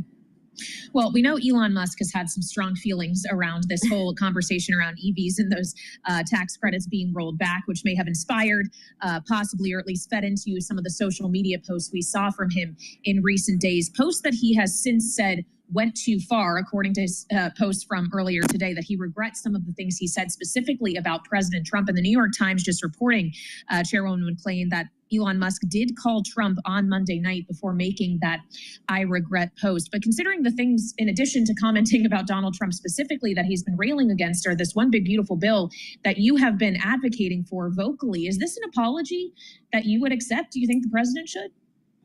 Yeah, I think they are. Listen, the president is a very smart man, and Elon Musk is a very smart man. What did we think was going to happen when you have the most powerful man in the world and one of the richest men in the world? Is I think sometimes your emotions get the best of you, and they're both businessmen. They both care about the country and doing what's best. So I think this will be put to bed rather quickly, and actually it has been put to bed rather quickly. So I'm optimistic. Let bygones be bygones, and let's focus on what's best for the American people. Well, does getting over this help passage of the reconciliation bill? I know it's coming back your way, but likely with changes in the Senate, Congresswoman, and there were concerns that some of the fiscal hawks might have been paying attention to Elon Musk, urging them to vote no. Yeah, well, I think it doesn't hurt. Does it help? I think every little bit helps, right? And at the end of the day, I think we're going to get it back. I know the Senate is going to put their fingerprints on it. They've already told us they're going to put their fingerprints on it. My hope is that they don't change it too dramatically, because we have a very thin margin, and we worked for almost a year and had our family fights, family squabbles, family disagreements on this to put the best, most conservative package on the floor. So again, I'm optimistic that we'll get this done, hopefully by July 4th. Well, and when we consider those Senate changes, we understand that Chairman Crapo in the Senate, who leads the Finance Committee, of course, is going to be briefing Republican senators about the changes he's looking to make this afternoon. Which one do you fear most that you've heard rumor of that could diminish the chances of it repassing in the House? I hope they don't touch SALT too much. And the reason why I say that is because the SALT caucus, which we have here in the House and they don't have in the Senate for obvious reasons, they've been pretty dug in. And I'm not here to say they're right. I'm not here to say they're wrong. But they've been pretty dug in. And that was one of our biggest issues in the House. That just can't be touched. That would be the biggest... that'll be the biggest problem if they touch SALT, I believe. And Medicaid, obviously, which I don't think they're going to. We've got our eyes on the New York, New Jersey, California delegations. Congresswoman, it's great to have you. And thanks again for being with us live from Capitol Hill. Lisa McClain is chairwoman of the House Republican Conference. And a great update there, real-time information, Kaylee. She picked SALT. Isn't that something as the answer? This is what's keeping them up at night right now. Yeah, which is why the details of whatever Chairman Crapo has to say about the changes they're looking at are so important, considering senators, including the Majority Leader, John Thune, have not been shy about saying that the Senate doesn't care at all about SALT, at least on GOP side. We've come around all together again from Matt Miller. I hope that he was listening to that. With Kaylee Lyons, I'm Joe Matthew. We're going to bring in Anna Wong coming up next, but first we want to check the markets. Let's get up to speed on Wall Street right now with the help of Charlie Pellet in New York. Hi, thank you very much. Here's what's going on. CPI Wednesday, choppy trading right now. We got the Dow, the S&P, they both remain higher. NASDAQ just dipping lower right now. NASDAQ down 7, little change there, down under 0.1%. The S&P 500 index holding on to a 4.2% point gain right now. The S&P up under 0.1%. Dow Industrials up 177 on the Dow, a gain there of 0.4%. Our Mag 7 index, though, down 0.3%. 10-year 4.41%, the 2-year right now at 3.93%, a fourth month of surprisingly benign inflation driving bond yields down. Spot gold, little change, 33.23 the ounce, down less than 0.1%, while crude is now surging 3.1%. West Texas Intermediate crude back above $67 a barrel, 67.05. Repeating an earlier headline, Elon Musk called President Trump Monday night before that regret post. That, according to the New York Times, you'll recall in that post on X, Musk expressed regret over his recent post about President Trump, saying, quote, "They went too far." And just getting word that the U.S. Embassy in Iraq is preparing for an ordered departure. This is according to Reuters, which says the embassy in Iraq is facing heightened security risks. Again, developing story that we are keeping an eye on. Recapping, S&P up now by 1 point. Balance of power continues now. Back we go to Washington. Once again, your hosts, Joe Matthew and Kaylee Limes. All right, Charlie Pellet in New York, looking at the market reaction to today's CPI data. Thank you so much. That data, of course, coming in cool for the fourth consecutive month, with underlying U.S. inflation rising just 0.1% in May. That was less than estimates as we look at that data at 8:30 a.m. and then the testimony that began at 10 a.m. and, by the way, is still going with the Treasury Secretary Scott Bessent. This is something he seems to be pretty proud of today. He called this data specifically fantastic. So this isn't Biden data anymore. I guess not. I guess that's right, though. He had the wind at his back when he walked into the Ways and Means Committee room. A good story to tell from the White House. Let's see if Anna Wong agrees. Bloomberg Economics chief U.S. economist joins us now live. Anna, is that the full story? Because the headline reads pretty well for this White House. Well, so I think you can certainly see it glass half full like Bessent does. But what the signal is telling us from today's report is that consumers are beginning to see their income prospect dwindle. And that's why they're pulling back on traveling, on booking hotels, and on buying cars. Typically, in a slowdown, economic slowdown environment, those two categories, cars and travel, are exactly the stuff that people first pull back on. So I think what this soft data is telling us that the economy is slowing. Well, so Anna, to expand on that a little further, are you suggesting basically that the data is not so much telling us that companies and businesses aren't passing on higher costs due to tariffs, but that they can't exercise that pricing power, that consumers are not going to be particularly tolerant of it? So what exactly it is what I that was saying the a couple firms weeks actually ago. have been passing main through destruction. some tariffs. We noticed that appliances and some of the more tariff-exposed categories have been seeing a pickup in inflation, but more than offsetting that is this deflation in many travels sectors such as airfares and hotels. So I think now is a good time to travel and book hotels if one has slack in their budget. But otherwise, I think this tariff pass-through that everybody has been waiting for is actually happening. And my team does scrape online prices. And those online prices are showing that in the next couple of months, home appliances like your toasters, microwaves are going to see a significant price increase. Yeah, and people aren't going to buy it. Anna, we're watching testimony continue with the Treasury Secretary, Scott Bessent, now approaching hour 4. Before the House Ways and Means Committee. I don't know if this man ever sleeps. He's going to be talking later before the Senate as well. And speaking to what he has described as the economic benefits and the growth engine that would be this reconciliation bill, the president's big, beautiful bill, if passed. Listen to what he said about cutting red tape, and we'll have you weigh in. The One Big Beautiful Bill will also incentivize unprecedented investment in U.S. manufacturing. The legislation will provide 100% expensing for new factories, as well as existing factories that expand operations and support Made in America. It will streamline burdensome permitting processes that often stand in the way of new manufacturing projects.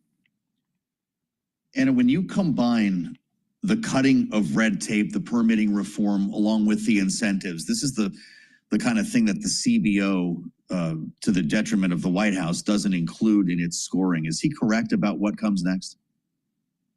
I think there are some evidence to suggest that American firms are increasingly thinking about onshoring some manufacturing activities. ISM Manufacturing releases survey results twice every year, and it shows that many of the metallic firms and even apparel firms are thinking about increasing operations in the U.S. So surely there are some evidence pointing to that, and also the deregulation on energy prices will lower costs. But at the same time, we're seeing 50% tariffs on steel and aluminum, which are key inputs in building factories in the U.S. So what is the net impact? I think that's harder to quantify. Well, and finally, Anna, I would like to ask you about the Fed, because of course, President Trump had some thoughts about what the Fed should do in the aftermath of this data today. He posted on True Social, CPI just out, great numbers, and reiterates his call for the Fed to lower 1 full point. I know you aren't in the camp that the Fed's getting ready to move 100 basis points, but does the data today make it potentially more likely we see a 25 basis point cut sooner than expected? I don't think so, because what this data shows you is still the impact, net negative impact from the April Liberation Day tariffs. And the paradox of tariffs is that if they go really, really high, they could be deflationary because the pullback in income expectations is just so steep. And that's what we're seeing today. But the de-escalation in Geneva and thereafter has really bolstered the stock market. And we expect that in July CPI report, we're going to see a boost from financial easing of financial conditions, as well as those home appliances price increase that I was just telling you about. All right, Anna Wong, we appreciate it as always. Our chief U.S. economist for Bloomberg Economics joining us here on Balance of Power. Thank you so much. And Joe, as we wrap up this hour of Balance of Power, we should note the Treasury Secretary is still going at it in the House Ways and Means Committee, about to hit 4 hours after his late night, early morning trip back from London, trade negotiations. And when we come back to air later today at 5 p.m., he's still going to be testifying just in the other chamber because he has the Senate next. Yeah, you'd think maybe they'd give him like a day off or something after that, but he had to leave the talks last evening to get on a plane. He said goodbye to Anne-Marie Hordern in London and showed up this morning in Washington. So we'll keep tabs if he makes more news on this. Of course, President is watching as well here, and we'll have more on the late edition. That starts at 5 p.m. Eastern.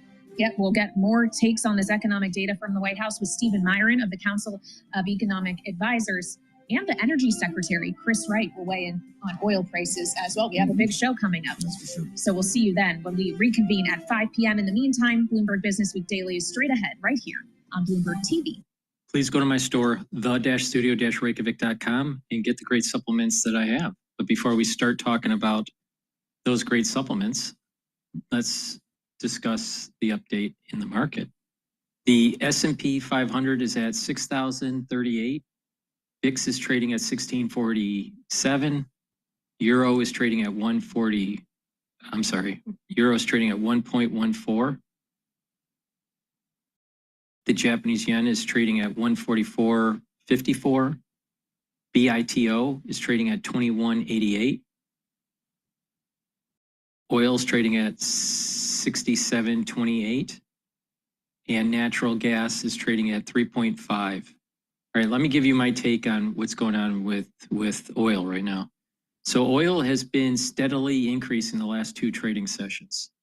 So now we have a resistance level at about 68.50, I think it is. Yeah, 68.50 is going to be the resistance level. It's trading at 67.30. Now that resistance level at 68.50 is a pretty strong resistance level. So I suspect that this oil is going to start dropping here as it's approaching 68. Now, about a few trading sessions ago, maybe 3 trading sessions ago, I was saying that there was a trading range that was going to start moving upward. I figured that the trading range would be around the 65 handle to about the 62 handle. Now, with this big move upward, which seems to be coinciding with the equity market, this big move upward, I would say the trading range now is going to be at the 68 level to 68 handle to as low as the 65 handle. So I've upped my range target here for oil. Now, in terms of nat gas, I still have this trading range of about 3.5 to about 3.7. And right now it's near the bottom of that range. Intraday, it went as low as 3.45. With that said, please go to my store, the-studio-reykjavik.com, and get the C60. C60 is a very potent antioxidant. You can get it in MCT coconut oil, avocado oil, and in extra virgin olive oil. So C60 will soak up free radicals. And by soaking up free radicals, you're reducing the stress in the cell and helping the mitochondria in your cell. That means you're going to have more ATP for that cell to perform its function. The cell, those cells and the tissues within your organs are going to perform better. And therefore, your organs are going to perform better. In addition, it helps with the immune system and it helps with the neurons. By soaking up free radicals in the neuron, you're reducing stress in the neuron. The neuron will be healthier. It'll have more energy because it has more ATP and that the mitochondria is healthier. So it'll be able to create the neurotransmitters for the electric feed to other neurons takes place. When cells are stressed, sometimes the myelin sheath will start to degrade. That's bad for neurons, and then your thinking starts to decline. The actual electrical signal starts to decline. But if you have healthy neurons, have lots of ATP, lots of neurotransmitters, and the myelin sheath is healthy, then the neurons are going to fire properly, and you'll think quicker. And with those neurons firing properly, you'll have this positive neuroplasticity, so you will be able to have better memory and think quicker. So that's really important. And C60 will soak up those free radicals in your bloodstream. And by soaking up free radicals in the bloodstream, you're reducing oxidized LDL. And when you reduce oxidized LDL, you're reducing plaque formation. So super important. So take C60, take a teaspoon a day, preferably on an empty stomach. And when you do that, you're going to soak up those free radicals. And you do that on a continuous basis, you're going to actually see your health improve. Your endocrine system, your immune system, your organs, your memory, your neurons. And you'll have noticeable differences. The way you feel and the way you see your body. You'll notice that your body is slowing down its aging. Now, if you look at the things that can gauge aging, such as methylation of genes, such as telomere length, increases of oxidation, free radical buildup. When someone's aging, they're building up lots of free radicals. All right. So you want to mitigate that. You want to have those cells as healthy as possible. And when you slow down the aging process by soaking up those free radicals and reducing stress, you're reducing that methylation process on the cell. As you age, you increase your methylation and certain genes turn off. When you're in your 60s, 70s, 80s, you have a different epigenetic profile than when you were in your teens or you're in 20s or 30s. You can slow down that methylation process by reducing stress on cells, reducing inflammation, soaking up those free radicals, and keeping that mitochondria healthy, and then doing other anti-aging routines like working out and getting enough sleep. All these things slow down that methylation process. So it's really important to take C60, take a teaspoon a day, every day, and just look at yourself 1 year later. You're going to notice that you look younger. In addition, you're going to feel younger. But you get the max benefit when you stack it with other stuff like ubiquinol and NAD+ and clarity factor, resveratrol, boomer boost, the lignans and the ashwagandha. That's just the reason why stacking is so important. So take a teaspoon a day on an empty stomach every day. In addition, when you get your normal checkups, watch those numbers. you know, your calcium screening, your blood work, your lipid profile, all these things are important. You're going to notice that when you follow an anti-aging protocol, that you're going to notice your numbers are improving over time. And you can target certain areas of your body that you may need improvement on, such as bone density or maybe cardiovascular health. So it's really important to also get tests that will give you biofeedback on how your body is performing as you're tweaking the protocol. So please go to my store, the-studio-reykjavik.com, get the C60, take it every day. I've been taking C60 since 2016. So please go to my store, the-studio-reykjavik.com. You can get it in a 2-ounce, a 4-ounce, or an 8-ounce configuration. It is cheaper to get the higher ounce configuration. Again, you can get it in MCT coconut oil, avocado oil, or extra virgin olive oil. C60 needs to be in an oil because it's lipid soluble so you can absorb it properly. Another great supplement I have is heirloom barley. You get a big scooper, you take it once a day, mix it with soft foods, filtered water, milk, or even a smoothie, but take it every day. And by taking it every day, you're going to notice that inflammation is going to go down. You're soaking up free radicals via superoxide dismutase, and you are detoxifying your body. It's a great way to get healthy. Please go to my store and get the heirloom barley. It stacks really well with the Boomer Boost. You can also get Gladiator barley. You get all the benefits of Gladiator barley from the heirloom barley, but Gladiator barley has one added benefit, and that helps with building muscle. So please go to my store, the-studio-reykjavik.com. For June and July and onward, go higher. Well, Mike, you mentioned the presidential administration, and this morning, Vice President J.D. Vance joined President Trump in urging the Federal Reserve to lower interest rates. And now we have U.S. Treasury Secretary Scott Bessent being floated as a potential Fed chair replacement. Now, we've got the Fed decision next Wednesday coming up next week. What's the latest on rate cut expectations, and what's the energy like right now in Washington? There's no rate cut expectation, certainly not for next week, and probably not for July as well, because, again, this is a 1-month thing. Tomorrow we'll get PP. We definitely just ended up getting a little bit of a spike in the VIX index at 17, and the S&P 500 is now trading at 6,019. The S&P 500 is down 19 points right now. And this president can only appoint 2 members unless somebody dies or resigns before the end of his term.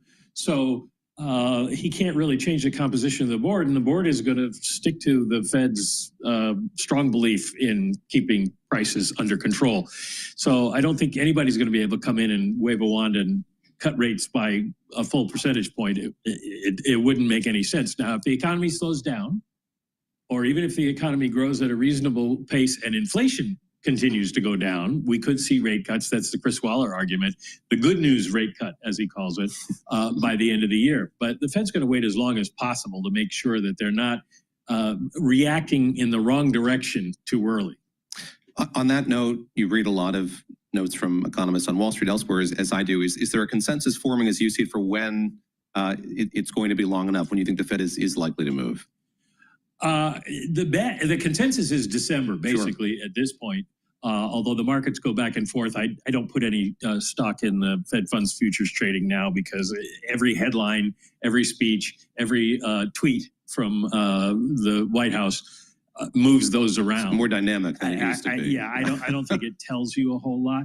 But the consensus of people who watch it is basically the Fed can wait until December under current conditions because they feel they're tight. So if inflation still hasn't gotten to 2%, they're in a pretty good place. If the economy slows down a lot, unemployment goes up, then they might have to cut rates sooner. But the question is really less about when they would move, but it's when they would have enough information to make a decision to move. And that probably doesn't come maybe until September, once we get the June and July numbers, and we see more of the effect of tariffs. And of course, the president's reciprocal tariffs we don't know until July 9th is the deadline, is when the delay comes off. So even if we get some kind of new tariffs, then we still aren't going to have an effect for a couple of months. Mm-hmm. Mike, super quickly, in about 20 seconds or less, how would you describe the U.S. consumer right now? They're not as unhappy as the surveys would suggest, because we're still seeing them go out shopping. But I think they're worried about what could happen. They are backing off a little bit of that because there's been a lot of warnings from us and others about inflation and about the economy slowing down and the impact of tariffs, but none of that has really hit yet. And so until that does, probably they aren't going to change their behavior a whole lot. Mm-hmm. Our thanks as always to Mike McKee, Bloomberg News international economics and policy correspondent. That was the latest on the economy. I want to turn now to the markets, and our colleague Lisa Bromwitz is in Hollywood, California. She's there for a conversation with Jeffrey Gundlach. We're going to talk to her in just a few moments here. She's been at the Bloomberg Global Credit Conference, which has been taking place there over the course of the day. Jeffrey Gundlach, of course, at DoubleLine, the CEO and the CIO of that company, known as Bond Market Royalty. Bond Market King, I think, was the name that he has enjoyed for a long while. But just a fascinating conference that's taken place, Nora, over the course of the day. We've heard some really big names in global credit. Most definitely. I mean, it's a lot of big names that we've got going on over there. But I'm also looking at what's going on in markets today. I mean, I'm seeing markets that are mixed right now. We've got the S&P 500 down about 0.2%, NASDAQ down about 0.4%, and Dow up about 0.1%, excuse me. As promised, our colleague Lisa Bromwitz, co-anchor of Bloomberg Surveillance in Hollywood, California, for a conversation with Jeffrey Gundlach, CEO and CIO of DoubleLine. Lisa, over to you. Rearrange the outlook for credit investing more broadly. And I want to start there, considering the fact that you've talked about how the U.S. is going to go bankrupt and how it's on an unsustainable fiscal path. Are we seeing that priced in, or is there still a reckoning to come? Well, it's certainly behaving differently than it was for the last 4 decades. I mean, what we've seen is in the last 15 years, there's been a number of corrections on the S&P 500. And in every single one of them, when the S&P goes down more than 10%, the dollar index, the trade-weighted dollar index goes up. This time, the dollar went down when the S&P 500 went down almost 20%. That's strange. Things are behaving differently. Usually when the Fed starts cutting interest rates, rates across the yield curve go down. The 10-year Treasury almost always goes up immediately following the first Fed rate cut, and then it keeps rallying for a while. This time, the 10-year yield went up, and the yield curve is steepening. So I think what we have is a recognition that the interest expense for the United States is untenable if we continue running a $2.1 trillion budget deficit and we continue to have sticky interest rates. One thing that people fail to appreciate is how much the average Treasury payment has gone up. The average yield, the average coupon on Treasuries was below 2%.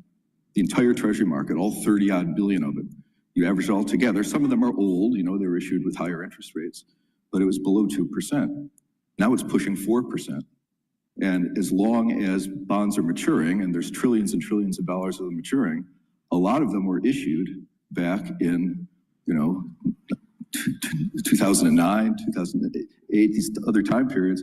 Even if you just issued them in 2019, some of these are starting to come due. And they were issued with coupons of 0.25%. And now it's 4.25%. So it's 400 basis points higher. So this problem continues to build. And there's an awareness now that the long-term Treasury bond is not a legitimate flight to quality asset. It's not responding to lower interest rates. It's not really responding to an inflation rate, which is now 2.5%, probably going to go higher on the inflation rate because the ones that are rolling off from a year ago, I mean, the cumulative, I think, headline CPI that came out today, it was 0.18, but the one that was rolling off, I think, was 0.1. And if you do the next 2 months, those 3 months together, that quarter, the cumulative rise from a year ago was 0.1. So we're likely seeing the low point in near-term inflation. So yeah, I think the reckoning is coming, is that we have to somehow figure out how we're going to deal with $37 trillion. I mean, we're actually going to hit the 37 trillion number for real. It's still 36.95 trillion, but it's going up quickly. So yeah, there's going to have to be some pretty creative thinking, and the market's starting to believe that. So the previous group talked about capital flows, and one of the reasons that the U.S. is underperforming at this point is so much money came into the United States since, say, 2015 or so, or 2005. And there was a net investment position. Foreigners were investing more in the U.S. than the U.S. was investing outside the country, to the tune of $3 trillion. That was about 15, 17 years ago. It's now over $25 trillion is the net investment position. And the dollar is falling. So it's not inconceivable that some of that $25 trillion that came in over just a couple of, not even 2 decades, could go out. And so this is a moment where finally you have the setup where non-US investment, even if you're a dollar-based investor, you should be thinking about increasing your allocations to non-dollar investments. And it's already working. It's already working. So there's so much to unpack there. I want to talk Don't about bet the against idea America. that there could be this 25 trillion or some of it that moves Say away from 5 you. trillion. Right, exactly, whatever it is, Yeah. 3 trillion. You're getting trillions of dollars moving out of US assets. Yeah. How high or what kind of behavior do you have to see in the 30-year bond to like it again, given the fact that you've been very vocal I've been about thinking shorting about it? this for a long time, and I've come to the idea that as the Fed eases, and when the economy really does weaken more, the Treasury rate will continue to go up at the long end. And so for now, we're very uninvolved in the long-term Treasury bond. But there will come a moment where you have to pivot, because there's going to be a response. And I've got many ideas of what that response might be, but one of the leading candidates would be quantitative easing. So you get to a point where the rate is so uncomfortably high. What is that number? I'm going to guess 6%, where they say this is going to be something that we're going to be running a $5 trillion budget deficit with all this bond issuance when we go into a recession. And so they'll pivot. I believe this is a sensible idea. There's other ideas too, but the leading candidate is they will announce quantitative easing on buying long-term treasuries.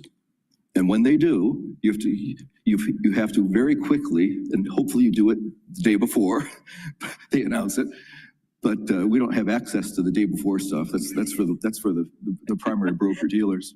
But you would need to buy long-term treasuries as much as you possibly could, because when that gets announced, it'll be just like when they announced buying corporate bonds in COVID, where all of a sudden the corporate bond market went from down 20 points to right back to where it started in just a matter of a few days.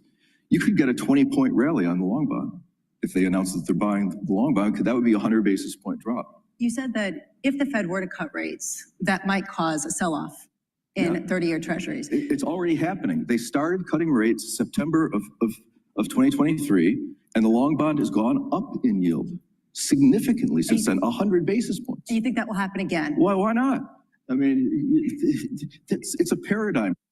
Please go to my store, studio-reykjavik.com, and get the lozenges and the drops. Have some at work or at home. You never know when you need them. If you have an irritation in your throat, take them right away. You can get the elderberry zinc lozenges in a 21 count. Get a few bags for your household. Or you can get the smaller version, which is the drops, in 3 different flavors. You can get it in blueberry, honey and lemon, and in cherry. So please go to my store, the-studio-reykjavik.com. Get the drops and the lozenges.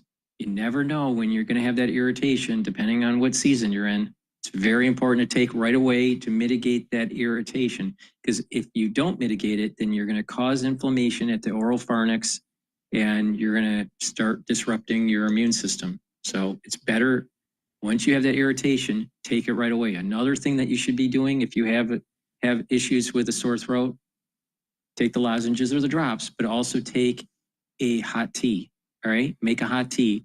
And in that hot tea, you should boil slices of lemon, fresh chopped garlic and ginger, and put some turmeric in it, maybe even some cinnamon or even cayenne pepper. And by putting that in there and letting it boil, all right, for a little while, and then maybe take that hot water and that boiled contents,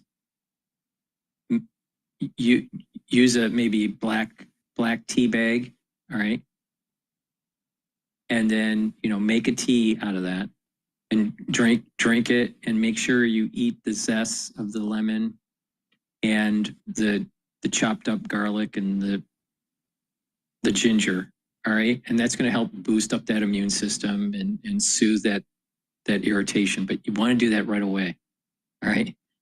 So take the lozenges right away, mitigate the problem.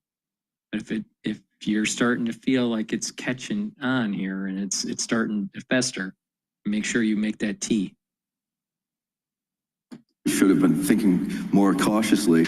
Well, it's more overvalued today because the S&P 500 is down 1 or 2%, and earnings estimates have been cut significantly. So if you look at the forward PE, it's higher now than it was at the all-time high back in February or early March. So what are you sort of anticipating? What kind of? I anticipate a great buying opportunity. I don't know when it's going to happen, but it's getting close. I feel that the environment feels a lot like 1999 relative to AI is just map over .com for AI. I also think it feels a lot like 2006, 2007. It's funny. One of the hardest things to do in the investment business is to learn and fully appreciate how long everything takes to happen. It takes forever for the problems to actually show up. It takes forever to the defaults to finally arrive. But the people anticipate changes with great enthusiasm. So AI, of course, was embraced with great enthusiasm. Electricity was all the rage back in 1900 because people realized that electricity could change the world. And I think we can all agree electricity changed the world in ways that are bigger than AI will change the world, in my opinion. Electricity is amazing. But there was a huge boom in electricity stocks in the first decade of the 20th century. But electricity stocks boomed so much that their relative performance peaked versus the stock market excluding electricity stocks in 1911. If you own electricity stocks, you've been underperforming the non-electricity stocks since 1911. That's a long time. And that's what happens. That happened with the dot-coms too. That was the 1999 thing. Sure, it turned out that some of those stocks were great investments, but that enthusiasm becomes very excessive. They see the possibilities, but it takes a long time for the possibilities to arrive. It's taking a long time for the tariffs to arrive. So do you think that the tech stocks that have been outperforming are going to lag behind in terms of the 99 performance and sort of the corollary of all of the credit investments tied to the AI build out also? Yeah, it's a momentum trade, and momentum trades always overshoot on the upside. And then once the momentum's broken, the latecomers decide that their first loss is their best loss, and it turns into a seller's market. You talk about 2006, 2007. That's a credit event. Mm-hmm. And when we took that poll that my colleague Danny was pointing to, private credit seemed to be the spot where people expect defaults to really pick up. Yeah. Do you agree? Do you think that that's sort of the epicenter of some of the risk? Sure. The private credit is analogous to private credit today is analogous to the CDO market in the mid part of the OOs, where there's just tremendous issuance. There's tremendous acceptance. There's all kinds of, I was listening briefly to kind of the private credit panel here, and there's a lot of there's a lot of phraseology that I heard that reminded me of CDO panels in 2006, 2007. Just complexity, illiquidity, I don't know, very large, tensions between investor classes. These things, private credit is extremely heavily invested in. Harvard University, who has a $53 billion endowment, supposedly, they had to come to the bond market twice because they didn't have enough money. They have $53 billion and they can't pay for repairs. They can't pay for operating expenses. They came to the bond market looking for $2.5 billion. I think they got $1.5 billion. And then they came back again. And I think it was last week, it was announced that Harvard is thinking about selling some of their private equity interests at a discount, obviously, because when you're a forced seller, you're not going to get your cost. And so there's a lot of overinvestment. When I speak to RIAs, people that manage kind of higher net worth retail money, for the past 3-4 years, one of the very first questions, without exception, what about private credit? And I say, are you heavily invested in private credit? Yes, and everybody is. And I say, so, what's the argument? And I was giving a speech down in Texas, and the woman before me was from a fund that's very heavily involved in private credit. And she basically gave a sales pitch for private credit, and basically a 3-pointed sales pitch, none of which of the points really sell me. The first is that it's less volatile. It's a Sharpe ratio argument. So, and we all know it's only because they don't mark them to market. I mean, everybody knows that. So it's just like private equity. It's S&P 500 goes from 100 to 50. They mark their private equity down 20 points. And then they both recover over time. They both go up to 100. So look at that. They have the same return, but the S&P had double the volatility and then some. That argument is not valid. They aren't marked to market. So, the next argument is somewhat valid. Historical performance. Private credit had some very good years. It was quite cheap, 5 or 7 years ago. And you use a historical argument that the performance is good, and it's true. But as we all know, as they say in the disclaimers at the commercials, past performance is no guarantee of future results. And public credit, I think, has outperformed private credit for a few quarters at least now. So it's already changing. So I think that there's a lot of overinvestment in private credit, and the liquidity is not very good. And I just don't think the excess reward is anything close to what it used to be. So I would view that as a place where there would be forced selling. Harvard could turn into a forced seller. And Harvard, they at least used to have the best reputation. Yale had this great reputation for investing in private markets, and that lured in a lot of Me Too behavior because they were emulating the results of Yale. But once one university is publicly acknowledging that they have liquidity problems, I've got news for you. If you have a cockroach in the kitchen, there's never one cockroach. So there's more. It becomes systemic. It doesn't mean everybody's overinvested and overly locked up. But in 2008, I was raising lots of money for distressed mortgages, the stuff that was defaulting like crazy. And it got to such a price that it was just truly unbelievable. I mean, there were securities that were traded that started life at 100, had never really had much volatility, and they were being liquidated at prices of 30 cents on the dollar. And you could use assumptions that were just nobody believed would happen. You could say 70% of these mortgages default and we recover 30 cents on the dollar, and it's a 24 IRR. And I said this to the Stanford University endowment, the head guy. And I said, I can prove to you that your worst case is going to be a 24 IRR, because I'm going to you tell me what assumptions you think are absurdly punishing, and I'll use them. And you got a 24 IRR. And let me finish. And he says, I can't argue with you. You make a very compelling point, but I can't invest with you. And I said, why? He said, I have no money. We're all locked up.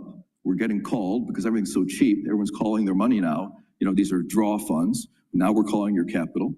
And he said, I can't even make those capital calls. And I said, come on. I really love Stanford Endowment. What a great name for the client list. Give me $10 million. I don't have $10 million. I have no money. These are large endowments. And if they need money, they have to sell. You see, markets, everyone knows markets have fear and greed that drive them. Everyone knows that fear is stronger than greed when it really push comes to shove. But the actual strongest driver of investment behavior is need. Right. Sometimes people need. Back in 1993, interest rates. Please go to my store, the-studio-reykjavik.com, and get the Boomer Boost. Boomer Boost will target your cardiovascular health. It'll help with building muscle. It'll help with brain function, rev up your metabolism, and boost up your energy levels. It has 68 nutrients. Take a look on the website. It has a very comprehensive compound profile. You get a big scooper. Take it once a day, either for your breakfast or for your lunch. Mix it with soft foods, filtered water, milk. Mix it in milk or even in a smoothie, but take it every day. This replaces your breakfast or your lunch. You take it once a day, very important, and you'll notice the benefits of this within 72 hours. You're going to start having more energy. It's a steady burn of energy. You're going to sleep better. You're going to have more mental acuity. You're not going to have the brain fog. The brain fog's going to go away. You're going to have lots of energy. And doing this over a long duration, you're going to slow down the aging process. So please go to my store, the-studio-reykjavik.com, and get the Boomer Boost. And like I said, this is the fourth part of the core protocol. The first pillar is max 14, max 35 or cleanse to boost up the immune system. C60 is the second pillar to soak up free radicals. The third pillar is the turmeric, the ashwagandha, the lignans to boost up the immune system and help with the cardiovascular health. And then the fourth pillar is the Boomer Boost. That's my broadcast for today. We've been going for just under 5 hours. Thank you for listening. I greatly appreciate the ones watching on Rumble, YouTube, and on my website, the-studio-reykjavik.com. Use discount 5 on any order on my store, the-studio-reykjavik.com, and you get $5 off. Thank you for listening. Have a nice day.